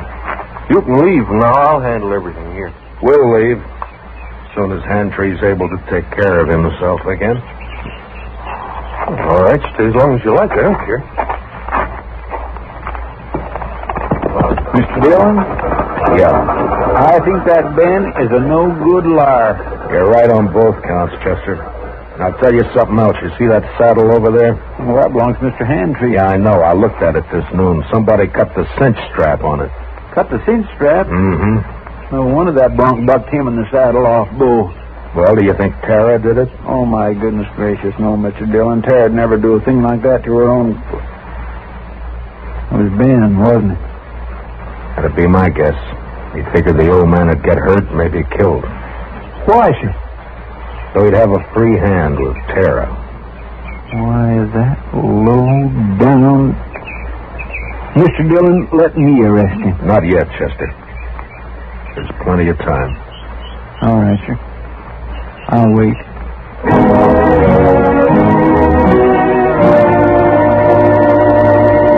There wasn't as much time as I figured. Gentry had a bad night, and by morning he was so weak he couldn't lift his head.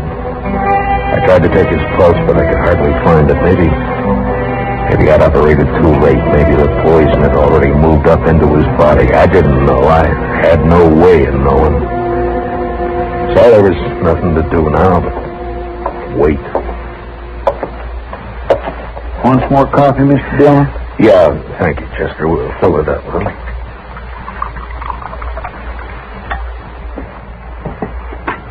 Tara won't eat anything at all, sir. She just sat there by his bed, hasn't slept a wink I know of. Well, it's her father, Chester. He's all she's got. I never thought much about it before, Mr. Dillon, but seeing Tara, I kind of wish I had a daughter. You'd have to change your profession if you were going to take care of a daughter, Chester. Why, I don't have any profession, Mr. Dillon. Oh, Mr. Marshall. Yeah, what is it, Tara?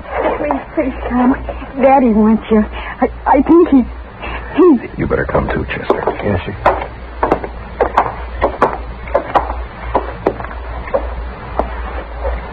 It's Matt Dillon, Mr. Gentry. Can you hear me? Marshal, I can't hold out no more. Now, don't say that. Keep fighting, man. You'll pull through. No, Marshal. I'm gonna die.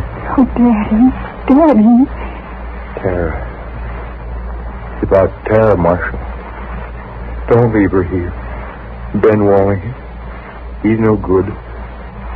He'll try to keep her. Now, don't you worry about Ben Walling, Mr. Gentry. I promise you he won't get anywhere near Tara. Now or ever. Thanks, Marshal. He's a bad one. Tara can't stay here alone. She can't work this place. It's a bad way to die. Not knowing. Now, I want you to listen to me. Listen to me now. Yeah?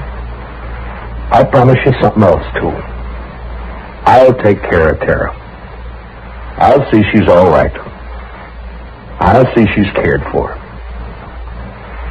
Now, I promise that. I thank you, Marshal. I sure... Where's Tara? Daddy. I'm right here. Daddy. Tara. Come on, Chester. Daddy. Daddy.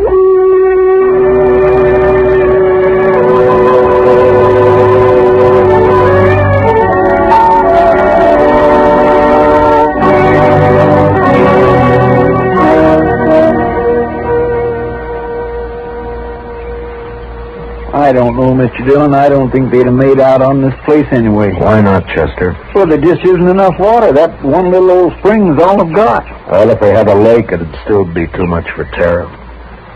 What are we going to do with her, Mr. Dillon? I don't know, Chester. We'll have to think of something. My, I wish she'd come out of that house. I don't like it, her in there breaking her heart. Give her a little time, Chester. She'll be all right. Don't you move a finger, either one of you.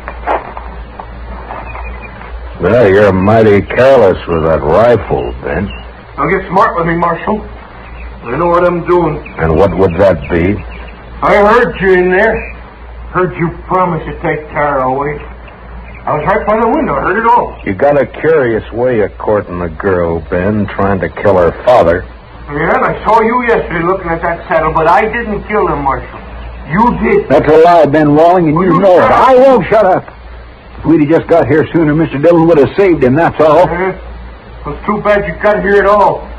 Because you're going to die for it.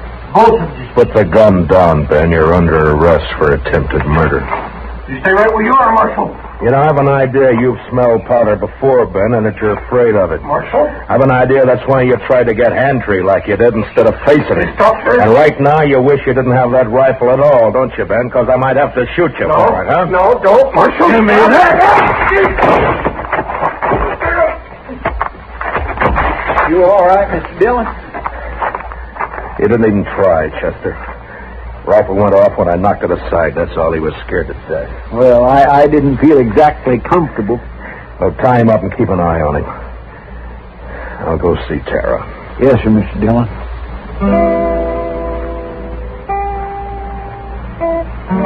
Late that evening, we buried Hand-Tree out on the prairie out in back of the little homestead.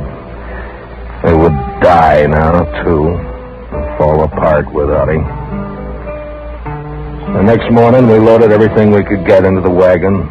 With Tara beside me, we started out for Dodge. Ben Wallen never said a word. Chester led his horse, and they rode along ahead of us.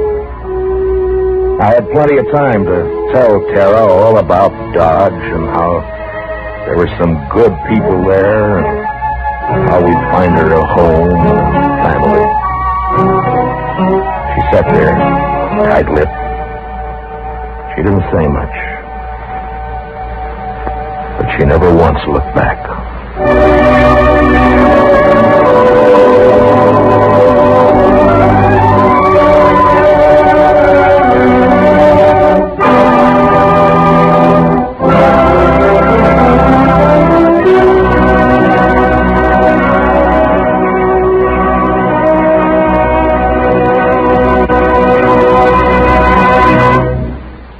Gunsmoke, transcribed under the direction of Norman MacDonald, stars William Conrad as Matt Dillon, U.S. Marshal. Tonight's story was specially written for Gunsmoke by John Meston, with music composed and conducted by Rex Corey. Featured in the cast were John Daner, Sammy Hill, and Larry Dobkin. Parley Bear is Chester. Join us again next week as Matt Dillon, U.S. Marshal, fights to bring law and order out of the wild violence of the West in Gunsmoke.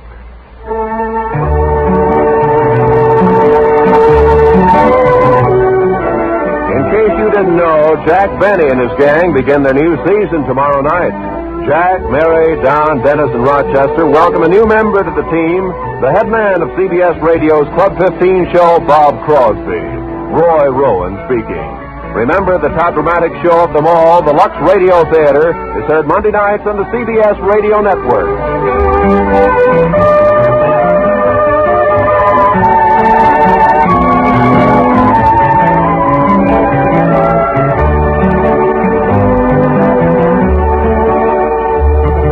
Thank you for listening to HOJO Radio. We'll be back again very soon.